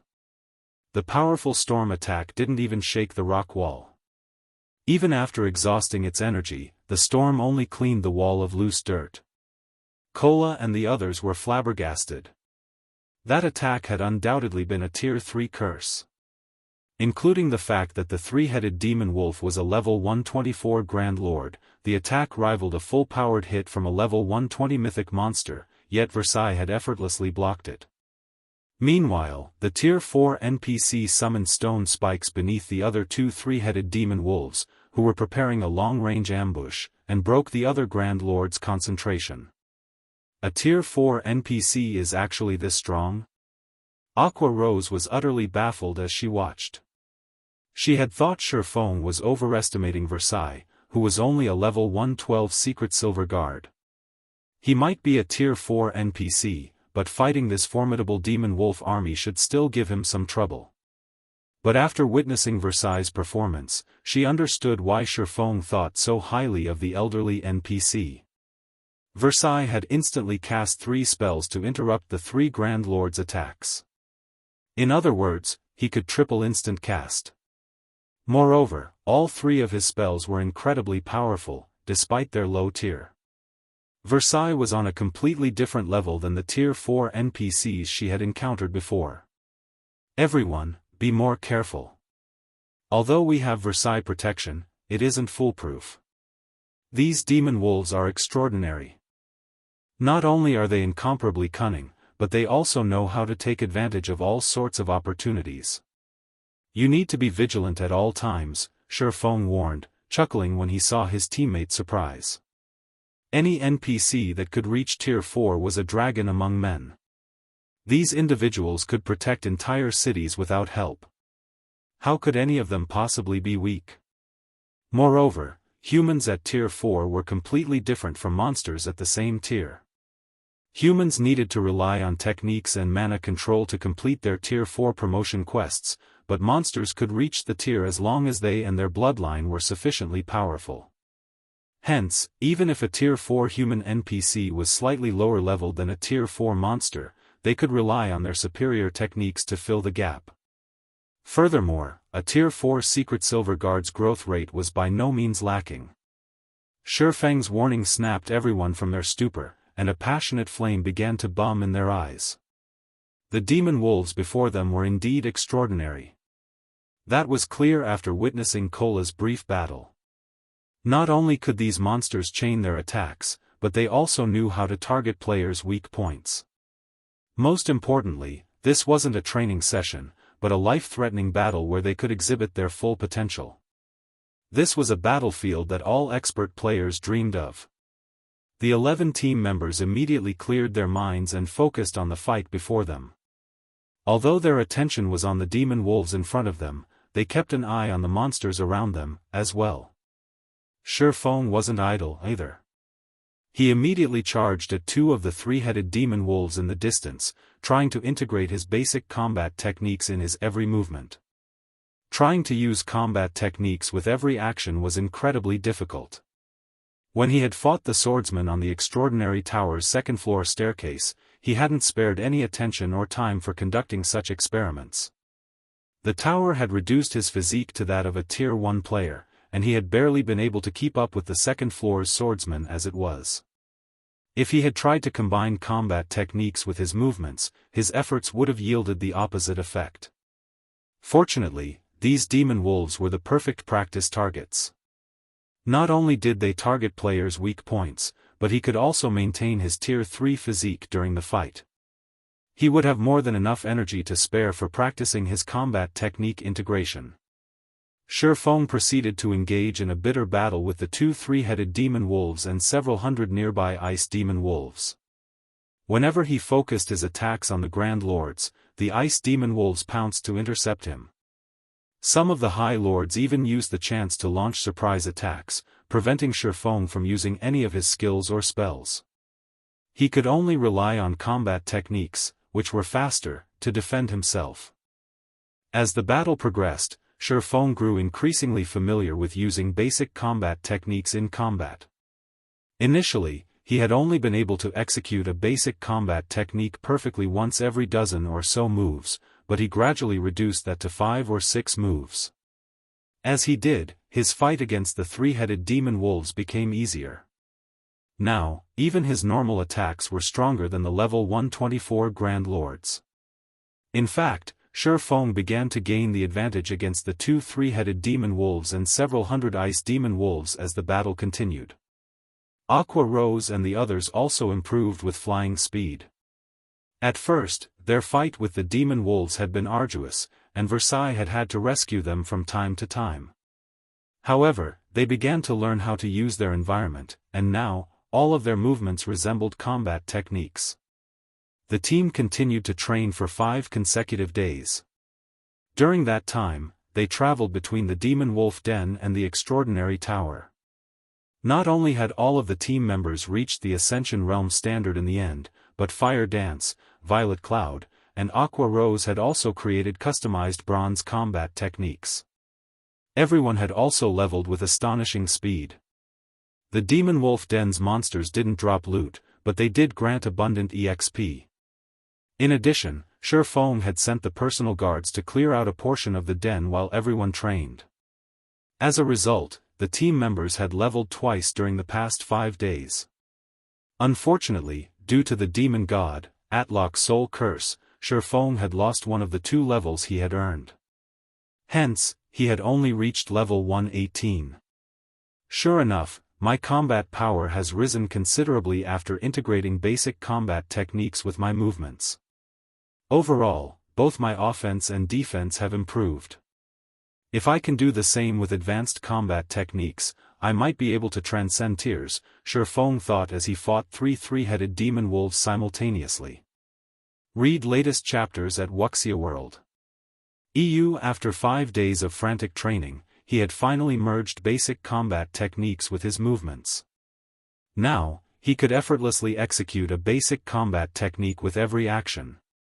As a result, his strength had undergone a qualitative transformation, and he could now pass the 90th step on the Extraordinary Tower's second-floor staircase. However, he still hit a roadblock on the 96th step during his fight with 3 black swordsmen. If he wished to defeat them, he'd have to become as powerful as the black swordsman, integrating advanced combat techniques in his movements. Unfortunately, the feat was too difficult to accomplish as he was. Advanced combat techniques consumed a lot more stamina and concentration than basic combat techniques. They were also far more complex. Executing an advanced combat technique normally was already a challenge. Trying to use one with every action was beyond Shifeng right now. Guild leader, we're almost out of time. If we don't hurry to the Western continent now, Wonder won't make it for the family competition, Aqua Rose announced when she realized Shifeng was engrossed in his fight. It's already time? Shifeng felt as if time had passed too quickly. Alright, let's get ready to return, then. Chapter 2600, Monstrous Upstarts West Continent, Frost Hills, Azure City. As a guild city in a level 90 neutral map, Azure City played a transitional role for many of the Winter Empire's players as they prepared to travel to level 100+ maps. Including the fact that the city's ruling guild, the Azure Chamber of Commerce, was one of trade and business, the city had become the largest trade hub in the Empire. Many players and powers traveled to Azure City on business, and the city enjoyed easily over 5 million visitors per day. A long line of players had formed at the city gates, waiting to enter, and from time to time, they saw gigantic flying mounts pass overhead, making the ordinary players in line jealous. Azure City is amazing. I've never seen flying mounts in other guild cities, yet so many have passed by while I've been in line, an independent, level 103 berserker exclaimed as he watched a two-headed vulture soar past. There are usually quite a few flying mounts coming and going from Azure City every day, but there seem to be far more today. I've heard that Azure is hosting the competition for its younger generation and has invited several powers to watch. I assume those flying mounts belong to the invited powers' upper echelons, a level 108 youth wearing a guild emblem explained. A competition among Azure's younger generation? The comment confused the berserker. What's so great about that? Isn't it just a PvP tournament between a bunch of unknown upstarts? It's not even a competition between peak experts, yet all of these powers are attending with such fanfare. I take it you don't know much about Azure. Azure is a veteran guild run by multiple families. Its main shareholders make their living through virtual reality games. Unlike the various superpowers experts, who generally start training only after turning 15 or 16, Azure's younger generation start their training during childhood. They're all astonishingly strong, far stronger than the various superpowers' ordinary experts. Some of them are even stronger than the superpowers' peak experts, the elementalist youth explained, rolling his eyes. Moreover, this competition revolves around combat standards and techniques. You can learn plenty just by watching the fight. Why else would Azure's partnered powers bother showing up? I bet most of them have brought their younger talents to watch, as well. I heard that this year is going to be extraordinary. Many of Azure's younger members have been training with Violet Sword. A few days ago, Violet Sword even announced that someone from Azure's younger generation fought Wildfighter, one of the vice commanders for the Chamber's strongest trump card, to a standstill. Violet Sword's upper echelons were stunned, a level 110, tier 3 swordsman wearing a guild emblem similar to the elementalist youth said. Fought Wildfighter to a standstill? Who are you trying to fool? Wildfighter is one of the top 30 players on the God's Domain experts list. The independent berserker protested, skeptical. Wildfighter has been famous for over a decade and is a publicly acknowledged monster. I've heard that Wildfighter can hold his ground against a level 110 mythic monster by himself. How could one of Azure's youngsters possibly fight him to a standstill? Almost every berserker player on the western continent knew about Wildfighter. For many berserkers, he was a goal and idol. Naturally, this level 103 berserker was no exception. This is insider information. One of my friends is a core member in Violet Sword, the level 110 swordsman argued. I wish I could watch the competition, too. Who knows? It might give me an idea of how to grow stronger. One-on-one duels between peak experts were rare, and even when they happened, the various superpowers kept a tight lid on the matter. Ordinary players only got to watch peak experts in action when the various major powers or superpowers waged war against each other. However, large-scale battles weren't as useful when trying to improve one's combat standards. Peak experts typically relied on their incredibly high basic attributes to overwhelm their opponents. They rarely used complex techniques in battle. When peak experts met on the battlefield, their fights were rarely one-on-one. To put it simply, opportunities to watch two peak experts rely on techniques in a duel were invaluable. Many players spent big bucks to spectate. While these several players chatted amongst themselves, a sharp cry rang through the air, echoing throughout the area. Everyone turned to find the source of this cry, spotting a giant eagle with a wingspan of over 20 meters. The bird of prey was shrouded in a black fog as it drew closer to Azure City. Crap! That's Violet Sword's Netherflame Eagle. Violet Sword is attending the competition, too? What a powerful aura. That eagle is nearly as strong as a Grand Lord. Nearly? I've heard that the Netherflame Eagle can take down Grand Lords of the same level.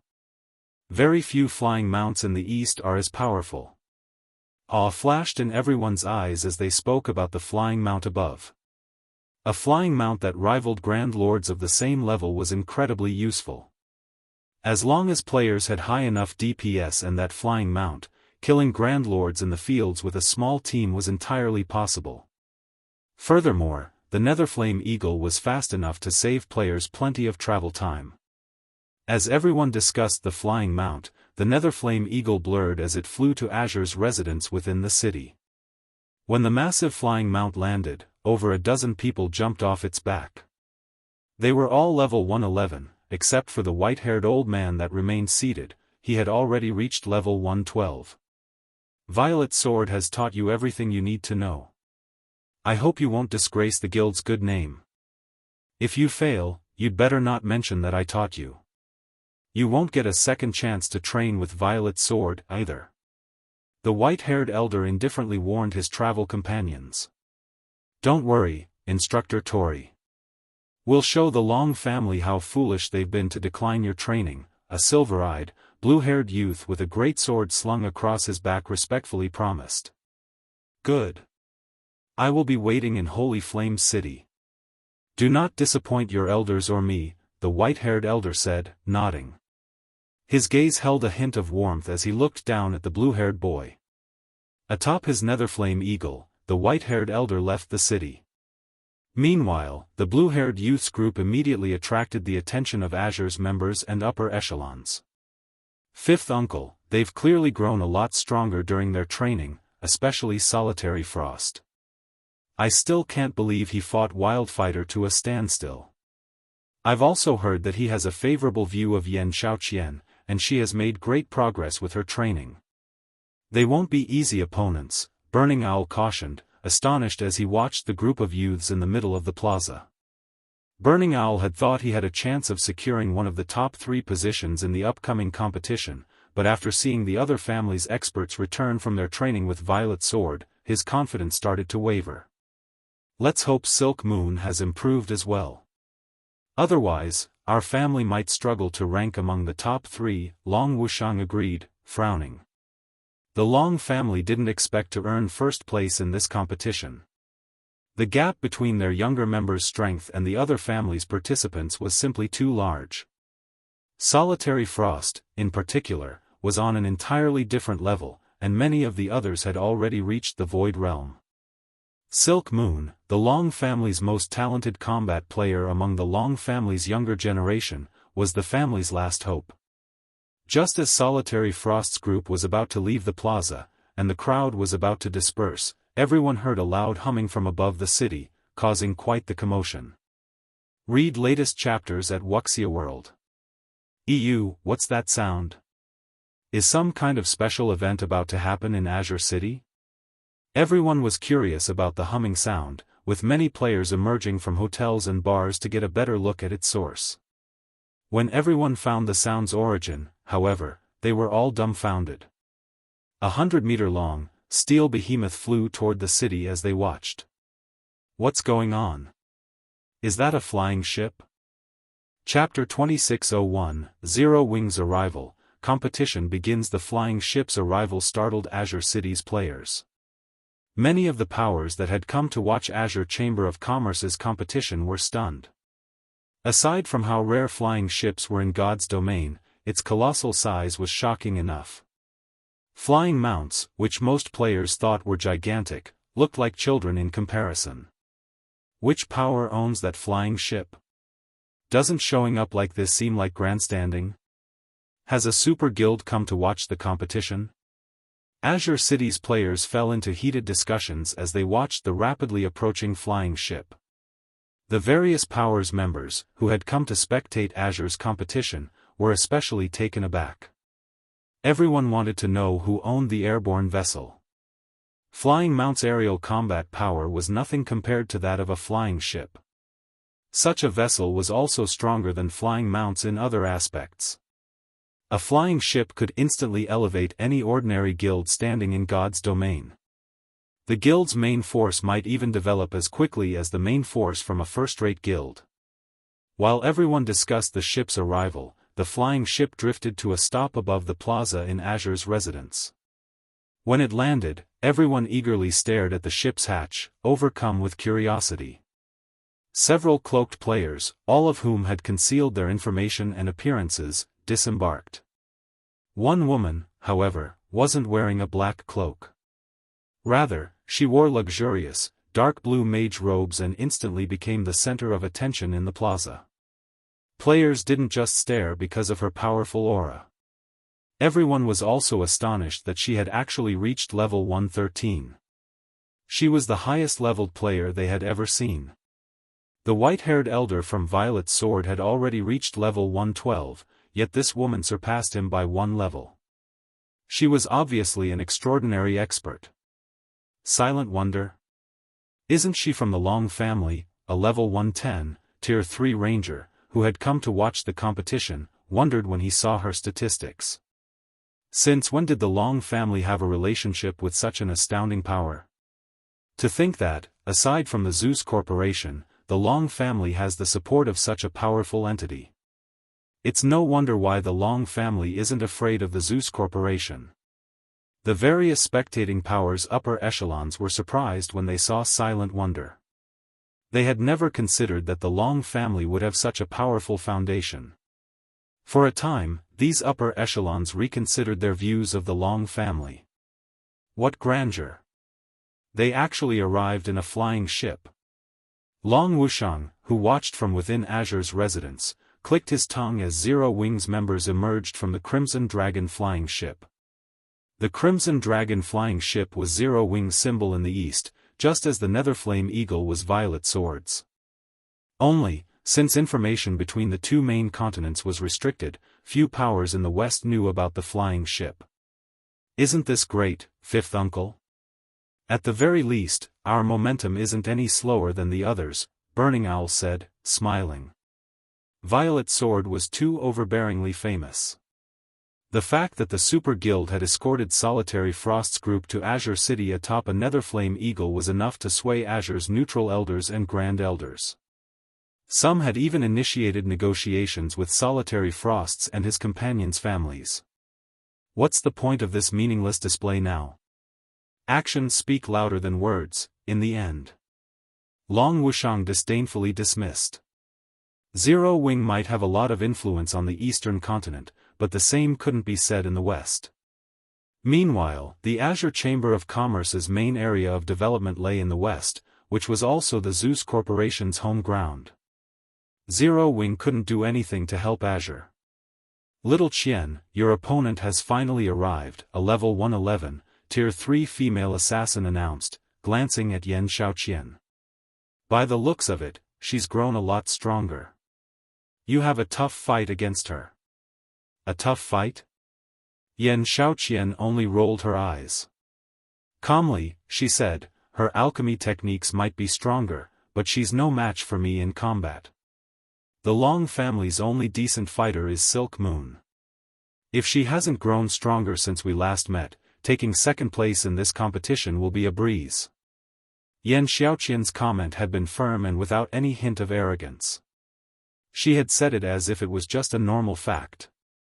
The female assassin didn't argue with her friend. What Yan Xiaoqian had said was true, after all. Their combat standards had considerably improved during their training with Violet Sword, and she had to admit that the veteran Super Guild was impressive. The Azure Chamber of Commerce was no match for Violet Sword when it came to nurturing experts. During Violet Sword's training, Yan Xiaoqian had grown tremendously. Many of Violet Sword's old monsters had even praised her for her talent. Now, she was only half a step away from the domain realm, and many of Violet Sword's old monsters were certain that she'd reach the realm soon. On the other hand, while Silent Wonder was an amazing alchemist, her combat talent was subpar in comparison.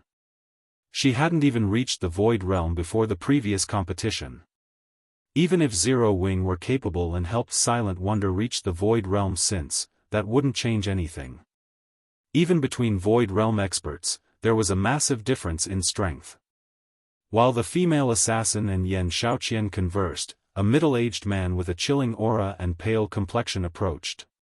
This man was Duan Han, the strongest member of the Duan family's second generation. Xiao Qian, I'm afraid you'll be disappointed this time. We just received news that Silk Moon won't be attending the competition for some reason. Nobody can get in touch with her.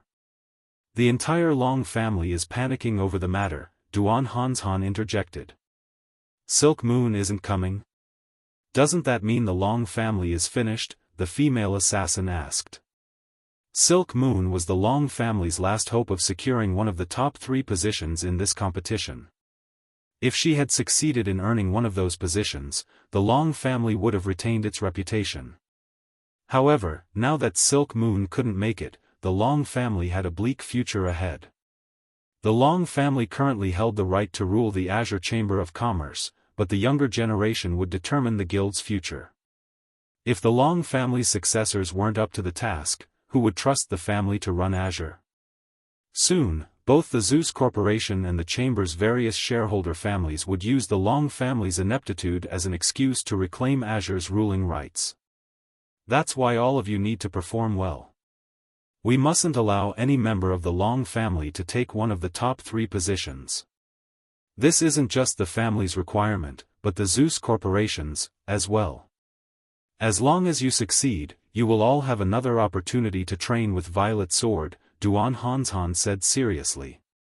Read latest chapters at Wuxia World. EU, top 3?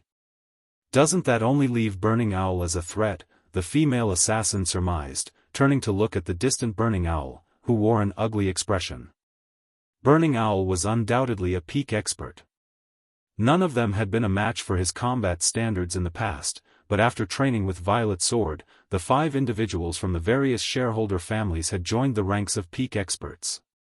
Moreover, they had engaged in live combat against a large number of Violet Sword's peak experts. If Burning Owl was their only opponent, the group had a high chance of securing all 3 top positions in this competition. Once they succeeded, they'd all be able to return to Violet Sword, making this an incredibly valuable opportunity. Their training with Violet Sword had cost a lot of manpower and resources, a cost that the Azure Chamber of Commerce couldn't currently afford. If not for the Zeus Corporation's request, Violet Sword wouldn't have bothered training them at all. Time is almost up. Let's head to the arena, Duan Han said after taking a look at the time. He then led Yen Xiaoqian and the female assassin toward the battle arena in the heart of Azure City. Chapter 2602, Stage Struggle, Silent Wonders Decision. Azure City, Battle Arena. With the Azure Chamber of Commerce hosting its annual competition, many of Azure City's players had swarmed the battle arena in hopes of watching the battle. However, Azure had stationed several thousand experts around the building to stop the flood of approaching players. Azure had no intention of allowing uninvited players to view the competition. As the various invited powers entered the battle arena, the uninvited public grew envious. Although Azure City's battle arena was much smaller than the one in Stone Forest City, its interior had been magnificently decorated. Even Shifeng was a little impressed as he entered the building's main lobby. The main lobby had been paved with mana ore, and the instant he stepped inside, the mana he felt was considerably denser than outside. Moreover, artisans had carved all sorts of images into the lobby's walls. These engravings might not seem special to ordinary players, but players who knew combat techniques would easily recognize them. Every engraved image depicted a different combat technique. Of course, these combat techniques were incomplete. Learning techniques from these engravings would be many times more difficult than learning them from complete legacies. It would take an absolute genius to learn anything from these carved walls. From what Shifeng could tell, anyone that mastered these incomplete combat techniques would gain a massive strength boost. Most of these incomplete techniques were advanced rank or higher. Following an NPC, Shifeng's group soon arrived in the largest arena within Azure City's battle arena. The room could easily accommodate over 10,000 spectators, and all of the stages within had been made with mana Oregon. On these stages, players would be able to exhibit extraordinary combat power, making their fights far more interesting. By the time Shifeng's group reached their seats, most had already been filled. The majority of the spectators were either talented newcomers from the various powers or Azure's core members. Excitement filled the air as everyone watched Azure's younger members approach the center stage, one after another. We already know who's taking first place, but I wonder who will earn second place. I think Vice Guild leader Burning Owl from the Long family has a high chance. He's already been acknowledged as the third strongest member of Azure's younger generation. I've also heard that he's recently mastered an advanced footwork technique, so he should have grown significantly stronger. Burning Owl might have been strong before, but times have changed. There's a rumor that quite a few members from the other families have reached the Void Realm. I think Burning Owl will have a hard time claiming one of the top 3 spots. All of the spectators had their guesses of who would secure the competition's second place. Everyone was certain that there were 6 candidates that could vie for the position, and all 6 had reached the Void Realm. However, nobody was certain which of these 6 candidates would succeed. After all, players could gain a massive amount of combat power from a single moment of inspiration once they had reached the Void Realm. Hence, all 6 candidates had a chance of taking second place. While the audience chatted amongst themselves, a middle-aged man in light gray leather armor with 2 long swords across his back took his place on the center stage. This man didn't look very old, at most, he should be in his 40s. His aura wasn't all that intimidating either. On the contrary, his aura was as calm as the surface of a lake on a summer day. When he took the stage, however, the arena fell silent. Crap. He's presiding over the competition this time? The GCPs it cost to watch this competition were really well spent. When the crowd saw the middle-aged man, their eyes glowed with excitement. This man was Sinful Flame, the Azure Chamber of Commerce's strongest member. It was rumored that he could even fight Netherworld Empire's #1 assassin and the commander of Mythology's strongest trump card legion to a standstill. He even ranked as one of the top 10 experts on the God's Domain experts list. Sinful Flame rarely appeared in public and generally focused on training for his rematch against Netherworld's assassin and Mythology's commander. With such a mythical individual before them, how could the crowd contain their excitement? Furthermore, during Azure's annual competitions, the first-place winner had the privilege of fighting the host. This meant that the audience would get to watch Sinful Flame in action.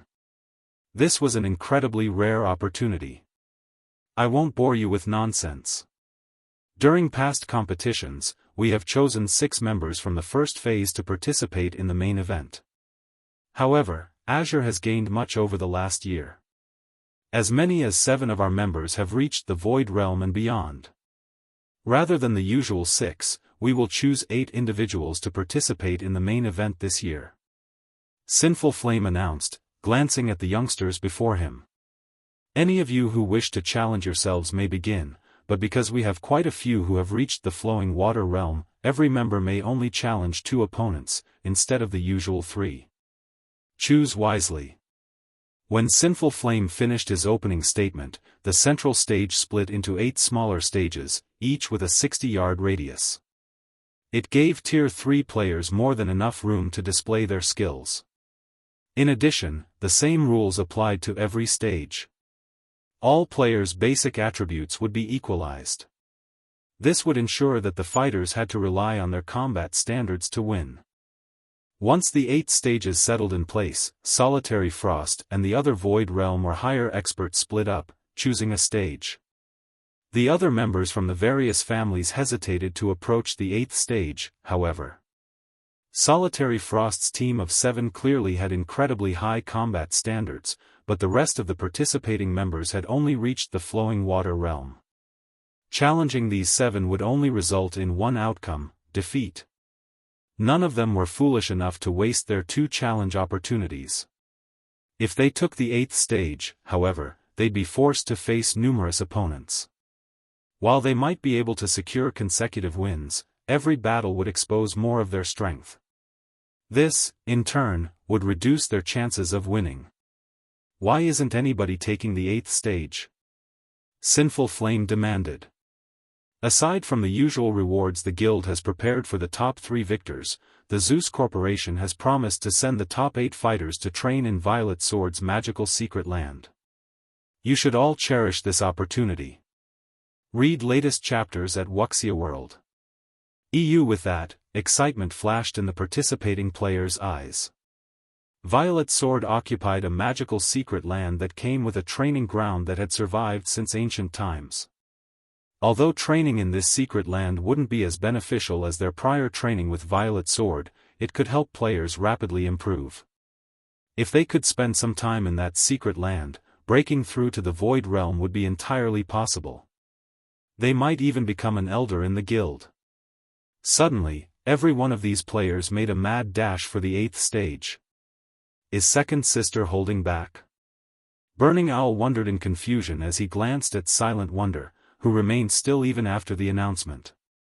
While everyone fought over the final stage, Silent Wonder turned and walked toward the first stage, where Solitary Frost waited. Chapter 2603, Overestimating Oneself. That's Solitary Frost's stage. Why is Silent Wonder going there? She's going to challenge Solitary Frost. Challenge Solitary Frost? Is she insane? The players that had been competing for the 8th stage paused, watching Silent Wonder approach the first stage. They were all curious to see what she planned to do. Second Sister? Even Burning Owl was confused as he watched. Even if Silent Wonder wanted to secure one of the top 8 positions, she shouldn't have started with Solitary Frost.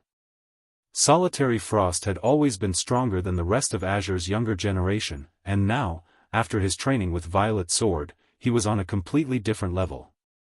Anyone that challenged Solitary Frost would only waste one of their opportunities.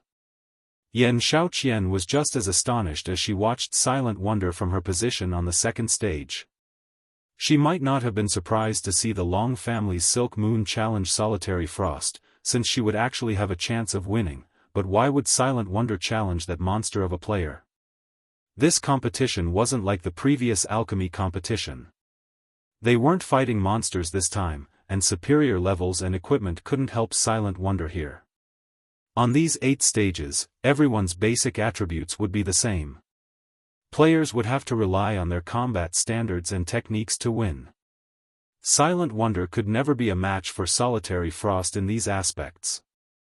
Meanwhile, the audience was in an uproar as it watched Silent Wonder. The Long family's elders and grand elders in particular, anxiously sat on the edge of their seats. They had, more or less, given up any hope of securing one of the top 3 spots. They only hoped that Burning Owl could hold 4th place, and Silent Wonder would make it into the top 8. They could, to a certain extent, avoid embarrassment if 2 of their representatives ranked among the top 8 fighters. Whether or not the Long family retained its ruling rights over the Azure Chamber of Commerce would depend on Silent Wonder's obedience in training with Violet Sword. As long as she did, the Zeus Corporation would stop meddling in Azure's affairs, and the family would be safe. And yet, the foolish girl was about to waste one of her challenge opportunities on Solitary Frost. That girl is quite brave, Sinful Flame muttered, praising Silent Wonder as she stepped onto the first stage. Solitary Frost, on the other hand, showed no appreciation for Silent Wonder's courage. Rather, he seemed to look down on her.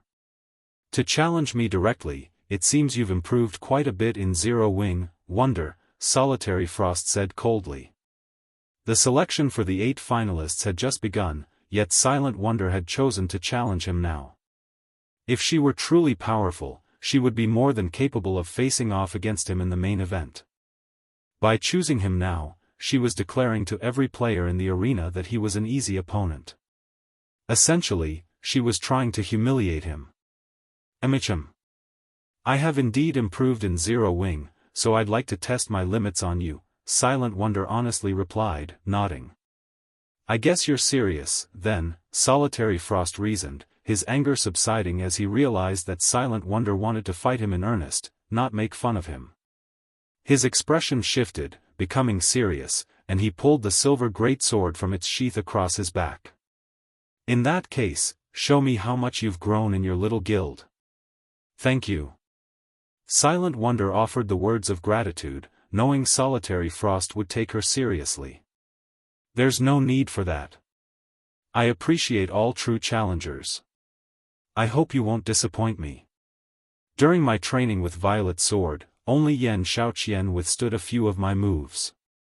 The rest of our generation was too boring and weak to make me work for my victory, Solitary Frost said. By the time Solitary Frost finished his last statement, Sinful Flame had arrived in the center of the stage. Since you both agree, let the match begin, the older man announced after taking a good look at the two youngsters. A roar of excitement swept through the spectator stands when the crowd heard Sinful Flame announce the start of the match.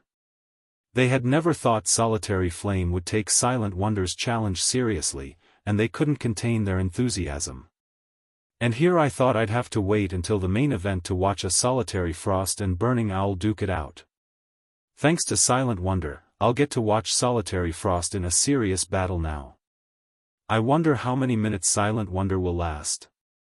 Minutes? Aren't you giving her a little too much credit?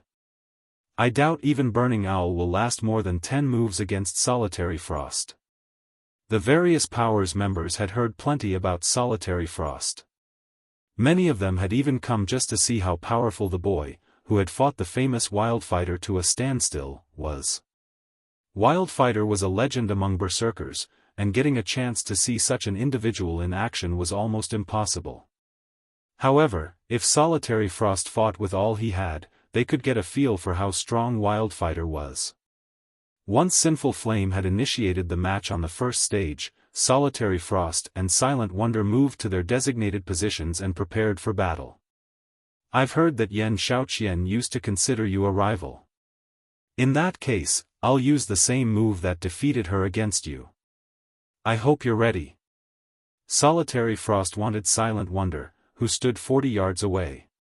Suddenly, the young man split into 4 clones of himself. All 4 figures were identical and radiated similar auras, making them impossible to tell apart. The doppelgangers then split up and surrounded Silent Wonder. Are you kidding me? Solitary Frost is using 4 absolute phantoms so soon? The female, Tier 3 assassin said from one of the other 7 stages, her jaw dropping as she watched Solitary Frost treat Silent Wonder as a true opponent. Xianxia, who stood on the stage next to Solitary Frost's, revealed a grim expression, as well. Solitary Frost's 4 absolute phantoms was an incredible challenge to overcome for magical class players like her. The 4 doppelgangers weren't altogether fakes. One could only deal damage to Solitary Frost by attacking all 4 at once, and that wasn't the move's most frightening aspect.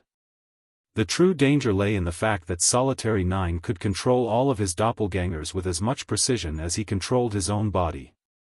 Using doppelgangers in combat was immensely difficult in God_S domain. Controlling 2 bodies simultaneously would even reduce a peak expert's combat power. Ordinary domain realm experts would be lucky if they could control 3 bodies without sacrificing some of their performance. However, Solitary Frost could control all 4 doppelgangers without reducing any of their combat power. Of course, landing an attack against a domain realm expert without using a skill or spell was just as difficult. Domain realm experts could perceive all movement within their vicinity, after all. Relying on their keen senses, they could preemptively evade and launch counterattacks.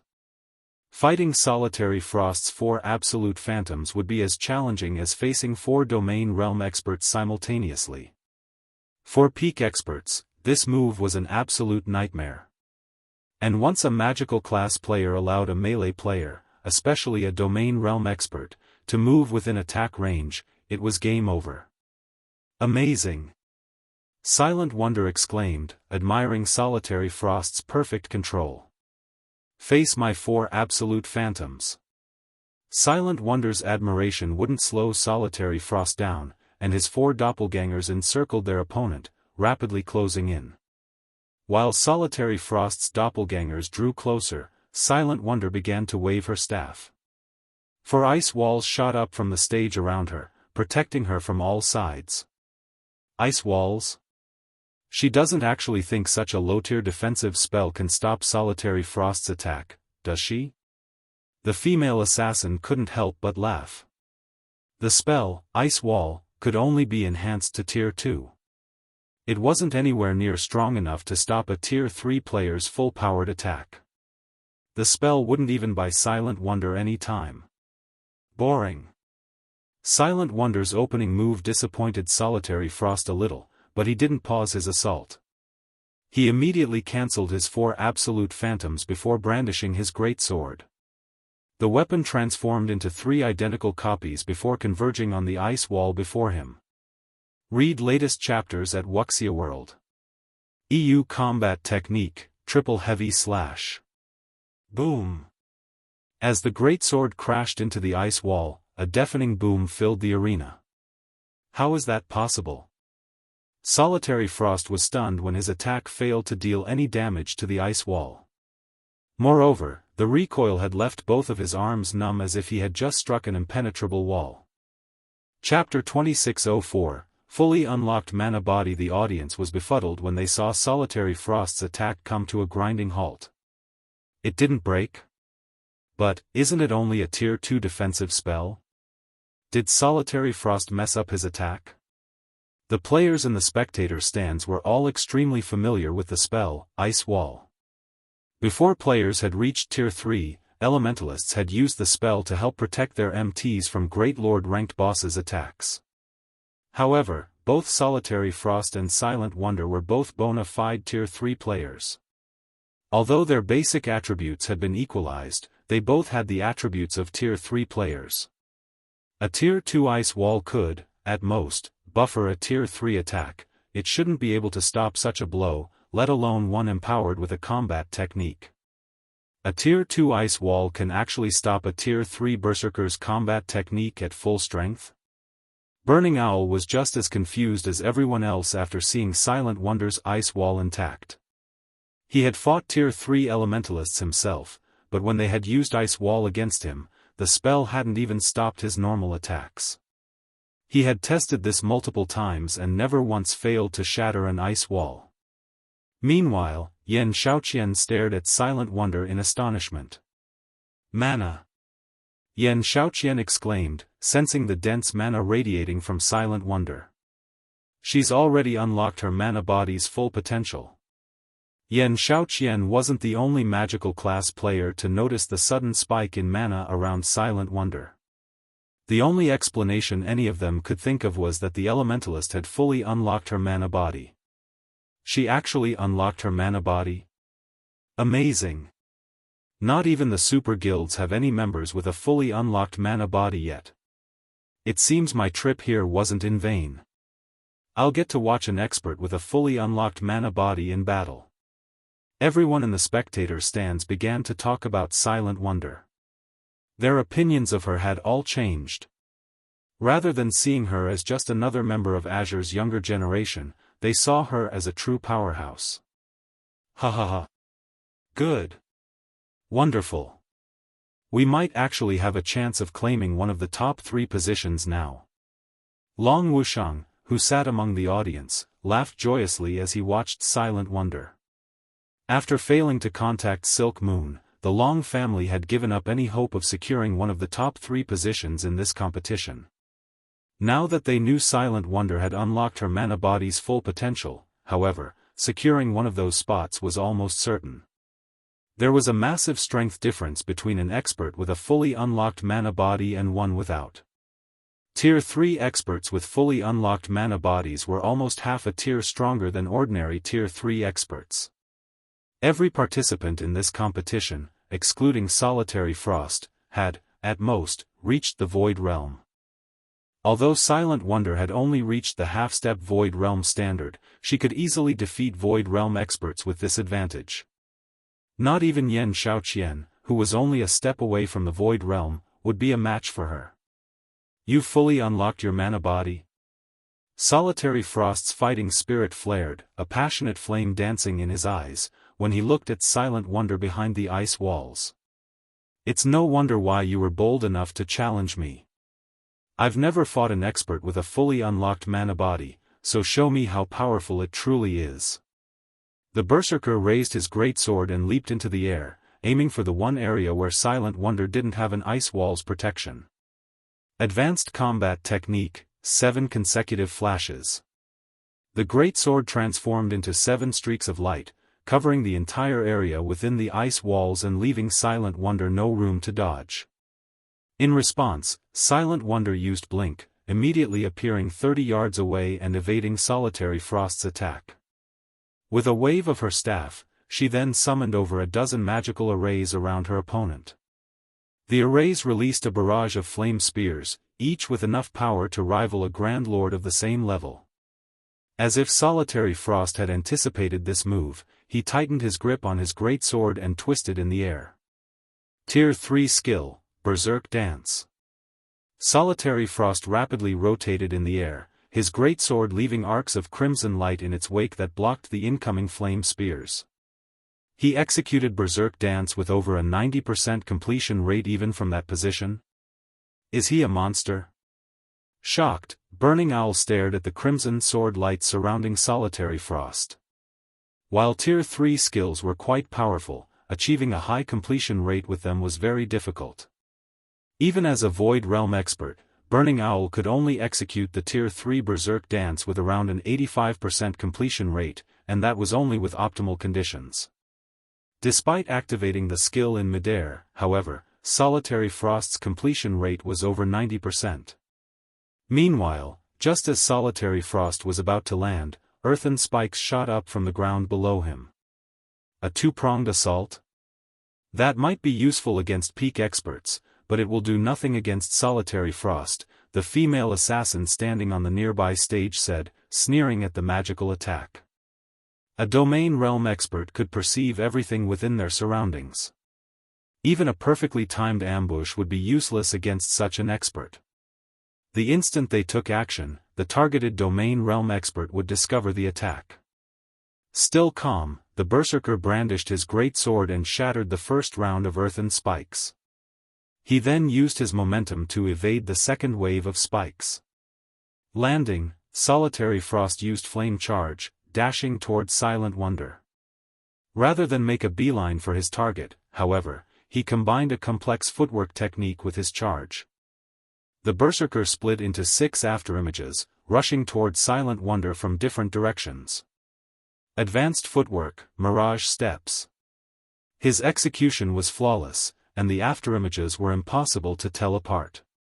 In a fraction of a second, he was within 15 yards of the elementalist. It's over. Your mana body might have tremendously increased your casting speed and power, but you lack control of your surroundings. You still can't use your advantage to its fullest. Solitary Frost roared as he moved within 10 yards of Silent Wonder. He then swung his great sword. Tier 3 Taboo Skill, Triple Flame Scythe. 3 flaming crescents threatened to devour Silent Wonder with even more power than that of a Grand Lord of the same level. But, just before the attack landed, a gigantic, crimson magic array appeared beneath Silent Wonder's and Solitary Frost's feet.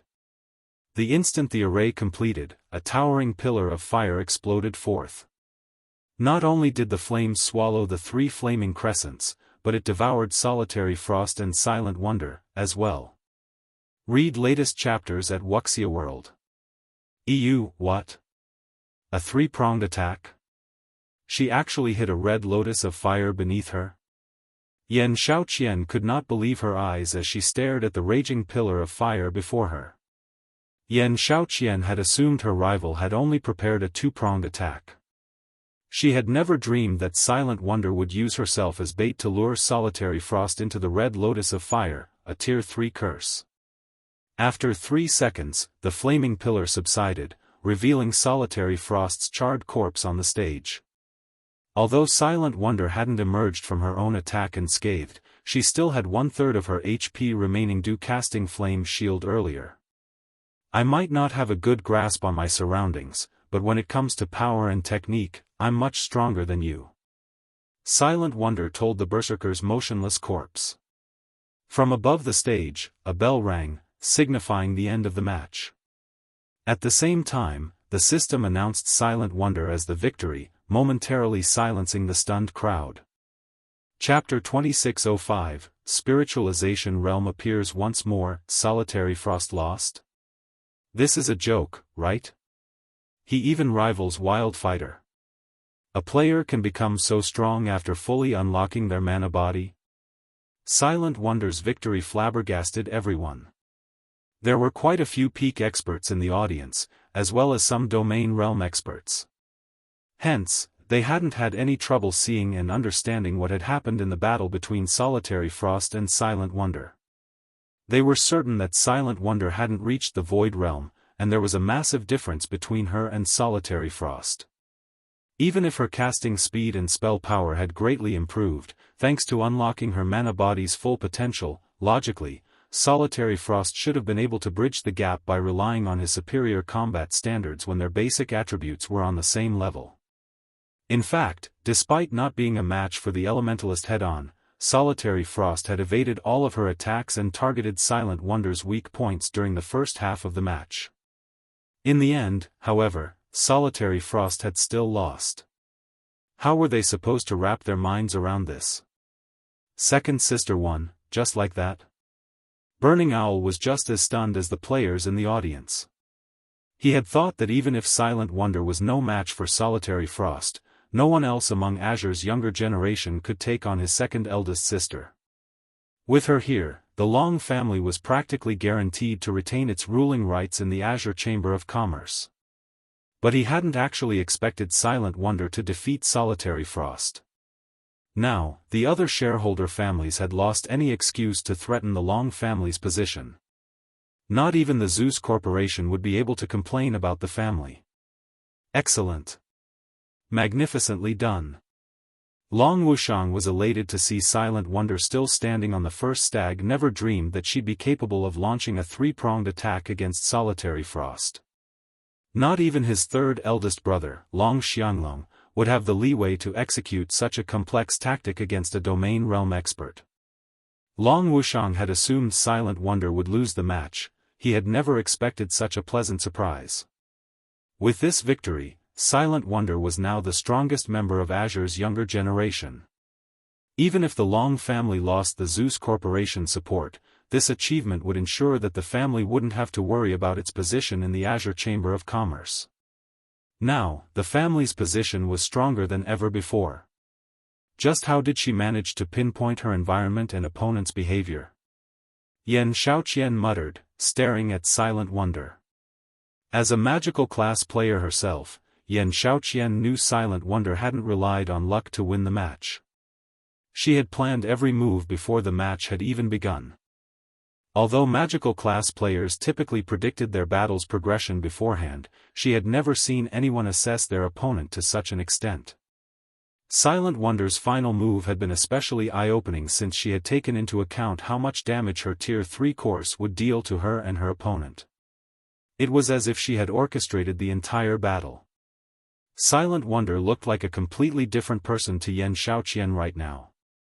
Her rival certainly hadn't shown such abilities during the alchemy competition.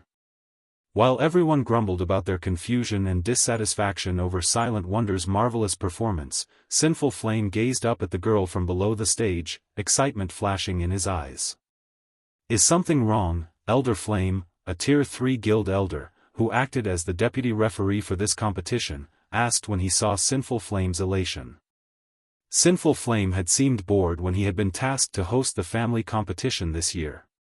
He actually found the responsibility annoying, yet he now seemed excited and interested in a younger member of the guild. It was unbelievable. Sinful Flame had been unfazed when he learned that Solitary Frost had reached the domain realm. Silent Wonder, on the other hand, hadn't even gotten that far. Although she had unlocked her mana body's full potential, she shouldn't be impressive enough to attract someone like Sinful Flame's interest. While unlocking one's mana body was a difficult endeavor for ordinary Tier 3 experts, it was only a matter of time for an expert of Sinful Flame's caliber. He was actually quite close to unlocking 100%, and would likely succeed in another 2 weeks or so. Hence, he shouldn't consider fully unlocking one's mana body that much of an achievement. The Spiritualization Realm. She's reached the Spiritualization Realm, and she's made considerable progress in it. Sinful Flame declared. It seems the younger generation is full of exceptional geniuses. The spiritualization realm? The Tier 3 elder was confused.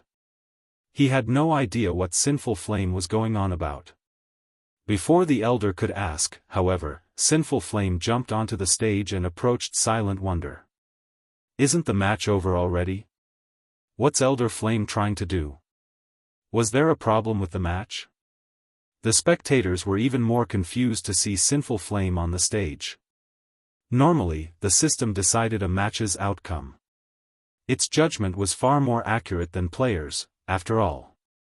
If both opponents died by the end of the match, the system could determine whether they had died at the same time or if there had even been a millisecond between their deaths. No player could do the same. This was why players relied on the main God system to judge all matches in God's domain, barring special circumstances. However, the results of Solitary Frost and Silent Wonder's match was clear. There was no chance either of them could have cheated since players weren't allowed to use berserk skills or tools on the stage. Players weren't even allowed to use the additional active skills they gained from their weapons and equipment. Hence, there shouldn't be any dispute over the outcome. However, the crowd began to doubt the fact as they watched the famous Sinful Flame take the stage. He would be able to spot far more details than they could, after all. Sinful Flame doesn't intend to deny the match's result, does he? The situation began to make Long Wuxiang nervous. We're talking about the system's judgment. Silent Wonder's performance had involved many surprising aspects. If Sinful Flame had seen some peculiarity, his celebration would have been premature. Could she have actually cheated? In contrast, Duan Hanshan was overjoyed to see Sinful Flame interfere. He had thought his hopes of dethroning the Long family were lost, but it seemed that might not have been the case. While everyone discussed the matter in hushed whispers, Sinful Heart turned away from Silent Wonder and addressed the audience. Everyone, you have seen the match's outcome for yourselves, so you all know just how powerful Solitary Frost was. Without a doubt, he is the participant in this competition, Sinful Flame said. Now that Silent Wonder has defeated him, I'm sure you all realize who will win first place. Hence, I have a suggestion.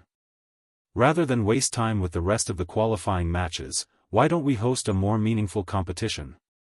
Indeed. It doesn't make much sense to continue the qualifying matches. Read latest chapters at Wuxia World. Going straight into the main event isn't a bad idea. It's a pity that the first match was the most interesting. My seat isn't even warm, yet the competition is already over. Every player in the crowd nodded, agreeing to Sinful Flame's suggestion. Since Silent Wonder had proven herself stronger than Solitary Frost, the top 8 positions were as good as decided. Continuing the qualifying matches would be pointless. It would be much more interesting to proceed to the Peak Experts matches. Since Silent Wonder is the undisputed first-place winner of this competition, according to our regulations, I will face her later. How would you all feel about watching that match? Sinful Flame asked the crowd once the audience had agreed to his first suggestion. Chapter 2606, There are many who are stronger than me. Sinful Flame's question shocked every member of the audience. What? Sinful Flame is actually eager to fight Silent Wonder? He hadn't seemed very interested in when he had expected to face Solitary Frost, yet he looks like he's looking forward to the fight with Silent Wonder. Just how strong is she to get a reaction like this from him? Could Sinful Flame intend to learn more about his mana body by fighting Silent Wonder? The man's sudden suggestion took everyone by surprise. Although Silent Wonder's combat power had been astonishing, her combat standards were significantly weaker than Solitary Frost's, not to mention Sinful Flame. The only advantage she had was her fully unlocked mana body. That advantage was also the only reason anyone could think of that would pull such a reaction from Sinful Flame. Even now, no one knew how many experts with fully unlocked mana bodies the various superpowers had, if any. Most of the superpowers Tier 3 experts hadn't even begun to unlock their mana bodies. Of course, One might make some progress if they fought a player who had unlocked their mana body's full potential. What is Sinful Flame thinking? He's challenging a junior? Duan Hanshan could only glare at Sinful Flame, furious over the man's spontaneous act. Silent Wonder's victory over Solitary Frost had already boosted the Long family's prestige. The outcome practically ensured the family would retain its right to rule over Azure. By challenging Silent Wonder, Sinful Flame would only elevate the Long family's reputation further. This would definitely drive many of the guild's neutral elders and grand elders to the Long family's side. Meanwhile, Xianxia stared from a nearby stage, similarly stunned. How did things turn out like this? When it combat, Xianxia had always been more talented than Silent Wonder. After training with Violet Sword, she had even grown beyond seeing Silent Wonder as a serious opponent. However, it turned out that she had been seriously overestimating her abilities. Not only was Silent Wonder much stronger than her, but one of Azure's old legendary individuals also wanted to challenge the Elementalist. This won't do. I must stop him. Otherwise, the Long family will become unstoppable in Azure. Duan Hanshan snarled, quickly contacting the competition's deputy referee. Just as the deputy referee, an elder working under the Duan family, was about to interfere, the spectators broke into cheers. You have my support, Sinful Flame. Stop wasting time and get this started. While I wouldn't have minded watching Solitary Frost face Sinful Flame, seeing the old man fight an expert with a fully unlocked mana body will be awesome. This is beyond awesome. This will go down in God's Domain's history as a classic match. We'll get to see them pit power against technique. After their momentary shock over Sinful Flame's proposal, the various spectating powers members fervently voiced their support for his decision. Many people even began to shout, demanding Sinful Flame begin his match against Silent Wonder immediately. Good.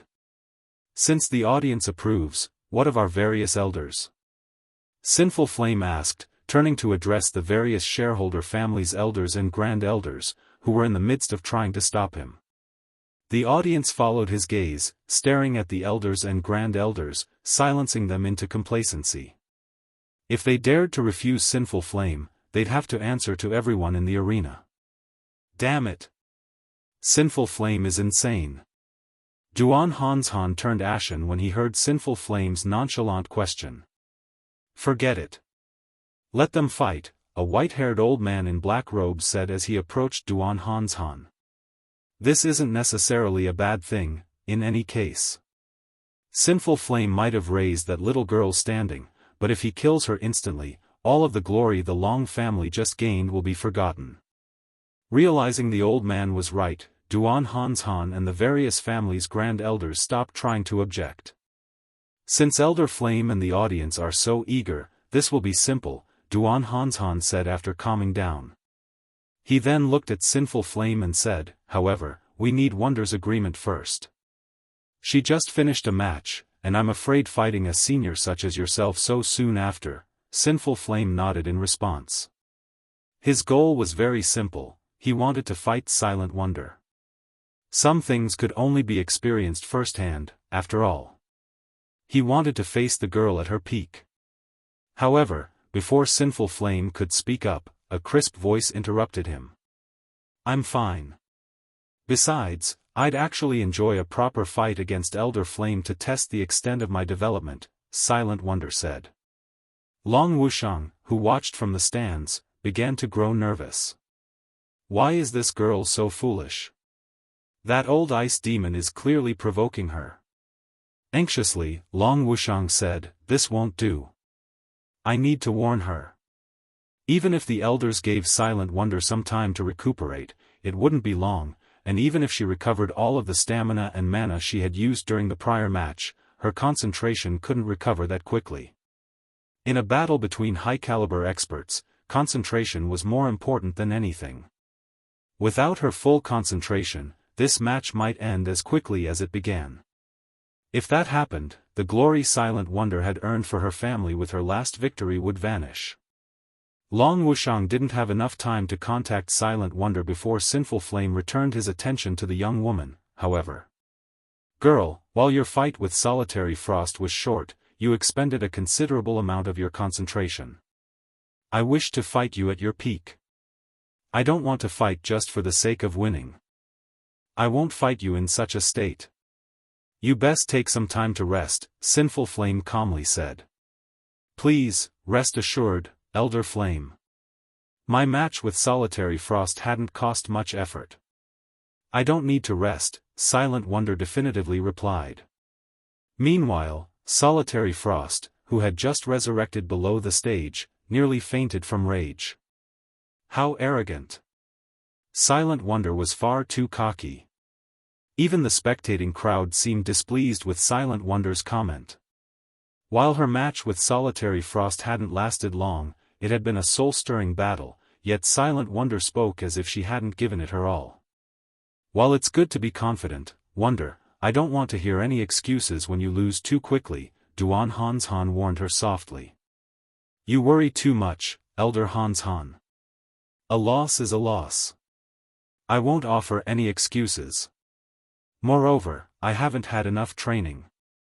There are many people in the guild who are stronger than me, even though we're the same age, so defeat wouldn't be unusual for me, Silent Wonder said.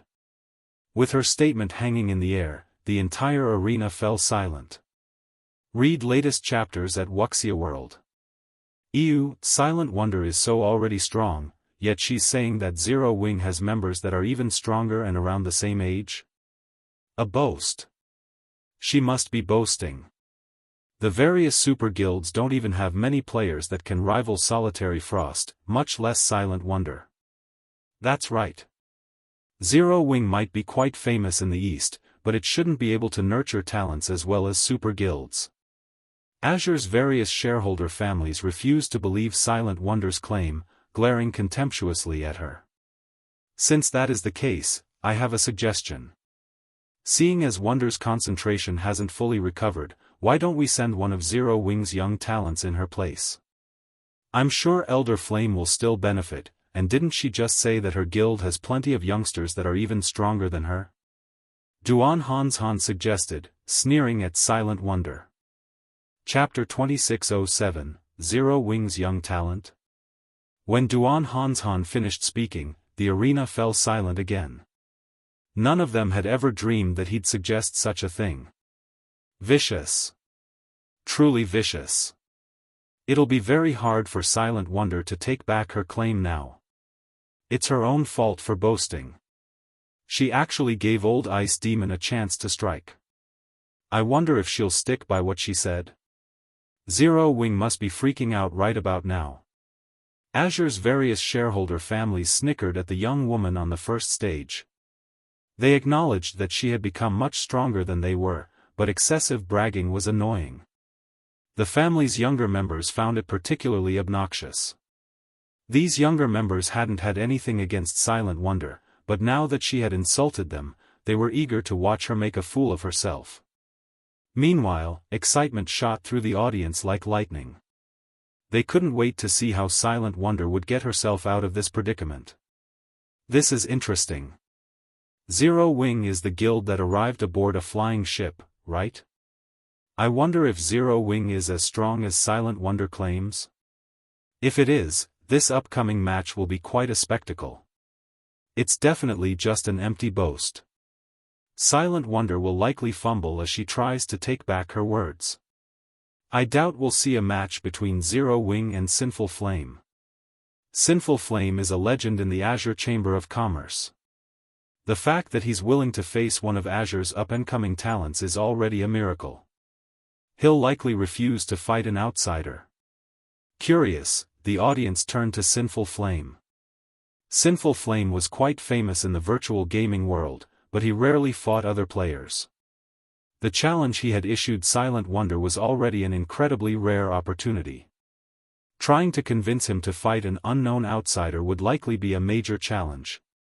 As everyone expected Sinful Flame to refuse, he turned to Silent Wonder and asked in earnest, "Are you telling the truth?" The crowd turned their gaze to Silent Wonder. This was her chance to retract her previous statement. If she claimed it had been a joke, she could get away with just a little embarrassment, but if she insisted, her prestige would go down the drain. It's true. If Elder Flame doesn't mind, you can challenge one of them, Silent Wonder said, nodding. Everyone shook their heads in disapproval. Sinful Flame had given her an opportunity to save herself, yet she chose to stick with her claim to elevate Zero Wing's reputation. Ha ha ha. Xiaoqian, Silent Wonder must really be insane.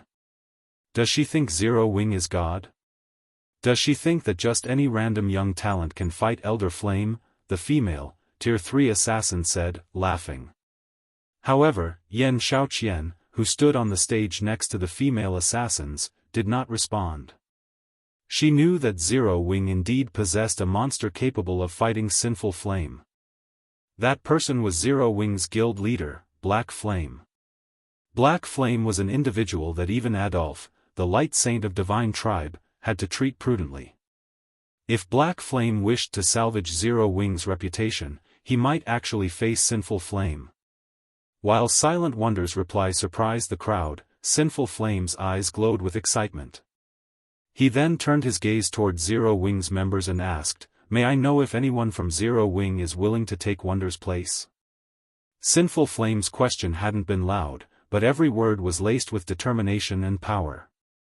He was obviously serious, and there was even a hint of anticipation in his tone. What? They're really going to fight? This is interesting. I wonder who Zero Wing will send? I've heard that Zero Wing's guild leader is extremely powerful, despite being relatively young. He is also one of the top 30 experts on the God's Domain experts list. It would be awesome if these two fought each other.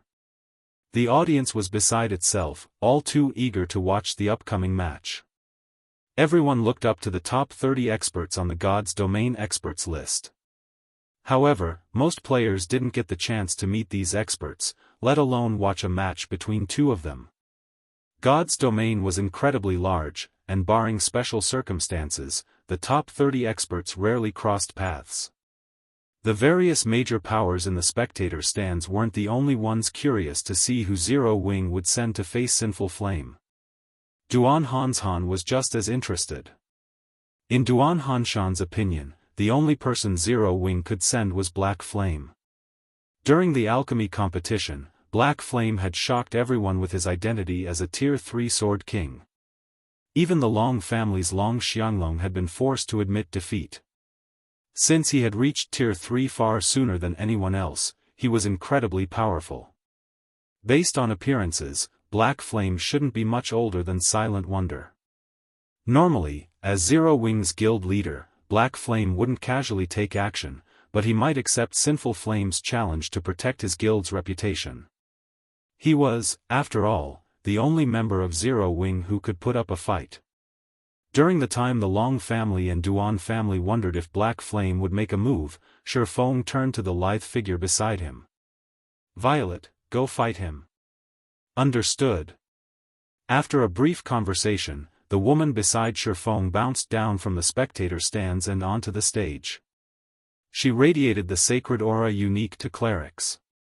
Is Zero Wing looking down on Sinful Flame? They're sending a cleric to fight? Everyone was shocked as they watched Violet Cloud make her way to join Sinful Flame on the stage. They never thought that Zero Wing would pull such a move.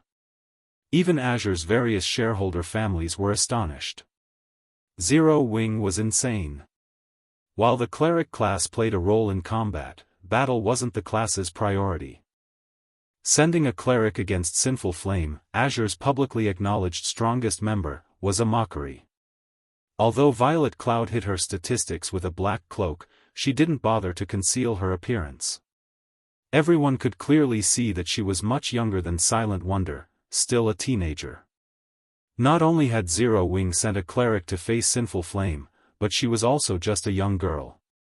This was a blatant insult. Zero Wing is dead for sure now. Even if Silent Wonder's boast is true, does the guild have to send such a young lady to fight? Elder Flame must be furious.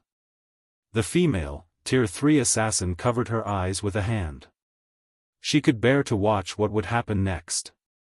Sinful Flame had always been a serious fighter, and to improve his skills, he pushed himself so hard that others thought him a lunatic. One could easily imagine how enraged Sinful Flame must be with Zero Wing mocking his strength. The man would definitely vent his anger out on Violet Cloud with a good beating. Read latest chapters at Wuxia World. Sinful Flame chose this moment to release his aura, which burst from him, spreading to his surroundings like a powerful tsunami and threatening to devour all in its path. Even Solitary Frost, who stood below the stage, felt suffocated as he bathed in Sinful Flame's aura.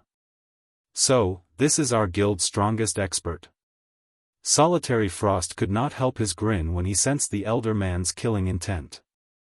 Solitary Frost had assumed that he could put up a good fight, even if he couldn't defeat Sinful Flame. In this competition's matches, the fighter's basic attributes were equalized, after all. It would be a match purely involving combat techniques. However, looking at the man now, it seemed he had merely been dreaming. He'd be lucky if he survived a few moves against Sinful Flame, much less put up a good fight. However, despite sensing Sinful Flame's unrestrained aura, Violet Cloud leisurely walked toward the center of the stage, stopping before Sinful Flame. "Shall we begin?" Violet Cloud asked sweetly. Chapter 2608, Match between Monsters. The entire arena momentarily fell silent at Violet Cloud's words as everyone stared at the cleric girl in astonishment. Is she tired of living? Sinful Flame had already made his dissatisfaction with this upcoming match very clear through his behavior. If not for him serving as the host of this important competition, everyone was certain he would have slaughtered her already. While this was only a fighting competition without any death penalty, Sinful Flame could kill his opponent any way he wanted. Meanwhile, there were plenty of methods he could employ to humiliate Zero Wing. What is Black Flame trying to do? That's Sinful Flame. We'll lose the independent elders and grand elders' support if we anger him. Without them, how is Wonder supposed to negotiate with the Zeus Corporation? Long Wuxiang grew nervous as he glanced at Shifeng, who remained seated calmly in the spectator stands. Silent Wonder's progress up to this point had astounded Long Wuxiang. However, if they wished to change the Zeus Corporation's mind, they definitely could not do so without the support of Azure's independent elders and grand elders. Meanwhile, Sinful Flame could be said to be the representative of these independent elders and grand elders. By sending a cleric to fight Sinful Flame, Zero Wing would not only suffer a humiliating defeat at Sinful Flame's hands but also thoroughly offend the man. This was the height of foolishness. At this moment, let alone Long Wuxiang, even the members of the other shareholder families were at a loss for words at this situation. While it might seem a little shameful, Black Flame clearly could have stepped up to fight. In that case, Sinful Flame would enjoy himself thoroughly and more or less support Silent Wonder.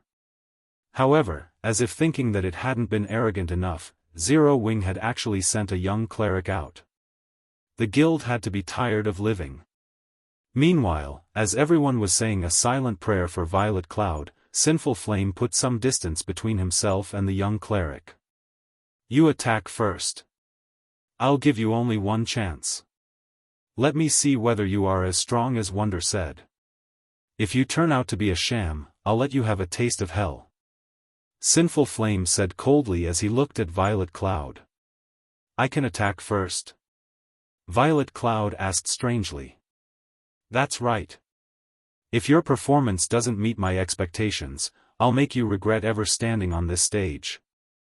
Sinful Flame confirmed, nodding. "Then, I'll really attack now," Violet Cloud said tentatively, seeking confirmation once more. "Stop with all the nonsense.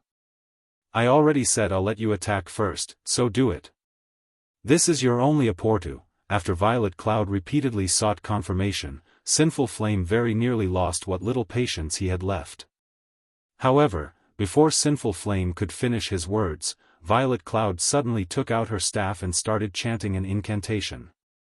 Immediately, with Violet Cloud as the center, a silvery gray, twofold magic array appeared on the stage and sucked in a massive amount of mana from the arena. After this phenomenon continued for 3 seconds, the ambient mana inside the venue had become distinctly thinner. Before anyone could react to this drastic change, 22 shadow blades appeared around Violet Cloud, rotating around her and making her look like the goddess of darkness incarnate. The cleric also released a frightening aura rivaling that of mythic monsters of the same level. Everyone inside the arena could sense their basic attributes decreasing rapidly. Is she a monster? What kind of domain skill is this? Aside from my basic attributes, I can also feel my physique getting heavily suppressed. It's as if this entire space is rejecting my existence. Everyone was stunned by this situation. After all, Violet Cloud looked nothing like a sacred cleric now but more like the embodiment of darkness.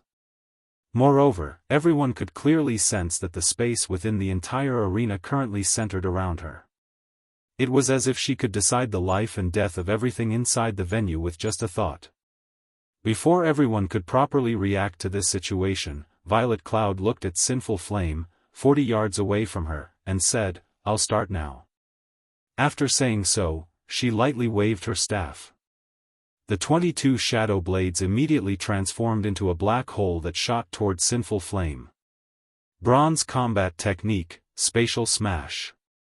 In the next moment, everything in the wake of this black hole was reduced into nothingness. The black hole's destructive power was something not even a mythic monster of the same level could receive. A bronze combat technique? How is this possible? When Duan Hanshan saw this scene, he gaped in shock. It was simply impossible for players to exhibit power at the Tier 4 standard just by relying on an ordinary Tier 3 spell. The only explanation for this situation was that Violet Cloud had executed a bronze combat technique. As to why Duan Hanshan assumed the combat technique she used was at the bronze rank instead of the advanced rank, it was because only bronze combat techniques could grant players the power to transcend tiers. However, mastering a bronze combat technique was simply too difficult. In fact, most domain realm experts in the game still hadn't managed to do so. Now, however, a little girl who was only at the Void Realm had actually executed a bronze combat technique successfully. This was simply incredible. At this moment, Solitary Frost was also astonished by this scene. A bronze combat technique.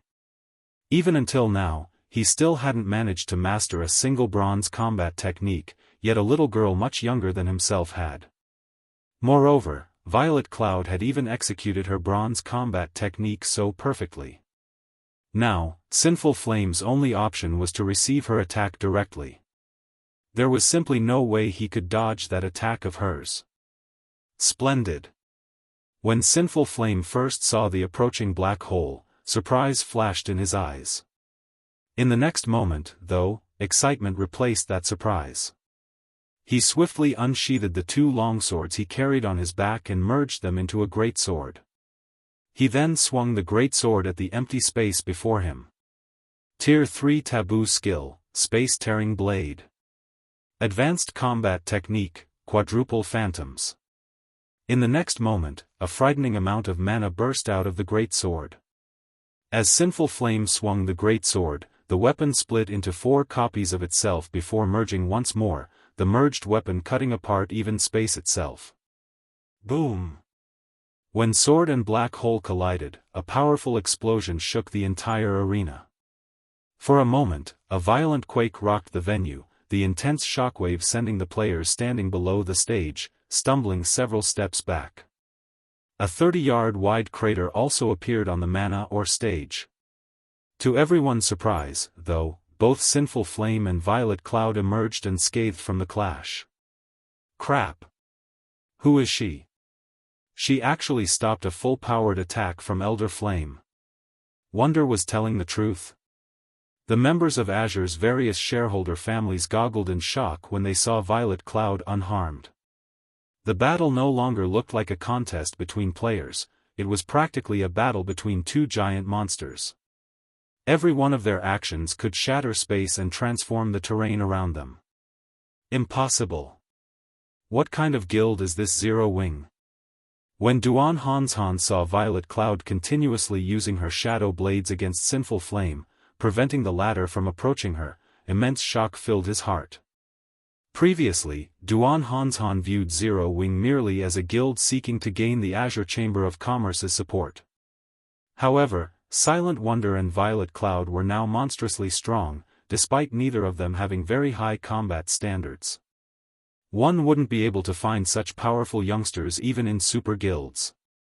This was especially true for Violet Cloud. By relentlessly attacking with her shadow blades, she kept Sinful Flame at least 10 yards away at all times. This was a feat that was impossible even for Duan Hanshan, yet Violet Cloud, who was only one of Zero Wing's young talents, managed. However, as the fight on the stage intensified, the concentration both sides consumed also grew. This was especially true for Violet Cloud. Her control over her shadow blade started to decline. What a pity. Your understanding of the spiritualization realm is clearly leagues above mine. You have even given me plenty of inspiration. Unfortunately, your mental perception is still too weak. You are incapable of properly taking advantage of your superior understanding and maximizing your combat power. You are also incapable of minimizing your concentration consumption. At this rate, you'll last for at most another dozen seconds or so before being incapacitated, Sinful Flame commented while blocking Violet Cloud's relentless onslaught. This isn't an outcome I wished to see either. Originally, I intended to save this trump card for my rematch against those two people, but I'll give you a taste ahead of time. After saying so, Sinful Flame changed his footwork, his body suddenly splitting into 12 copies of itself. Bronze footwork, shadow prey. In the next moment, Sinful Flame's 12 doppelgangers continuously flickered, rendering all of Violet Cloud's attacks ineffective. In the end, she could only watch as he closed in on her. However, as Sinful Flame moved increasingly closer to Violet Cloud, the shadow blade surrounding her suddenly disappeared. From an outsider's perspective, it looked as if she had given up on resisting and was waiting quietly for his arrival. What's going on? Did she give up? That's reasonable. Who could possibly stop such an attack? The fact that she lasted until now already makes her one of the top-ranking existences among the younger generation in God's domain. When the spectating crowd saw Violet Cloud apparently abandoning her struggle, none of them jeered or blamed her for doing so. It was very normal for Violet Cloud to suffer defeat. After all, even among the older generation of gamers, very few people could win against Sinful Flame. When Sinful Flame got within 15 yards of Violet Cloud, the cleric suddenly sighed and stabbed her staff into the ground. Read latest chapters at Wuxia World. Indeed, just like the guild leader said, I am no match for you when it comes to combat standards. I am also incapable of bridging the gap, even with my mana body's potential fully unlocked. It seems I have no choice but to go all out. This is a trump card that even my guild leader isn't aware of.